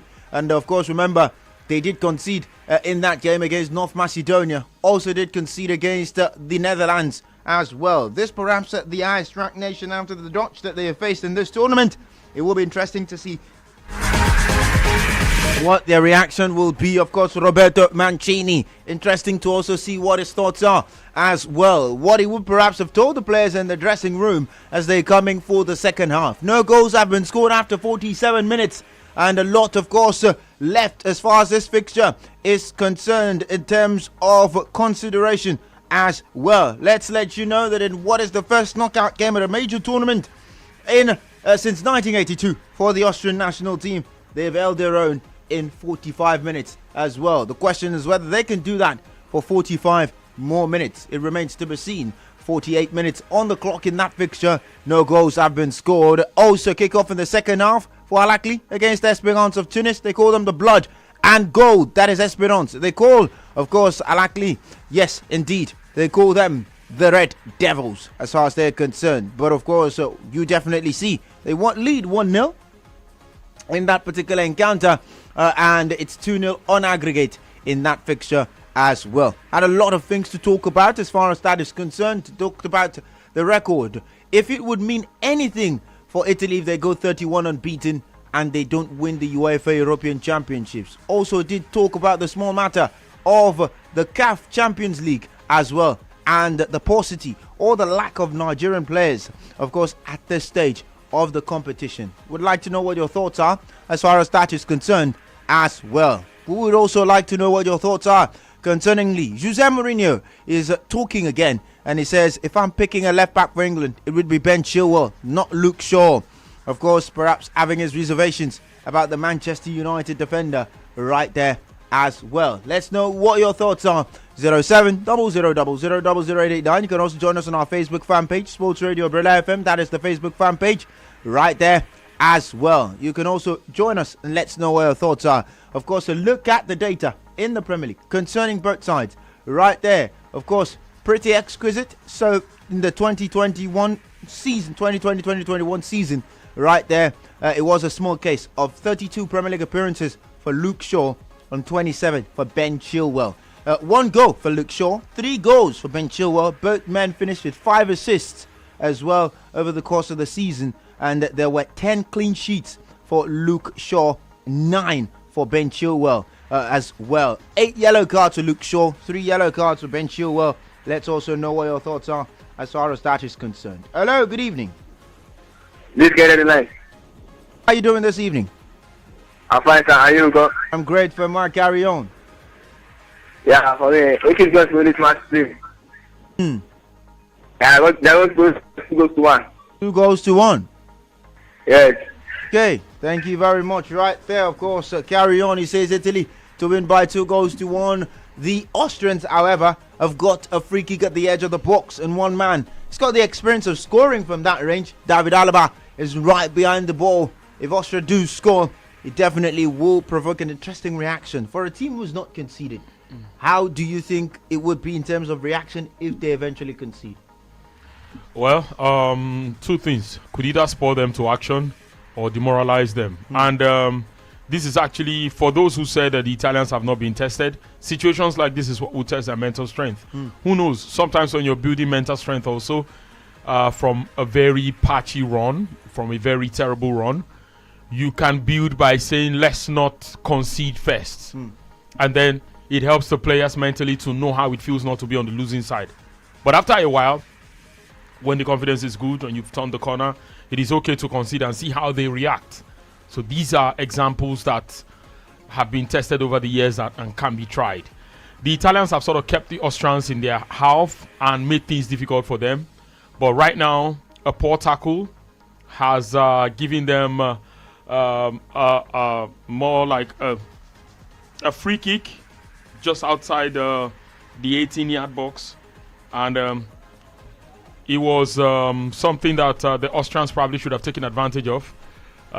They had one counter-attack before then, and it was Marko Arnautovic who had the ball with him, and still some quality in that brother. Dragged Bonucci for like how many this in different dribbles, drawing the man on the ground, and it was good to see. But really, the Italians have got to do better. It looks like the Austrians have not conceded in the first half. They seem to have found their spark, and things are looking really good. The Italians have kept possession, kept it in the half of the Austrians, and they have, made it difficult for the likes of Arnautovic and Sabitzer to run in behind, and that has been very, very good credit to them. But in the second half, the Austrians are throwing everything at them now. It could have one side. The good side is, from situations like this, they could score because they are also closing down and making sure that they win possession as fast as possible. But the downside is they could concede, and that could make it difficult for them because these Italian side, given the antecedents of going 12 games without conceding, you want to say that they are a hard side to score against. And let's see if that will eventually work out. But the Austrians are really putting in the sort of efforts that would make you think that these guys have a lot working for them. And that was what I said the last time when we were talking about how small countries can prepare and be all in your face and make it difficult for you. You could win, but they would make sure they minimize the extent of the damage in terms of what you could do to them. And credit to the Austrians and how far they have gone. It looks like the development in Germany has sort of rubbed off on them. Yes, because you now have Austrian coaches in Germany. Yes. Adil Sotter, this other guy, what's his name? Speaking of Germany. Yeah, I mean, I'm talking about Austrian coaches in Germany. Sotter was the guy who used to be at Bayer Leverkusen. Borussia Mönchengladbach. Eintracht Frankfurt, I beg your pardon. Yes, and he's moved now. And the Gladbach guy is German, Marco Rose. Yes, he's going to Dortmund now. And a few other guys. I mean, even Marco Rose's number 2, René Maric, is Austrian. And a host of Austrian coaches who are coming through the system, and things are looking really good for them. So you want to say that as much as you give them a chance to make things happen for themselves, they are compensating in a lot of areas, and things are looking really, really good. Glasner was the Yes, Olivier Glasner, who was at Wolves. Yes, he's at Wolves, and all of those guys. And there are a few other names that are also popping up, not yet in the Bundesliga, but they are in other divisions, and they are looking really good. And you want to give these guys credit to say that a lot is working for them, and a few things are really looking to be on their path right now. So the Italians, I don't know if they will self-destruct today, but it looks like their options, their ideas are not gelling for them. The ideas are not connecting. It looks like there is still something amiss. Probably they would find it and get it right. Maybe at some point you want to take out a Verratti and see what maybe a Locatelli can give you. And let's see if they can pick the pieces up from there and try to reconnect again. But they are doing the job. But the Austrians, really, the way they have gone about their play, committing a lot of men forward, we have always talked about the downside to that. Tactics will always have places where you can, pick out a part of the game and use that to your advantage to get the better of the opponents. It looks like the more men they commit up front, the more the difficulty leaves them to cover spaces at the back where the Italians will try to cover. And good idea that David Alaba has dropped down to the left back position. He's the most experienced man in that position, and given that they are playing against a more illustrious opponent, of course you want to play your best players in their best positions in order for them to give their best performances. Well, of course, we definitely have to wait. 55 minutes have gone in that fixture. No goals yet between Italy and Austria, as Leonardo Bonucci heads a corner wide for Gliatori as well. And of course, still talking about the shape of this game, but we're also taking your calls on 07000008889. 56 minutes gone in that fixture. 55 gone between Al-Ahly and Espérance Sportive Tunis right there as well in the CAF Champions League second semi-final, second leg as far as that one is concerned. Hussein El Shahat has come on in that game. He's one player that Peter Mosimane rates a lot. He got the first goal for them in the FIFA Club World Cup last 6 months ago, as far as they're concerned as well. Definitely looking to seal up the game as far as they're concerned in that particular place. Well, of course, we're still taking you closer to the action, and we're still taking you responses. Italy, of course, looking to make it 31 games unbeaten tonight. What are your expectations in the second half of this encounter? Hello. Good evening, Ezzy. Good evening, from what's your name? My name is Emmanuel. How are you doing this evening, Emmanuel? I'm cool. I'm doing fine. VQ is here as well. Yeah, Victor. Good evening. Yeah, good evening, Emmanuel. How are you today? I'm fine. Okay. I'm enjoying the game. Welcome. Yeah, for me, I know this. I've been from the onset. I know that the Austria team has a little bit disturb the Italian team, but it will go through at the end. Maybe 1 or 2 goals to nil. They're not going to concede. Yeah, for Mourinho, that one is just beefing Luke Shaw. For me, anytime I would choose Luke Shaw over Benchiro, but I don't know. Mourinho from the onset doesn't like Luke Shaw. I know that for sure. Okay, you're doing a good job. Thank you very much. Thank you very much right there as well. Well, of course, let's let you know that Al-Ahly have doubled the advantage against Espérance of Tunis. It's 2 goals to nothing. And of course, ability. Yeah, dude, that's you. That's you. That's you there. That's you. And Mohamed Sharif was the one who doubled the advantage. Assist has come from one man I love so much. His name, Magdi Asha. Of course, what a talent. Hello, good evening. Hello, good evening. Good evening, Femo. What's your name? Olawale. Okay, Olawale, how are you doing this evening? I'm good. I've got VQ the Volcano here. Hello, good evening, PQ. Yeah, welcome, bro.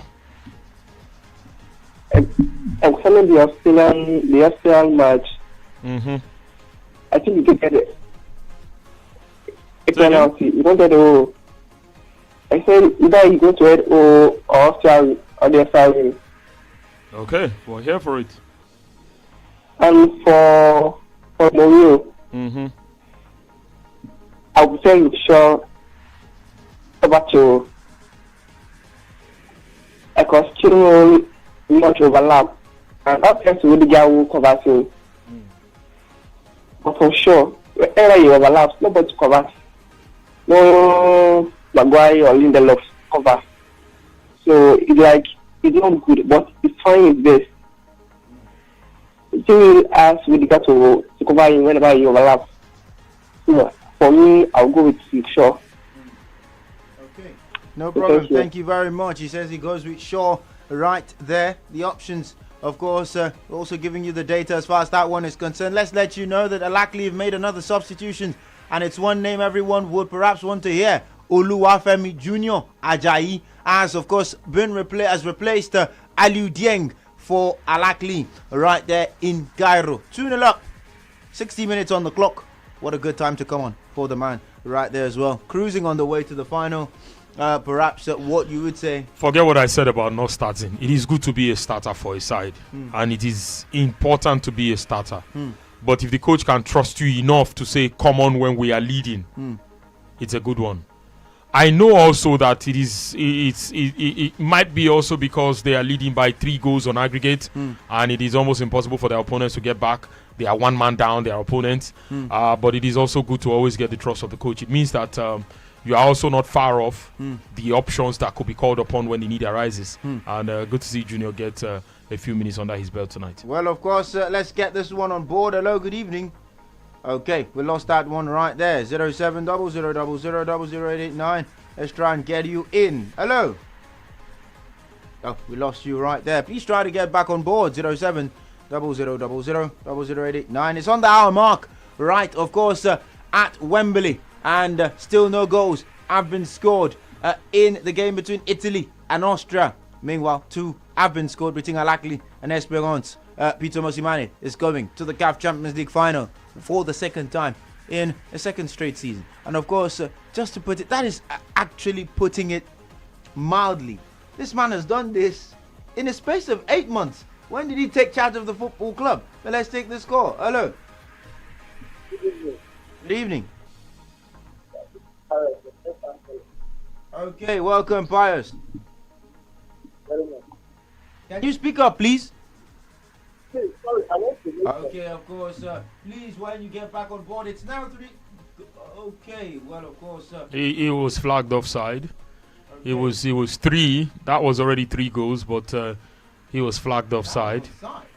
Well, we might have to wait for VAR to call that, but it looks onside to me, and let's see what the decision will be, because they're calling for VAR to have a second look at it.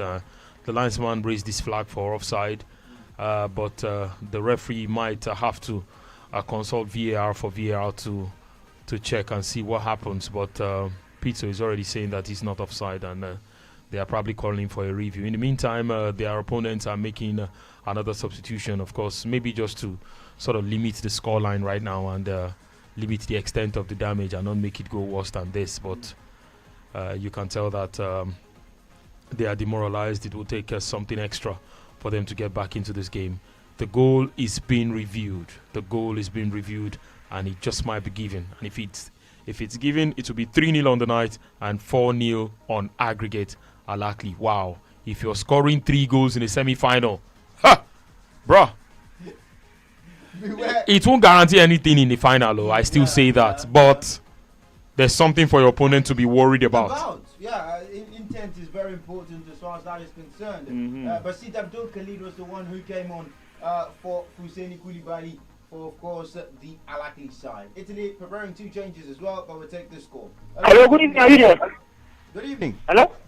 Good evening. Yeah, good evening. My name is Sam. Okay, Sam, welcome. All right.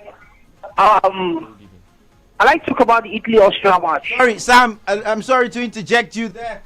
Our man, Vicky the Volcano, is in Cairo. And of course, he can tell you for sure, I'm free, that the goal has been given. Yes, it is now 3-0 Al-Ahly on the night, 3-0 against Esperance of Tunis, and 4-0 on aggregate. Yeah. Hello? Al-Ahly Esperance, we don't you. I want to talk about that match now. Okay, let's go. Let's go now. Let's hear you.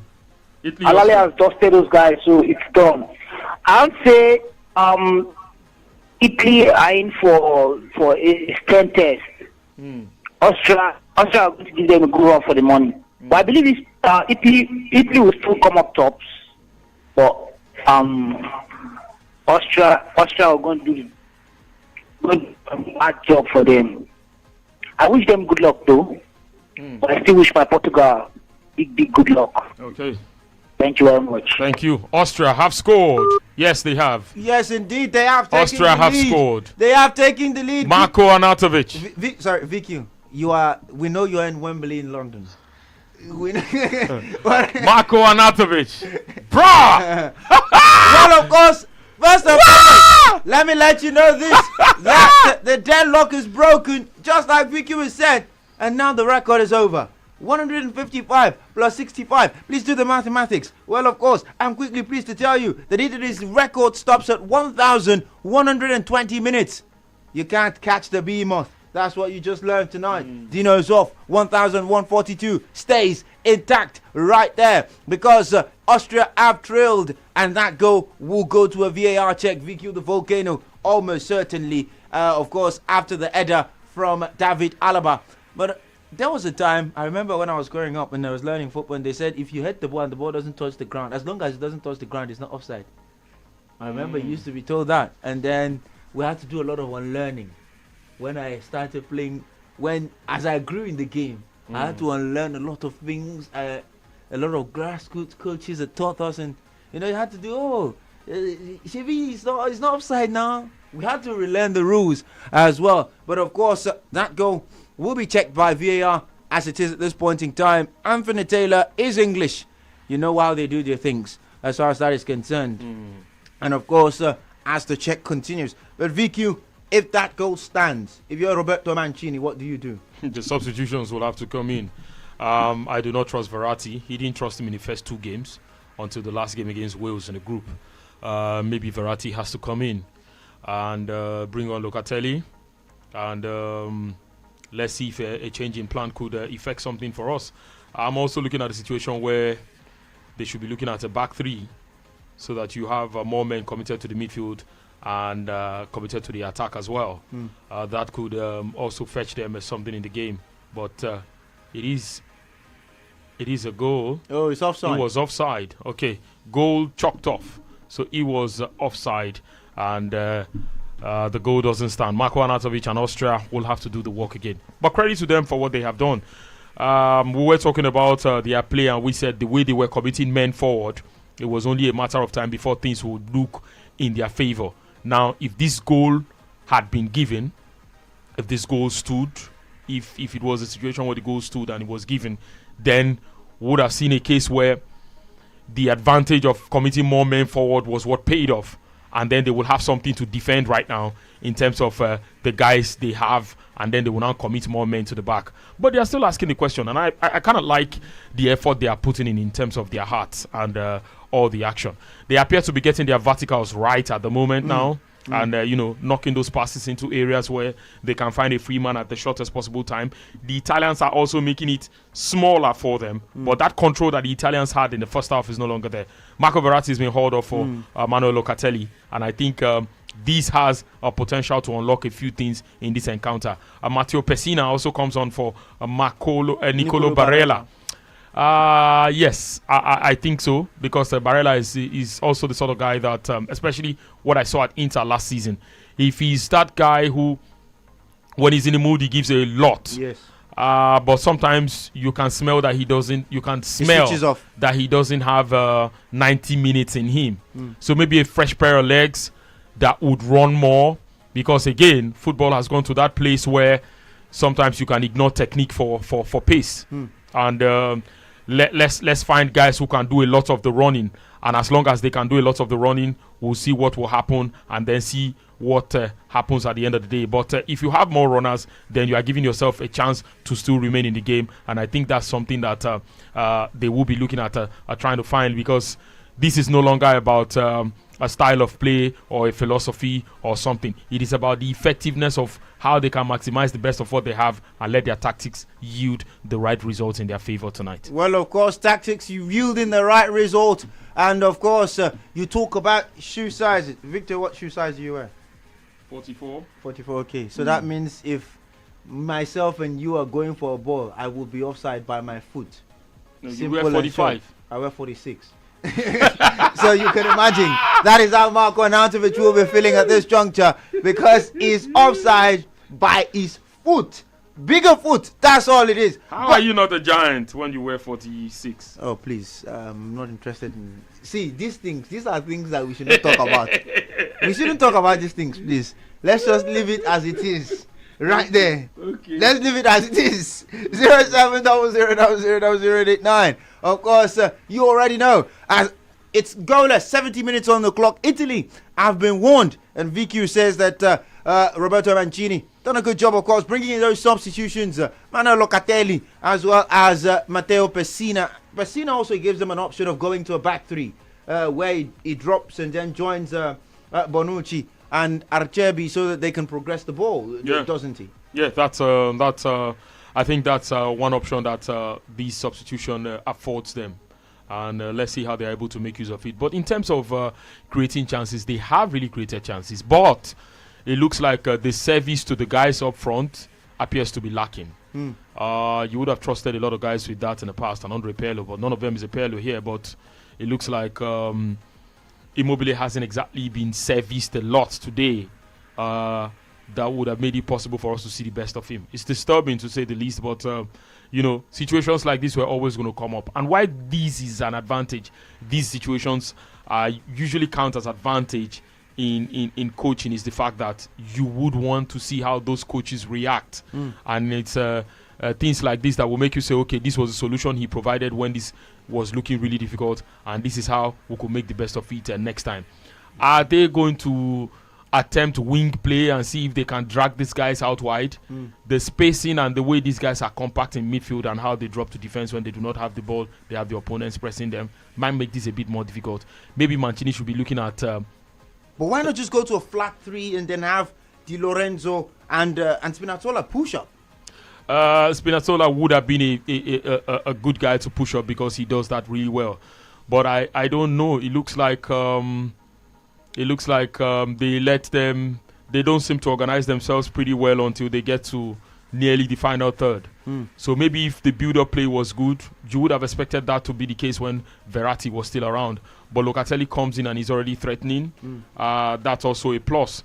But let's see a situation where there could be late runs of people getting into the box. Barella is no longer here. Maybe an Insigne would want to try that, so that you offer a bit of width and you offer a bit of centrality to their play. In case Immobile is not in the box when that happens, you might just see a situation where the guys will get it done.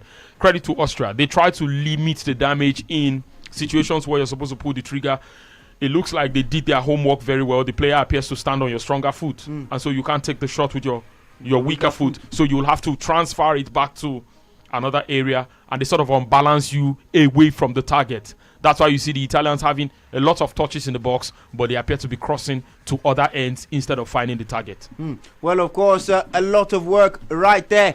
You definitely expect Austria to be prepared for moments like this. They've waited how many years? Waited 39 years for this moment. And of course, to be playing knockout football at a major tournament again, you wouldn't blame them for putting their life in it. And of course, you wouldn't also blame them for saying, at least if you're going to go down swinging. That's exactly what the DAS team, that's what they call them. That's what they're doing against Gli Azzurri. No goals scored after 73 minutes. Right there, 070000 00889 is the number to call to be part of the conversation. Let's take your thoughts as far as this one is concerned. Of course, Junior Ajayi almost getting an assist for Al-Ahly right there as they seek to make it 4-0 against Esperance of Tunis there. It's no longer a scoreline, it's becoming a hiding at this juncture. Hello, good evening. Okay, of course, please try to get back on board. Turn down the volume of your radio set. Move away from your radio as well, right there as well. 0700000889. We'll also take your comments on Facebook, Sports Radio Brilla FM.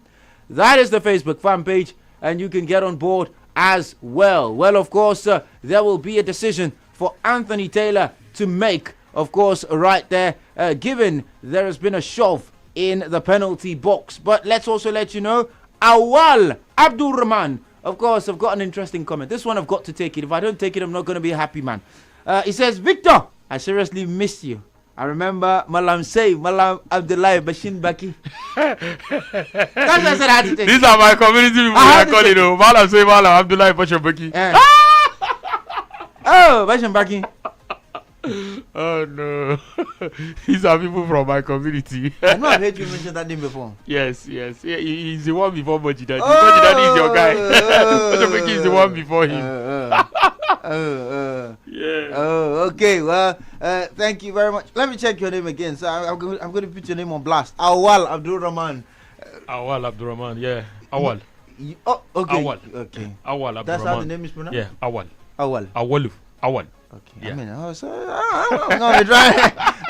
But you are trying. You're doing it. Well, you're doing it. So Anthony Taylor is waiting for VAR reports while there's a bit of a water break, but he needs to decide if that is a penalty. A penalty?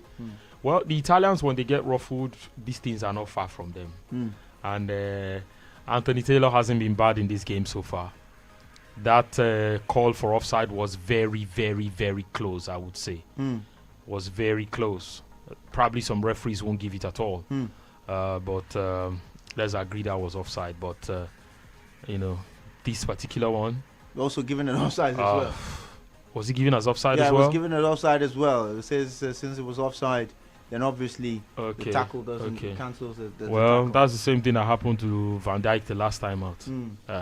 And then he's out for the entire season and missing out for the entire year. But he posted pictures of ball walk today. So yeah, good. Definitely good to see right there. Missing out on the Euros but doing ball walk. Hello, good evening. Okay, we lost that one. Please try to get back on board. 07000000889. Victor Blessing is begging VQ the Volcano and Italy. He says, please help me talk to Italy. I played them over 2.5 in the round of 16 game.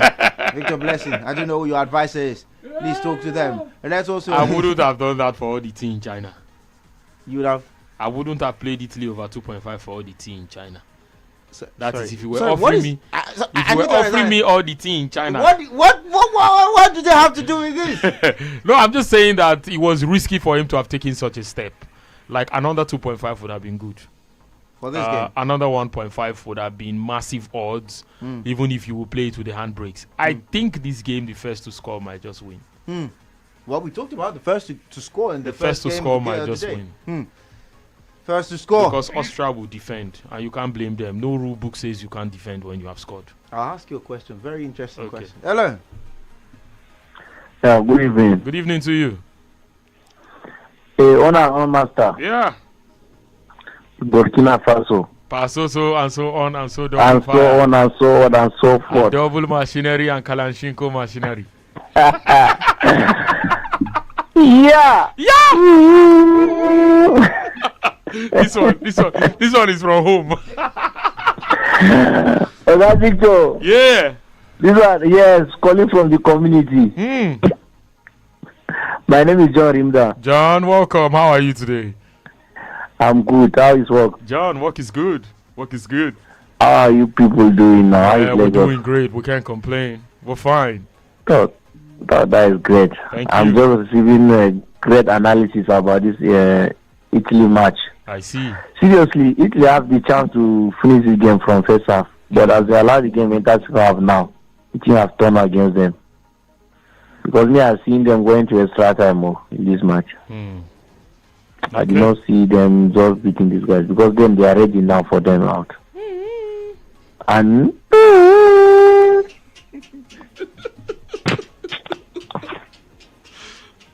all right, John. Thank you. All right, Doctor. Thank you. Thank you very much, John. Thank you, John. John, I mean, what you done? I need more callers like this. You know what? You know what you people to call? I want you to go so that all the pretense that VQ has been trying to cover up in the office, so that everybody can see VQ for who he is.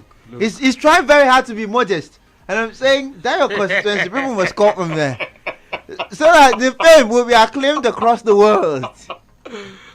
Everybody must know. I'm just saying. I'm being honest. Everybody. That's even John. Wait till Zaza gets here. John knows what I'm talking about. He knows Zaza. Zaza. If we're going to wait for Zaza, so be it. I think I need to start praying. Go on the mountain and say, Zaza, please, you have to come. So that so I can see Vicky the Volcano in his.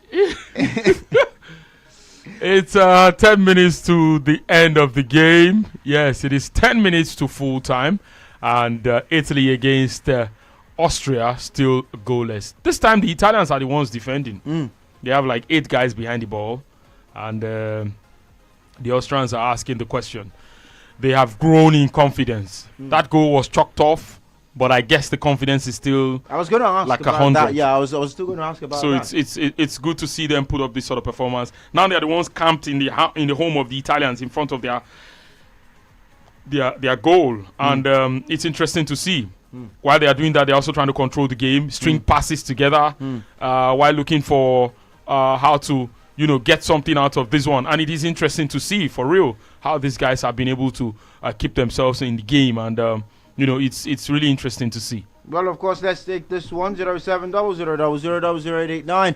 That is the number to call to be part of the conversation. Please do get on board right there. When you look at the Austrian squad, of course, it doesn't reek of stardust. Yes, you look at that and you say, who can you compare to Lorenzo Insigne? Who can you compare to Ciro Immobile? A man, of course, who's contending for the golden boot, the European golden shoe every season. Well, you say, of course, there's a gulf in class. You look at the defense and you talk about the Minister of Defense as well, in the name of Giorgio Chiellini. Or you look at his general, Leonardo Bonucci. Which defender? Is it Alexander Dragovic? But we take this call. Hello, good evening.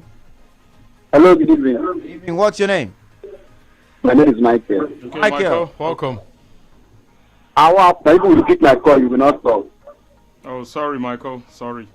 Okay. I have a question to ask. Okay. I want to know about Al-Ahly. Why are they playing? They are leading 3-0. Okay, 3-0. Okay. Yeah. There's a question I want to ask. Another one. They say a true fan. Hello, are you hearing me? Yeah, go on. They say a true fan. For example, now you're a Chelsea fan. Say if you carry against Chelsea on it and you play bet, say it's wrong. Is it true? I don't have that answer. I'll be honest with you. I don't have that answer. because as a Chelsea fan, if I saw a man that Chelsea will lose, if I carry against Chelsea and I win the money, they say I'm not a true Chelsea fan. No. That one has nothing to do with true fanship. You knew they won't win and you took advantage of it. No. That's not a true fan. Look, that one has nothing to do with who a true fan is. I beg. Don't let people tell you they are decent. Okay, thank you. Thank you. How would somebody say? Because would Nigeria be playing Portugal, for instance, and I'll pick Nigeria to win? Let me tell you something. So this thing, 2018 World Cup, there's this girl that likes to bet, and she comes to me and she says, oh, she wants to bet. And I'm like, Argentina will beat us. And she says, no, it's not possible. I said, okay. It's your money. Look, people have to understand that when money is involved, but it's always good to throw away sentiments and let common sense prevail. If you know that the game will not produce 3 goals, go for your under 2.5 or stuff. Like the guy that played over 2.5 in this game. Like it's already 82 minutes. Where's the goal? Where are the goals going to come from? So what I need to understand is this. Did you know study the pattern? No, study which pattern? No, he thought because Italy had scored 3 goals in 2 matches and then they rotated and had just 1 goal the last time out. It'll be 2 goals. It therefore means that okay, it was because they rotated. But then, when it comes to punting, if you do your research, you know that sometimes it's a situation. Well, Italy are gonna make 2 changes, and Ciro Immobile, of course, as seen his days spent, is gonna be replaced by Andrea Bellotti. Another man. This man has not been prolific in the Italy jersey. In fact, he was the one that started on that night, ill-fated night right there, of course, in Milan when they were also got drawn by Sweden in the World Cup qualifier. There's also Domenico Berardi, who I was going to talk about. He's been replaced by Federico Chiesa, a man who's a game changer, Vicky. I expected Chiesa to have played ahead of Berardi, but it's okay.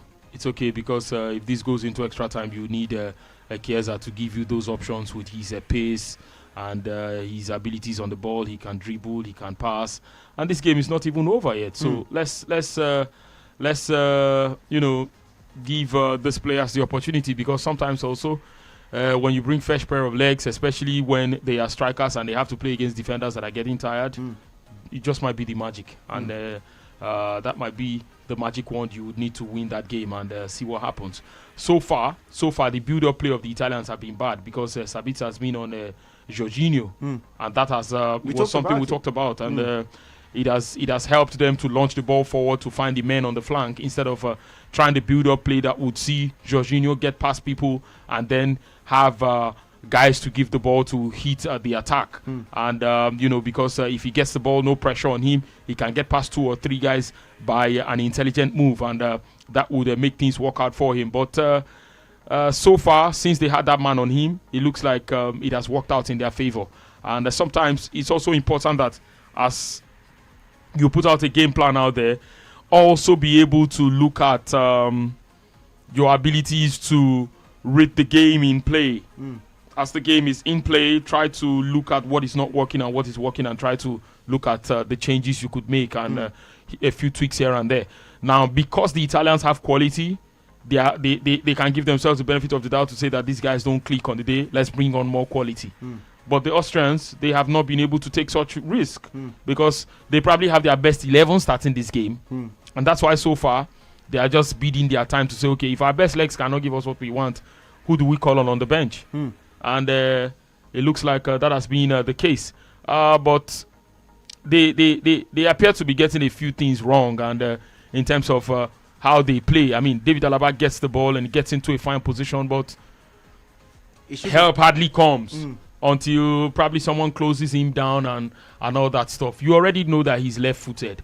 Now, offer him help in a 1-2 situation where he can run into a place where he's comfortable enough to put in a good cross or take a shot at goal.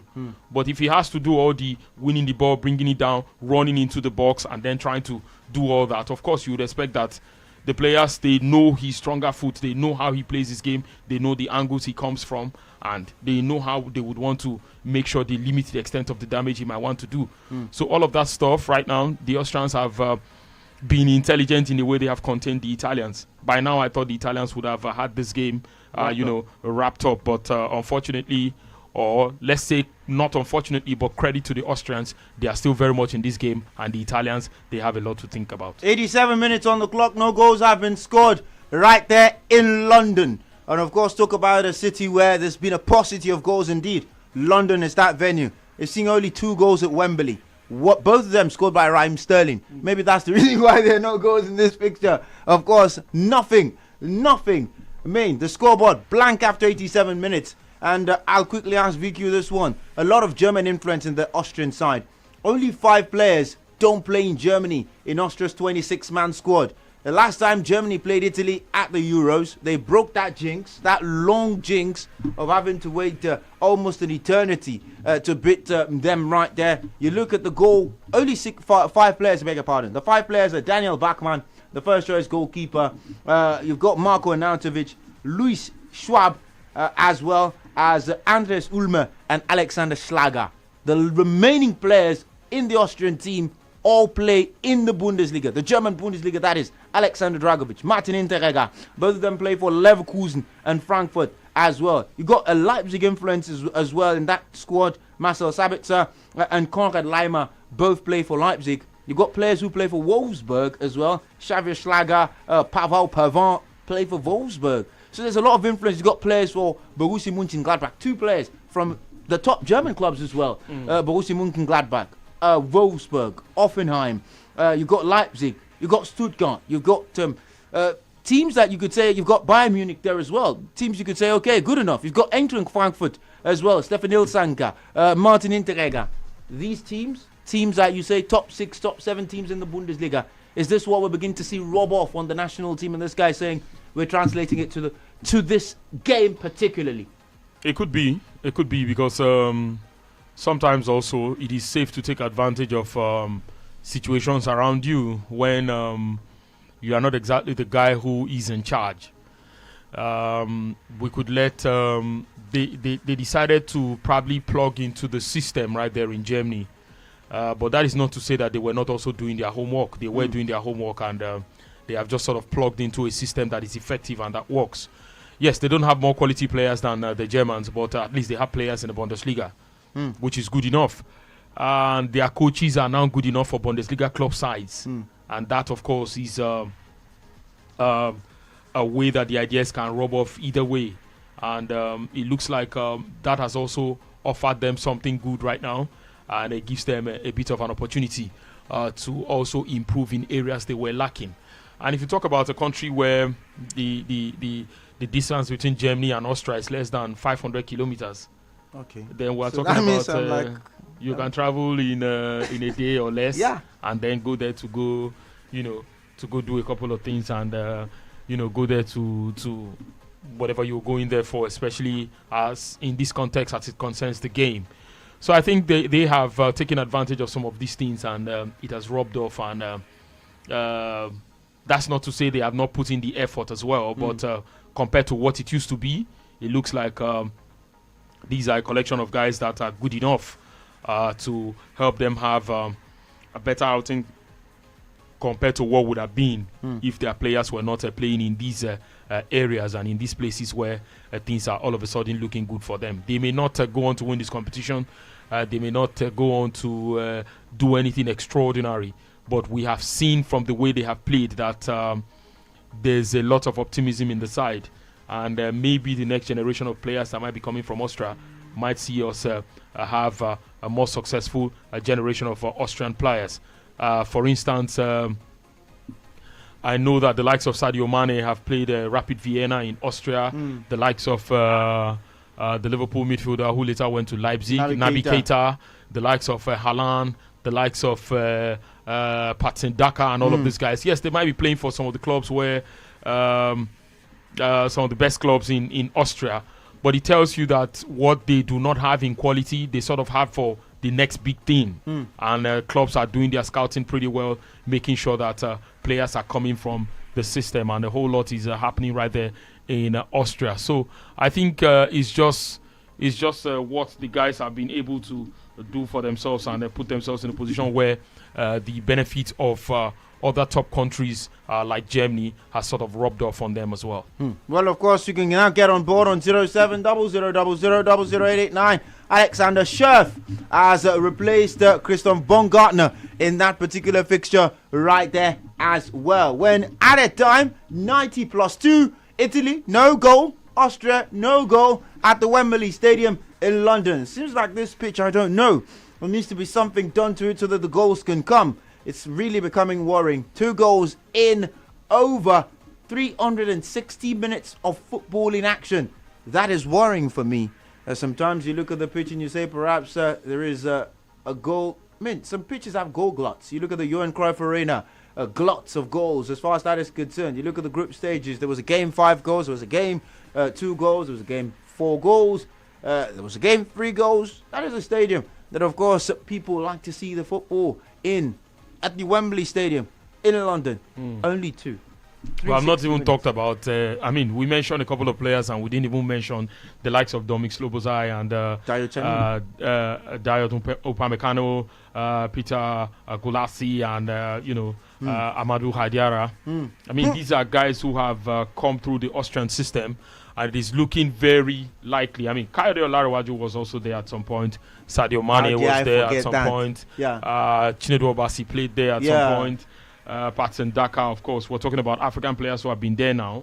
Naby Keita, maybe what's his name? Jeji Samaseku. Yes, Samaseku, of course, is another player.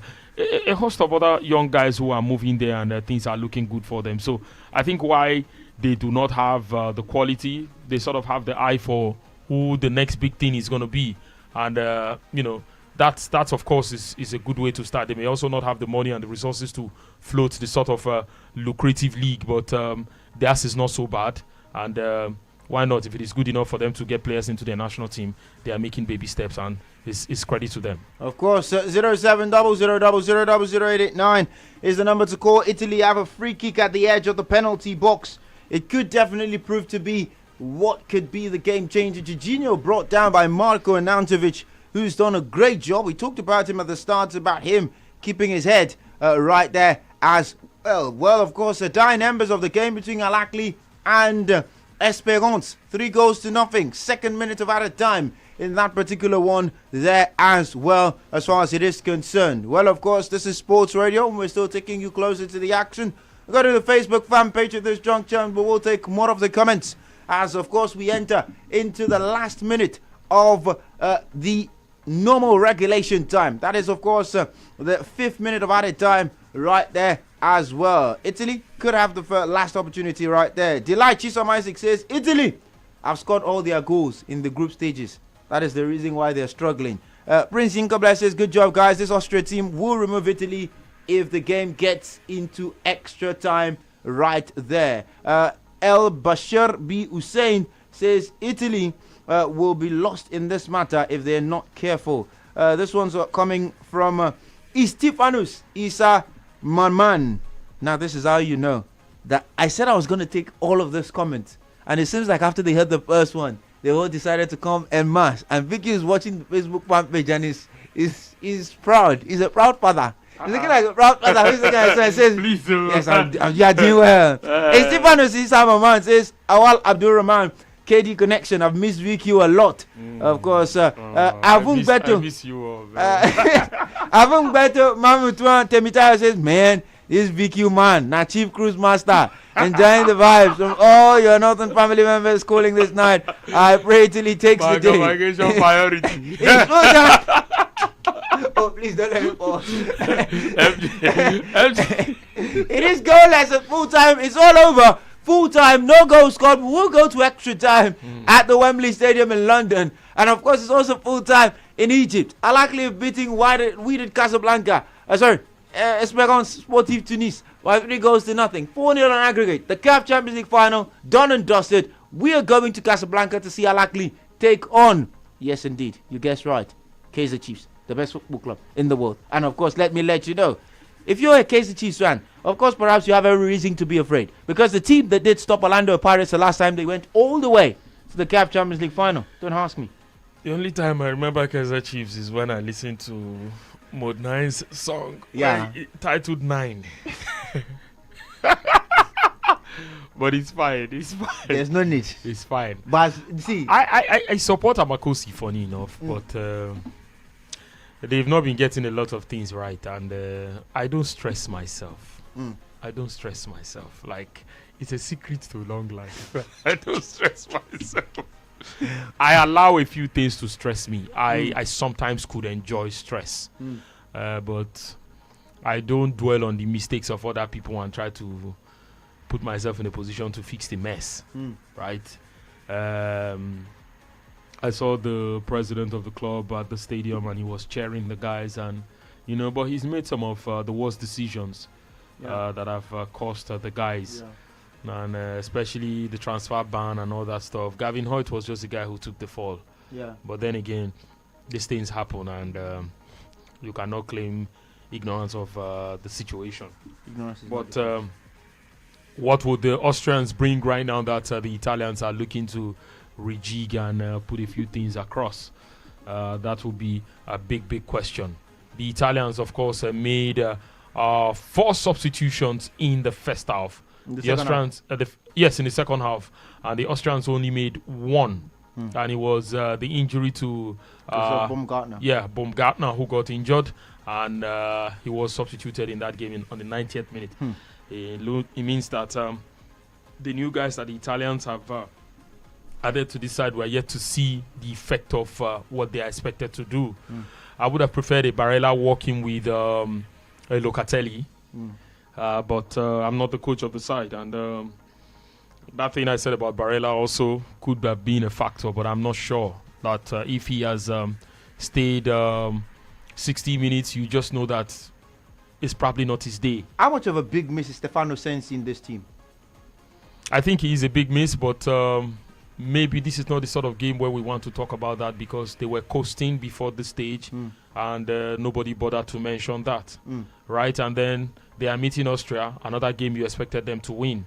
And probably it will be too early to talk about that. Maybe if they were playing a Belgium or France or Portugal, and all of the sides were giving them problems, we would have said, okay. But since he's a quality player, he brings a whole lot into the side, and maybe you would want to say that they miss a guy like Sensi. But one other thing again that Italian coaches do that could make you want to question a lot of things about their play is that first, their defenders defend. And unlike the Dutch and the Spanish guys, they don't pay attention to ball-playing defenders. I think since tactics is like culture from one country to another, and culture is learned and shared, the Italians should sometimes let go some of this huge ego thing and try to exchange ideas, because sometimes you need ideas to fit the purpose, right? So if you have all of those, you will not exactly depend on the register who builds from the rear, because there might not be another Andre Pirlo. That's not to say they didn't lose game under Pirlo, and that's not to say Jorginho hasn't done a good job, but maybe you need those sort of strikers who can also be creative strikers and make things happen, like in the days of Roberto Baggio, where if he plays and maybe someone else plays up top, he can still be that number 10 to supply all of that, because he will put himself in a position where he can. It's not about him. He can draw the attention and magnet all the attention to himself while freeing on the other guys to do the finishing.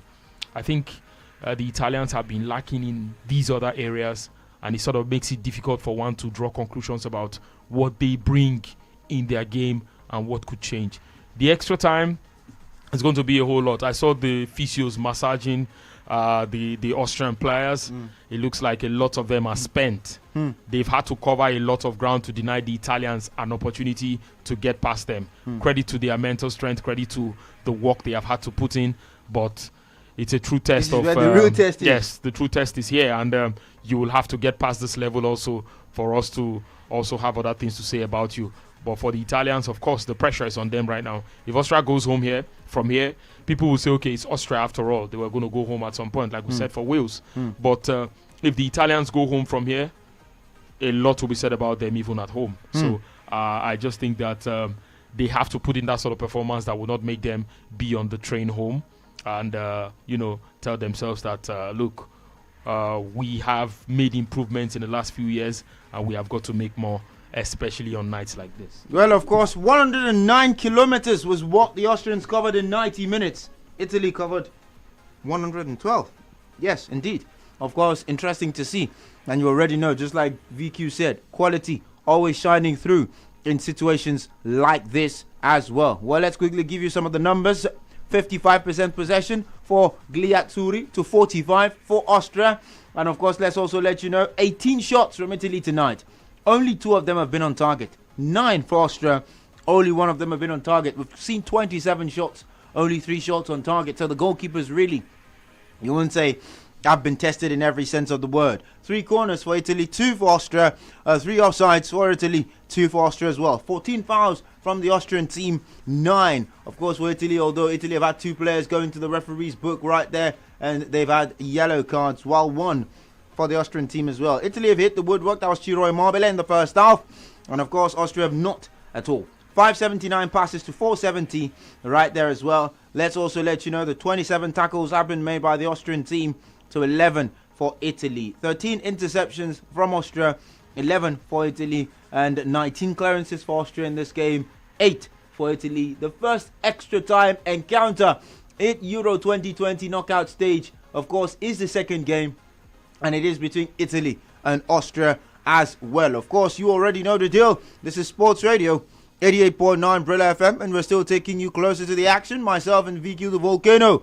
Yes, indeed. We are giving you all the updates from the games. Earlier on, Al Ahly booked a place in the CAF Champions League final, and they did that by winning 3-0 against Espérance Sportive de Tunis. Moïn Chabani, of course, will perhaps have nightmares of Pito Mosimane as far as he's concerned in that particular one. They also made him see flames last season as well. Well, of course, still taking you closer to the action. Italy yet to score at Wembley. Austria yet to score at Wembley. 07 0000 00889. That is the number to call to be part of the conversation as we enter into the 3rd minute of extra time at, of course, the Euro 2020 second round of 16 encounter right there as well. Well, of course, you already know that players having an important role to play as far as the games are concerned. One thing, of course, I can tell you for sure is that some players are not even getting so far so good. We've not seen Andrea Bellotti coming to the game. He's really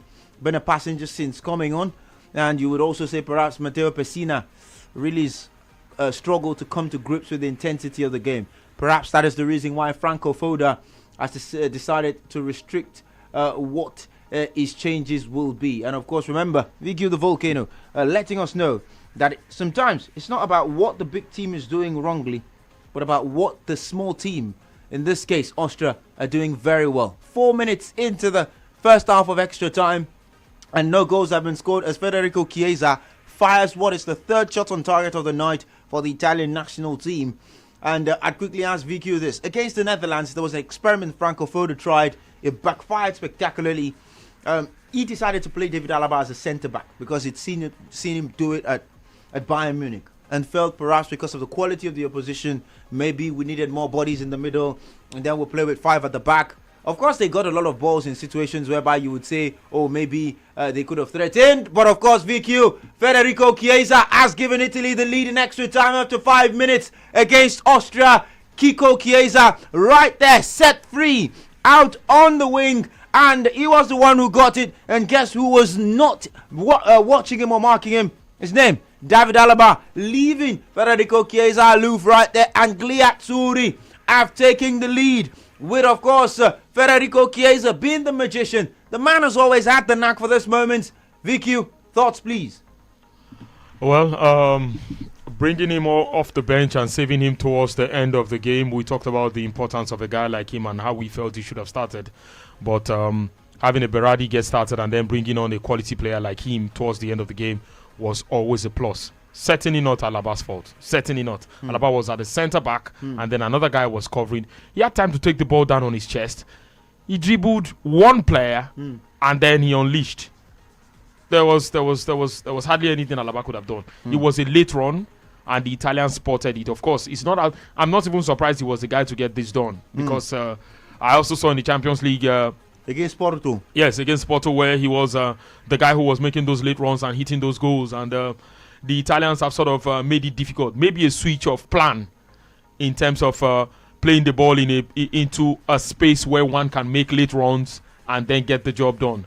But credit to them. They have been able to do the job. And like we were saying about the quality of the Italian side, that is finally shining through as well. And the Austrians might want to come out now to see what they can get for themselves.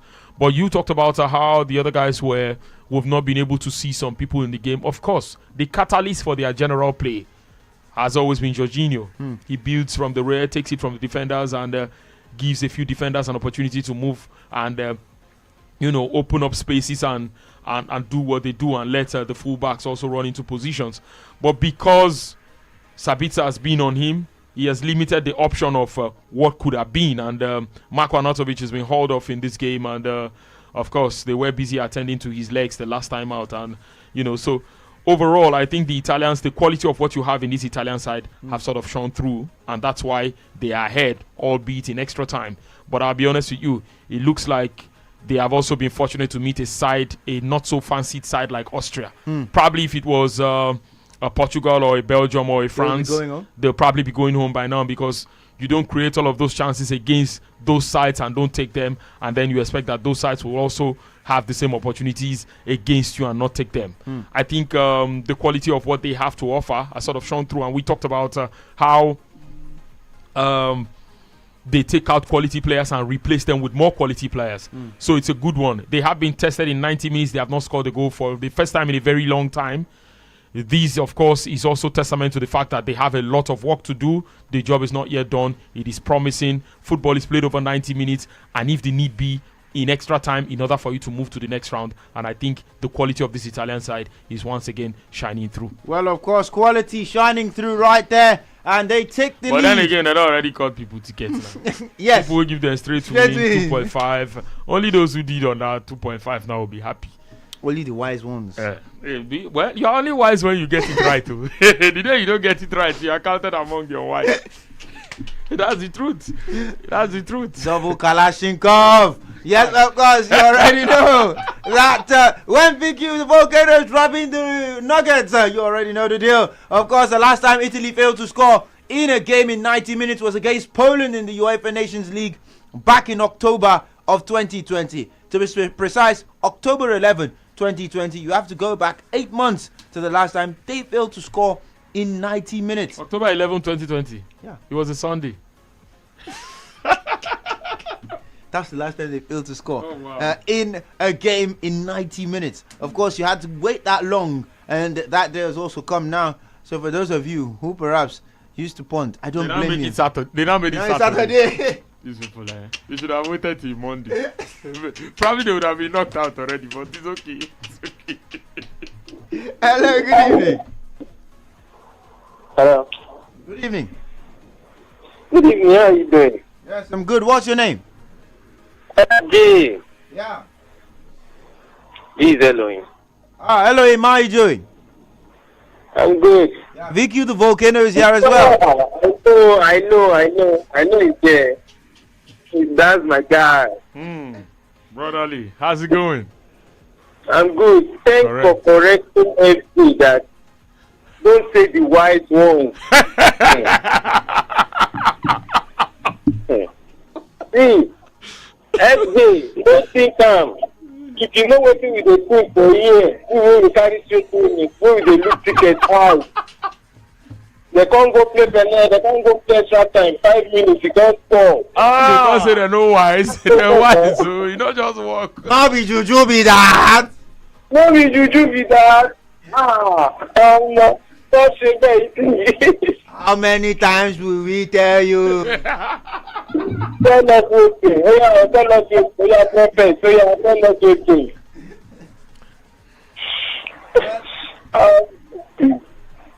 Go on. No. You said, okay, no problem. Just be good. I'm enjoying you guys. Hello, thank you. It's like Thank you. Victor, you speak more about Usa, right? Not quite. I lived there for a while. Okay, because I was born in Kano. Oh, you were? I was born there too. In Kano? Yeah. You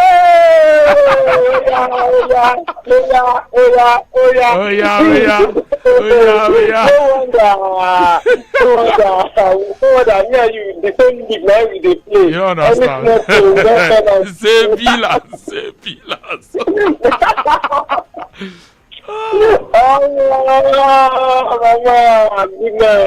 All right, thank you. Good night, bro. Thank you very much for getting on board right there as well.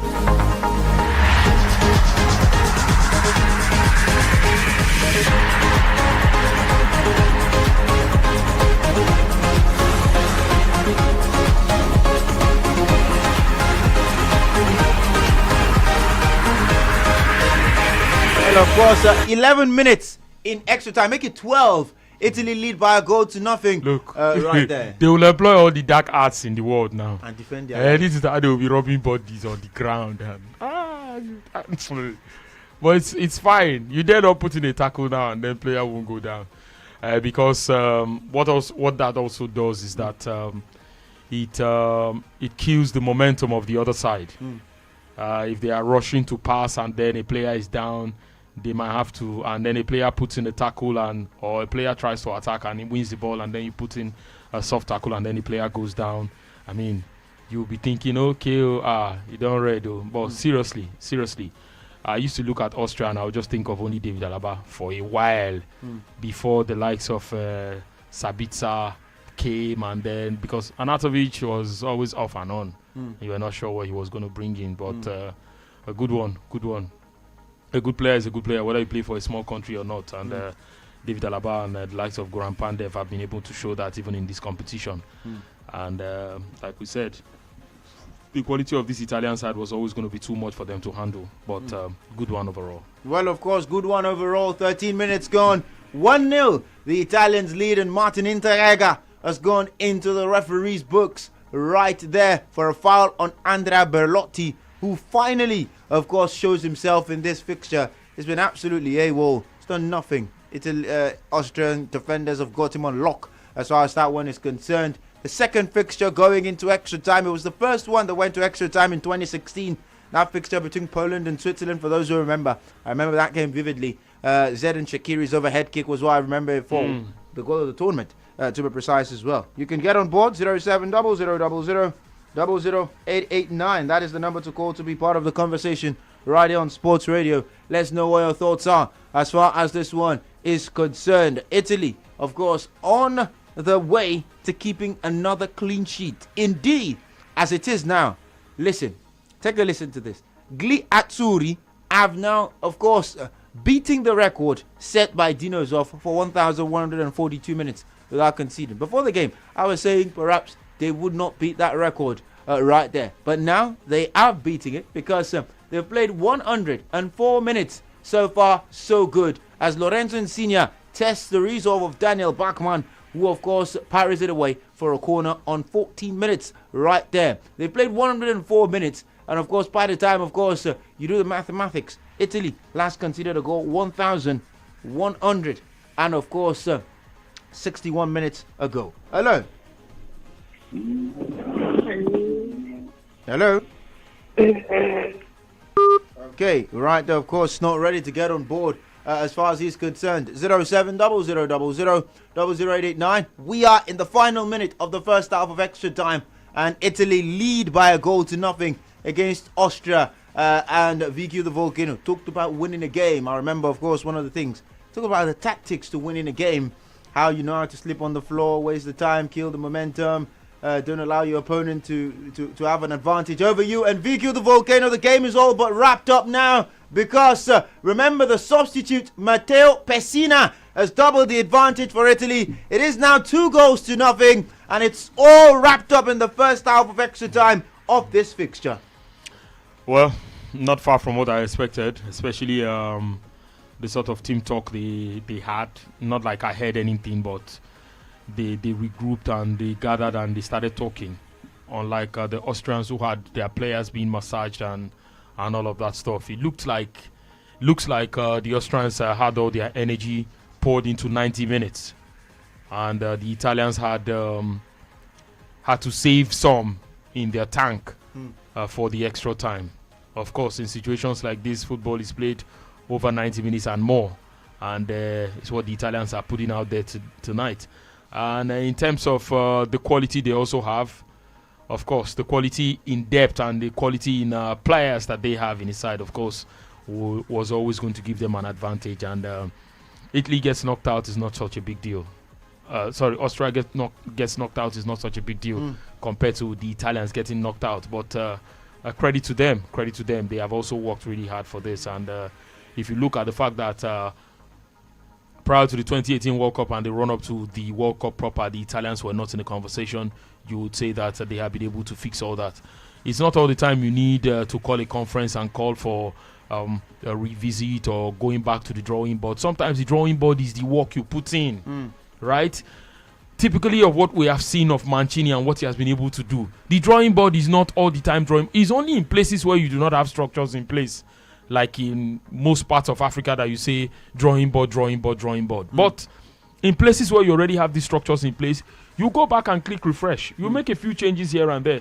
Tell the guy who used to be there, okay, it's time for you to go. And let's have this. And then replug and refocus. Before you know it, things could start changing again. Well, but I like to see stories like this, and it's really impressive to see. First half of extra time done and dusted. Italy lead 2-0. Franco Foda, of course, not so happy right there. What can he do? But there's nothing he can do. What can he do? Look, he has tried. He has tried. I'll be honest with you. Maybe if they had met a side like Wales by accident or design, they will cross again to another.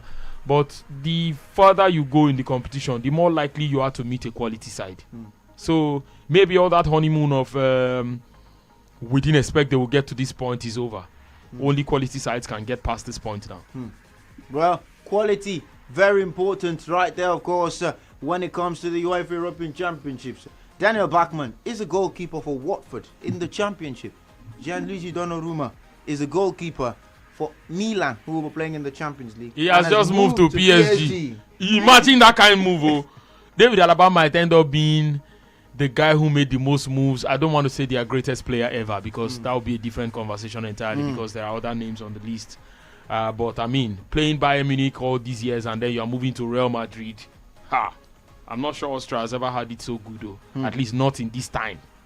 Not in this generation. Probably not in the last 10 years or more. Right? Yes. So there is a world of difference between the two countries in terms of the golf in class and quality. Well, of course, a world of difference, definitely. When you look at the players, you look at greats. Giorgio Chiellini, of course, you can't compare that to Anton Polster. You can't compare him to Bruno Pezzi or Andreas Herzog. Talking about goal scorers, you can't talk about Anton Polster, but you can't talk about Anton Polster relative to someone like you already know where I'm going to. Yes, I don't need to mention the name of the all-time top scorer for the Italian national team right there. You know that there's a lot of tradition that goes with that as well. Luis Schwab has replaced Florian Grillitsch in the middle of the park for the Austrian national team right there. They've made 2 changes now, and there's a third one. Michael Gregorich has replaced Xavier Schlager, and it seems he's going for the juggler. He's got 2 centre forwards on the field of play. If we're going to go down, let's go down swinging. They've gone to a 4-4-2 at this juncture. Italy lead 2-0 in this fixture. Hello, good evening. Okay, we lost that one. Please try to get back on board. 07000000889. If you're going to go down swinging. It's definitely been an interesting one right here on Sports Radio 88.9 Brilla FM as we continue to take you closer to the action with the UEFA European Championships. And of course, Italy right there looking to, of course, book their place in the quarterfinals. Austria already testing the resolve of the Italians. We'll take your calls. Hello. Hello. Good evening. Good evening, Femo. What's your name? Right. Bright. How are you doing this evening? Is the moon bright? Looks like it's not such a bright evening for you, Bright. Yes. You said yes. You're confirming what I said. Yes. Okay. We want to have to discuss Austria versus Italy. It's currently going on. It's extra time. Italy leads 2-0. Oh. Wow. Thank you. All right, thanks. Thank you. Nobody would have expected to hear extra time in that game. Italy, of course, at 16 minutes on the clock, make that 17. And Gliazzurri, 2-0 up against Das team. They also call them the boys. What's with national teams and being called the boys? Vicky. South Africa say they're Bafana, the boys. Russia say they're Svornaya. We call them the boys. Austria, the boys. And I noticed one thing about all these boys. They always get beat. They always get slapped. You see? Maybe the change of this thing should start from the men. Because what is all these boys and all these getting beat all the time? Look, maybe it was born out of when it was those days that boys were playing the game anyway. Because these days, the amount of money these boys are earning would make you want to say the fathers. So because Kai, these players can be Father Christmas and share money for all of us. But to be honest, those days of referring to boys, I would not know. I wouldn't know what informs all of that. And for me, that's not where you want to think the problem is for some of these guys. But some countries are just that unfortunate. So Brian Cristante comes on for Lorenzo Insigne as the game continues. Their final change, the Italians. And so 18 minutes let's not even look at all that. I mean, our Congo, not the Red Devils. The Congo of old were the Red Devils. And Nigeria were once Red Devils too. Before we became Green Eagles and all of that stuff.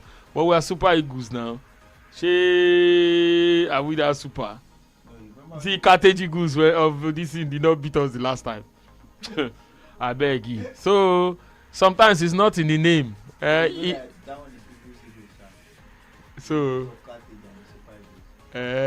And Eagles were beating Indomitable Lions of Cameroon at the Nations Cup. Please, what is Africa's obsession with big animals? Because elephants of Cote d'Ivoire. I say, oh, no wonder. Yeah, no wonder your Drogba did not win it. He was too heavy. It was too clumsy for him. But it's good to see all of these things. And in England, you have 3 Lions, you have Red Devils. They have only 1 World Cup and then 3 Lions. Well, one lion. I don't understand. 3?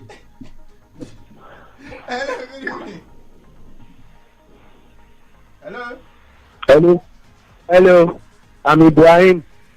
Go on, Ibrahim. This match Italy and what's their name? Austria. Italy is playing. I'm enjoying it. At least Austria isn't going to qualify. Because this Austria. Thank you very much. Of course, he says at least the Austrians won't qualify. Right there. The only thing surprising about this game is it's gone to extra time. The one that you actually thought would have gone to extra time was the Wales-Denmark game. Perhaps giving it a bit of benefit of the doubt to the Welsh because of the way they'd come into this stage and how they'd even given Italy a run for their money in the last group game. But of course they ended up getting swept in that particular encounter. But still, 2-0 the scoreline after 20 minutes, and Italy pour forward as they look to make it 3-0 at this juncture. Business seems to have been done in the first half of extra time. Seemingly, you would say a huge sigh of relief from Roberto Mancini and his men as well. Well, of course, you look at the bracket as well, and it becomes a serious question about the progression to the quarterfinal and the team they will face next. VQ talked about the fact that this was a team that had to watch out for the quality of the opponents they face next. Hello? Hello? Okay, trying to get back on board. 07000000889. Of course, let's let you know that Marcel Sabitzer has just glanced an effort wide.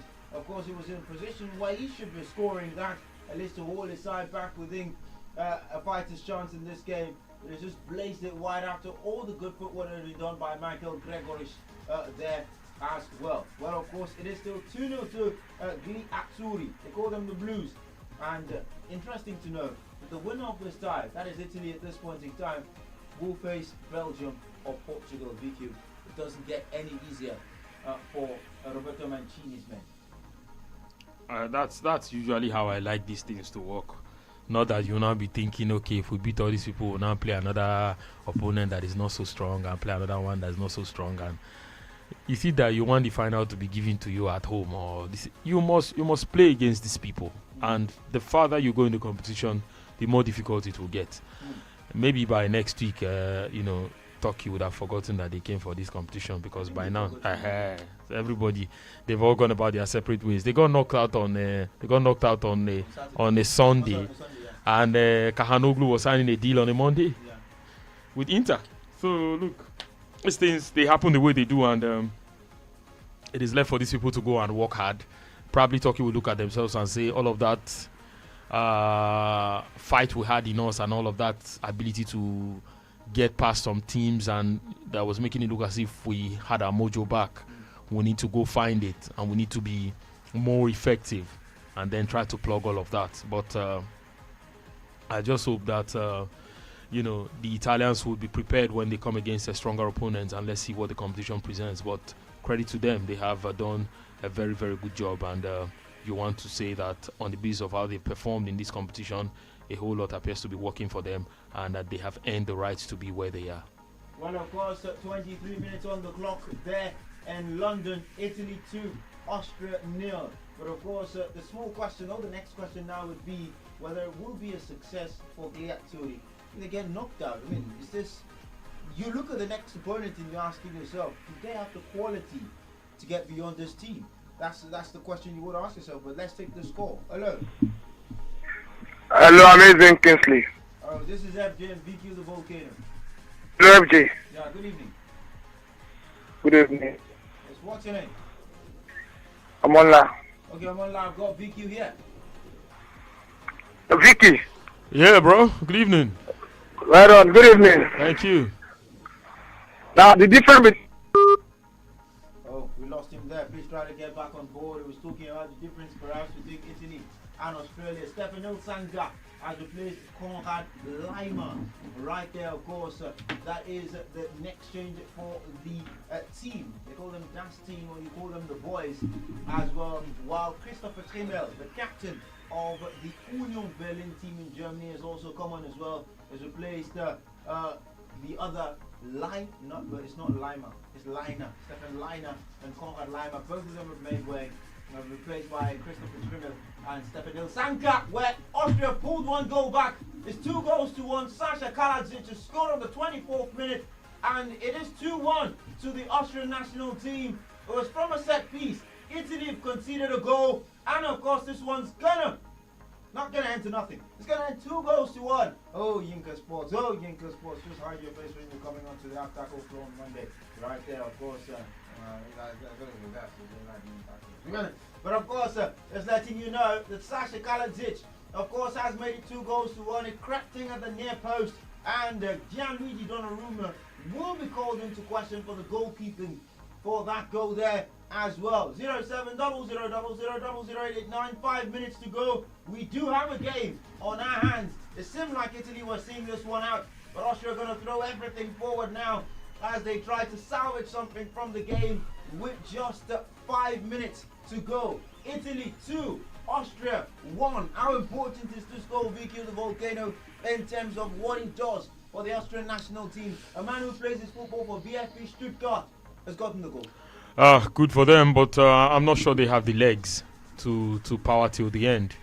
They just might want to put in the effort and make sure they fight till the very end. Of course, that's the hallmark of a side that you expect them to put in a fight despite lacking in the quality. But it looks like if that goal that Arnautovic had scored, if that goal stood, we probably would have been talking about Austria going to the next round right now. But the Italians, did they take anything for granted? I guess they did.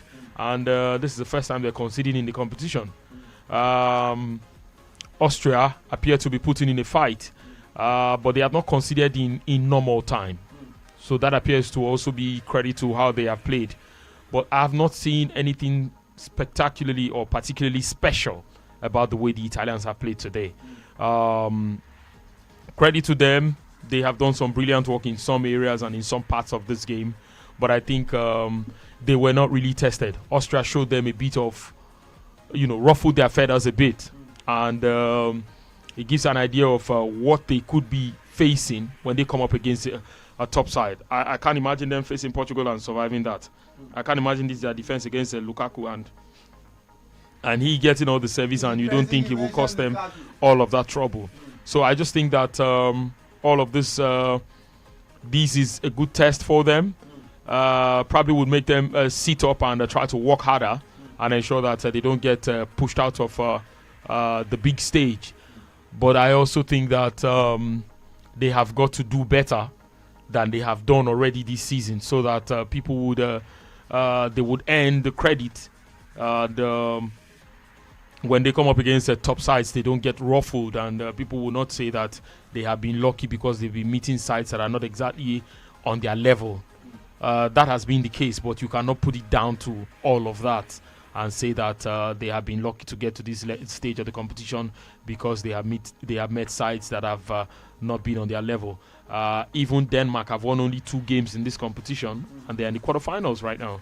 So I think the Italians, they know that further test will come, and these guys have really fought with their hearts today, and a whole lot has worked out for the Austrians. But this might still be the end of the road for them. Well, of course, for a team that scored 9 goals and conceded 1, it is rare for people to talk about concerns. That is what it is for Italy at this point in time.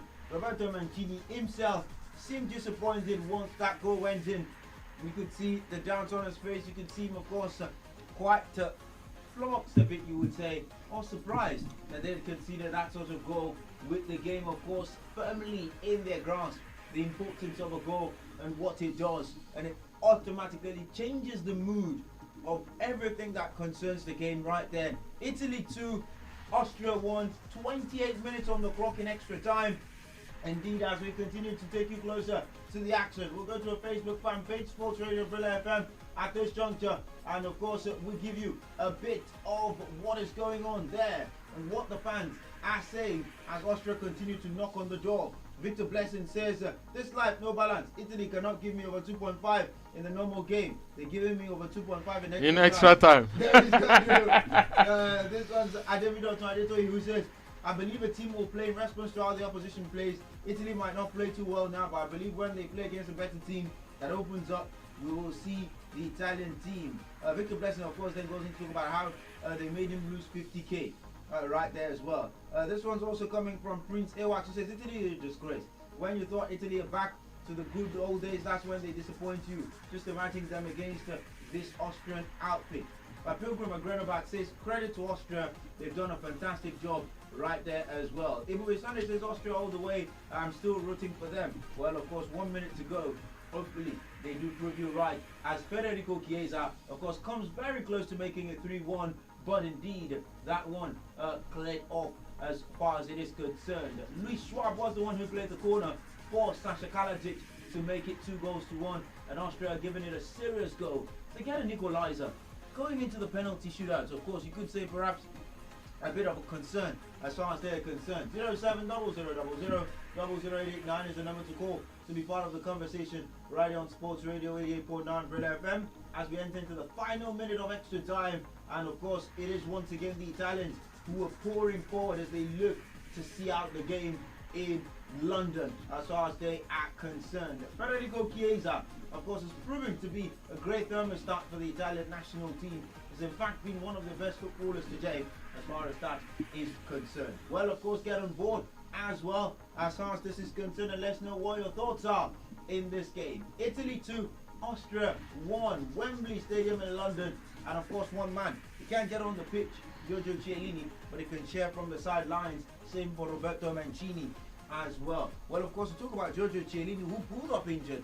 This kind of players, how important is it? We've seen impact from the sidelines before. Players who are not playing but are supporting and giving all the support to the players. How important is it you have players like this? Remember, Van Dijk is not at the tournament, but Frank de Boer says he gives us a bit of an extra edge. He's got good feel-good vibes in the dressing room. We need him. Is he in the dressing room? He's not in the dressing room. I know that's what he says. He gives them a feel-good So vibe. the person is not physically there. How is he giving them vibe? I don't understand what he's saying. Maybe you should explain that.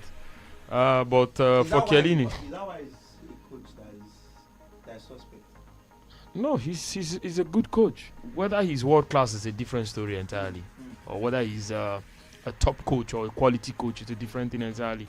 But he's a good coach, and he's experienced. Maybe not as much as a lot of people would have expected, but he's had a good time, and let's hope he gets the job done. The Italians have won this encounter 2-1. It has ended after extra time. Yes, after extra time, it is Italy 2, Austria 1. All 3 goals scored in extra time, and that's the games for tonight as far as the Euros are concerned. All the goals scored in extra time. Yeah. If you're a betting man, what do you do? Some days are like that. That's it. I mean, see, what's that thing they say again? Movement is movement is essential, so we move. Hello, good evening. Before we pay the bill. Good evening, FG. Yeah, welcome. This is Victor on the line. Okay, welcome. Sorry, did you say Victor? Where is Victor? Okay, Vicky the volcano. Victor as well is on the line. Yeah. So, number one, we are struggling to hear your voice over here, but we hear others clearly. You say what? We are struggling to hear you out here. Like, your voice is like slow. Can you hear Sure, me? you won't need to reset your radio set, huh? You might have to set it again. I want to hear you. That's why. Okay, it seems like. All right. I won't fault that, but we'll look at it. But I'm not sure. I don't think we've actually had that complaint since the start of the show at 5 p.m. and even on Facebook, no such comment has popped up. But we'll look at it. The Italians, yes, they qualify for the next phase of this competition. Credit to them, great stuff they've shown, and for once they had to show resilience till the very end and hold on. The steel in the side, why not? It was. It looks like. A very united side, and I'm pleased for Roberto Mancini. He looks a gentleman and doesn't get into a lot of trouble. And I used to like his pidgin back then in England, especially during himself and the Carlos Tevez running and all that stuff. But great guy, and I like the fact that he's returned to the national team, and things are looking good for him and for the side again. They can start believing. This is the quarterfinal of the competition. Now they are 3 wins away from lifting this cup. I hope they see it from that point. 3 wins away. They win the quarterfinal, they win the semi-final, they win the final. They are 3 wins away from becoming European champions. Can they believe? Can they do it? It is up to them. Well, of course, the words eternally of Luis Felipe Scolari, who says he called all the Brazilian players into his dressing room, of course, before their first World Cup game in 2002. And said 7 wins from glory. I can't say it in Portuguese because I don't understand the word of Portuguese, but that was what he told them. Brazil went on to win all 7 games. They were champions for the 5th time. Well, of course, 07000000889 will be the number for you to call. We'll take a breather, pay the bills when we come back, take all your reactions. Italy 2, Austria 1 after extra time. The winner, of course, of this tie, Italy, that is, will go on to play the winner of the tie between Belgium and Portugal in the quarterfinals. We'll be back after the short break.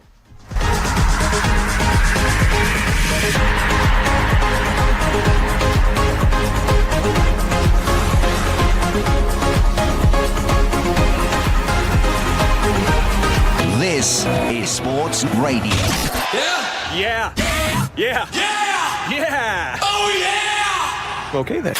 Home of the champions. This is what we live for. To connect with history in the making. To stream every breathtaking moment. To witness Mbappe, Kane, and all the football greats. To be part of the journey to glory. This is where we live the good and the bad. And unashamedly give our all to the beautiful game. Live the experience. Watch all the Euro 2020 action live from SuperSport on Showmax Pro. Sign up at showmax.com. My name is Reminisce, and I'm a football fan. Just like you, I love the drama, passion, and banter that comes with football. And I want to hear your views on the exciting action from your team and mine. So let's hang out every week on The Agenda with Reminisce, where you are the experts and your view is valid. Let's banter, throw shade, and relive the action of the past week. Every Monday from 8 p.m. on 88.9 Brilla FM. The Agenda with Reminisce, because your voice matters.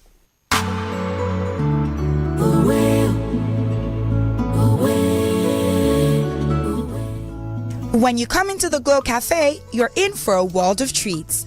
Not only can you monitor all your voice and data usage with ease, buy, share, borrow, and gift data and airtime in the smoothest ways, pay for any services of your choice using your airtime or your bank card, and manage or change your tariff plan to any plan you prefer seamlessly. You can also add friends, get sweet rewards, and so much more. Oh, and don't forget, if you ever need to recharge outside the Glow Cafe app, just dial *805# to purchase airtime or data through your bike. So, step into your Glow Cafe today. Or download the Glow Cafe app today. Glow Cafe, where it all goes down.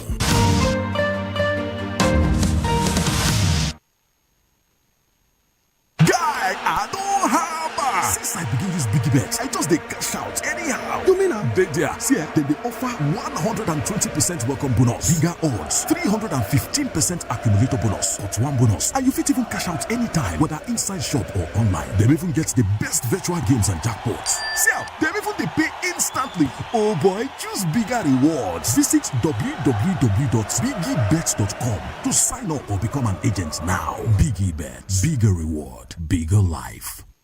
This is what we live for. To connect with history in the making. To stream every breathtaking moment.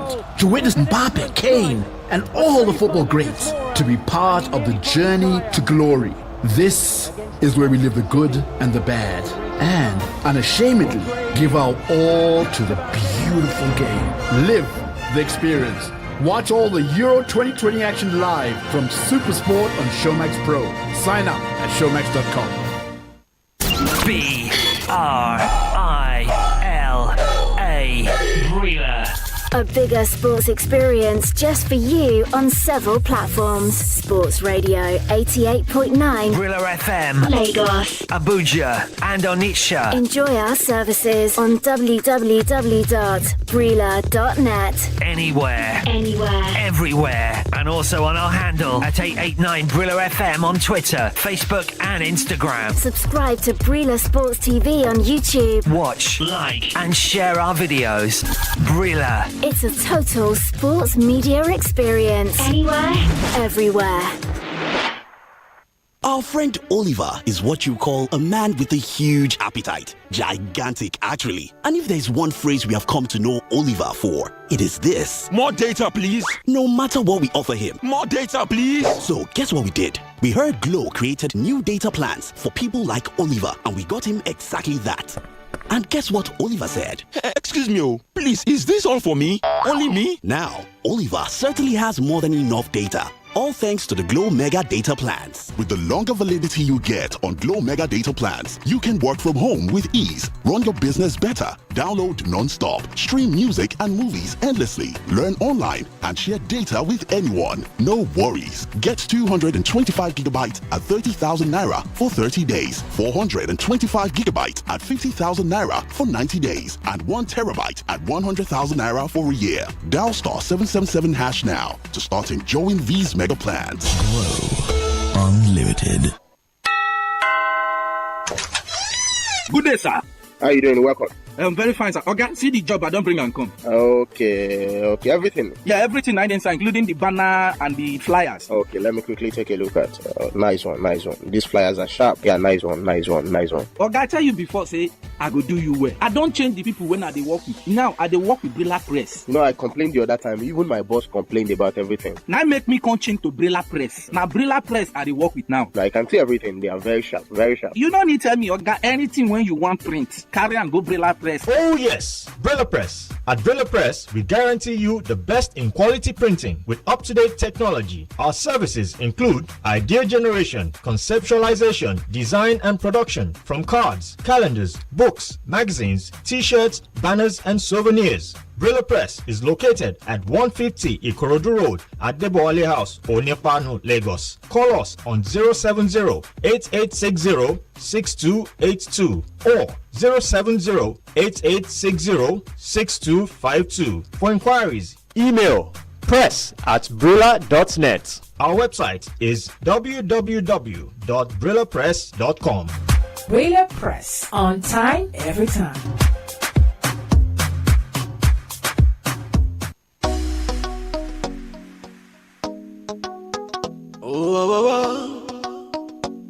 Yeah. With the plan. Music and sports every Saturday morning, 7:45 a.m. and on Sunday too, at exactly 8 a.m. for a repeat broadcast with Dr. Larry Zamoje. Make you no touch that dial. Brilla FM. Make you no touch that dial. Brilla FM. Exclusive, yeah. 88.9. Music and Sports Special every Saturday, 7:45 a.m. and the repeat broadcast at 8 a.m. on Sunday with the coach player, Dr. Larry Zamajay. Make it a date. Yeah. With the plan. Music and sports every Saturday morning, 7:45 a.m. and on Sunday too, at exactly 8 a.m. for a repeat broadcast with Dr. Larry Zamoje. Make you no touch that dial. Brilla FM. Make you no touch that dial. Brilla FM. Exclusive, yeah. 88.9. This is what we live for. To connect with history in the making. To stream every breathtaking moment. To witness Mbappe, Kane, and all the football greats. To be part of the journey to glory. This is where we live the good and the bad. And unashamedly give our all to the beautiful game. Live the experience. Watch all the Euro 2020 action live from Supersport on Showmax Pro. Sign up at showmax.com. Hi, DJ Drogba. Hello, this is Haile Gebrselassie. Hi, I'm Michael Essien midfielder. My name is Jeremy Mikel. My name is Danny Jordan. My name is Peter Rufai. My name is Kolo Toure. Hi, my name is Thiago Vangira. Hi, sports fans. My name is Victor Moses. My name is Lightning Bolt. I'm Joseph Yabo. My name is Austin Jeju Okocha. This is David Dean, former Vice Chairman of Arsenal Football Association. We're on 88.9 Brilla FM. We're reaching out to bring the big names to you. Sports Radio 88.9 Brilla FM. There's nothing like it. And it all kicks off right here.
at this point in time and letting you know that it's full time between Italy and Austria, and it's ended in extra time in that fixture at the Wembley Stadium in London. 3 games were played there previously. 2 goals were scored, both by Raheem Sterling. But on the night, 3 goals have been scored in 1 game. Yes, in that particular encounter, and all of them came in extra time indeed. Right there, you can get on board 0700000089. Let us take your reactions for the game, and of course we'll also take your reactions on the Facebook fan page, Sports Radio Brother FM. That is the Facebook fan page. Andogu Ata Joseph says this match is fixed. How can Italy play a draw in normal time and score twice in extra time? This one's from Shava Sean, who talked about the Italian Diving Club back in business right there as well. Well, of course, 0700000089. We've got VQ the Volcano here as well. VQ if you can. Yes, of course, as well. A lot of things to look forward to for the Italians. But one thing that they might not be looking forward to is that one thing is sure, one thing is guaranteed. They're not facing Marko Arnautovic or Sasha Kalajic next. They're following. They've got to face one of either Romelu Lukaku or Cristiano Ronaldo. How much of a thought is that for them? I don't want to dwell on that. They would be the ones to worry about it because the performance against the likes of Arnautovic and Sabitzer tonight wasn't a good one for the Italians. Yes, they won, and so you will not see all of those issues and stuff. But they're going to be coming up against fierce opponents from the next stage of this competition. And I'd like to see how they react and how they are able to contain those guys. The small worry for me is not to begin to think about it on their behalf. I'm sorry to say, because it is what they do against their opponents that we learn from and use it to analyze their strength and the way they have gone about the competition and how things are looking good for them. They have won 4 straight games in this competition now. In terms of form in this competition, they are the most informed team. But again, if you have to look at the quality of opponents they've been up against, you'll say they've had their path easier than the rest of their opponents coming into this stage of the competition. But I think it will get really difficult from here on, and they are expected to react somehow. They are expected to get themselves back into contention and see what will happen for them. The Italians, more will be expected of them, because the farther you go in the competition, the higher the expectation. And the fact that you have been posting the sort of performances that 4 wins out of 4 would make people expect that you should be able to do more. And that's what people will be expecting to do in this. That's what people will be expecting of the Italians in the next phase of this competition, which will be the quarterfinals. So I hope that they will not dash the hopes of those who are supporting them, and they will live up to it. Like I said, they are 3 wins away from it. Can they do it? Let's see if they can. Only them will be the ones to answer the question. Only them being the ones to answer the question. 0700000089. Get on board. Let's know what your thoughts are as far as this one is concerned for Gliazzurri. They won 2-1 right there against that team. Of course, you can also call them the version right there. Die version. That is the boys. That, of course, for the Austrian national team as well. Let's know what your thoughts are in this one as far as it is concerned. The Italians getting the all-important win that takes them to the quarterfinals, where they will face one of either, of course, Belgium or Portugal. Earlier on in the day, it was Denmark doing the dishing out of course, the smashings. 4-0 victors they were in that particular one against the Welsh national team. Wales finishing the game with 10 men as well. The winner of that side, Denmark, that is, will go on to take on the winner of Netherlands and Czech Republic. That one, of course, will go down tomorrow. That is one fixture you've got to watch out for as well. A rematch of the Euro 2004 quarter-final encounter. Of course, one that will stick in my head in the group stages of Euro 2004. That one is one game, of course, I remember for a lot of things. Still remember seeing Milan Baros in that game. Karol Boboski, Pavel Nedved, those guys. Of course, at this juncture, you begin to wonder as well whether indeed time, of course, not being of the essence. Hello, Abdi. Yeah, good evening, Fema. What's your name? I'm Rashid. Okay, how you doing? I'm good. Yeah, Vicky is here as well. It's a great name. Yeah, let's hear you. Good evening. Italy and are they making the quarter final? They're meeting the winner of Belgium or Portugal. Right there. That's who they're meeting in the quarterfinal. Whoever wins in Belgium or Portugal tomorrow night will be the team that Gliazzurri will square off against. And of course, their bracket is definitely one bracket that many have called the poison chalice. If you then proceed from there, you get to face the winner of the tie between France or Switzerland or Spain or Croatia. That is where all the action is as far as that bracket is concerned. Final words from VQ tonight as we'll wrap up for the evening. Well, let's take this one from Ademi Dotun. Adeto, he says, I believe a team will play in response to how the opposition plays. Italy might not play too well now, but I believe they might play better against a team that opens up. That's really true, but let's see how well these teams will open up. But you always know that smaller teams tend to open up more than more compact and bigger sides that are very experienced at this level. But yes, thanks for being a part of it today. We'll bring you the action again tomorrow as the Euros gets really exciting. We're back into the round of 16 and teams are already qualifying for the quarterfinals. Earlier on, it was Denmark who made it to the quarterfinal, beating Wales by 4-0. And Italy, of course, had to wait till extra time to win 2-1 against Austria to proceed to the quarterfinals. So tomorrow again, the action will be right back in here.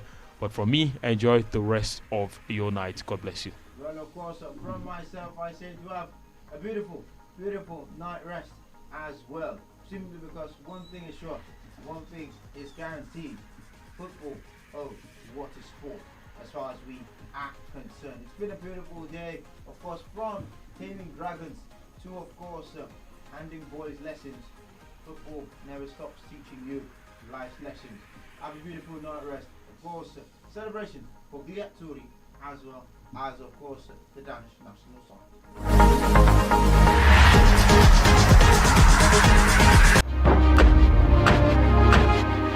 Écris mon nom en bleu, crie mon nom en bleu.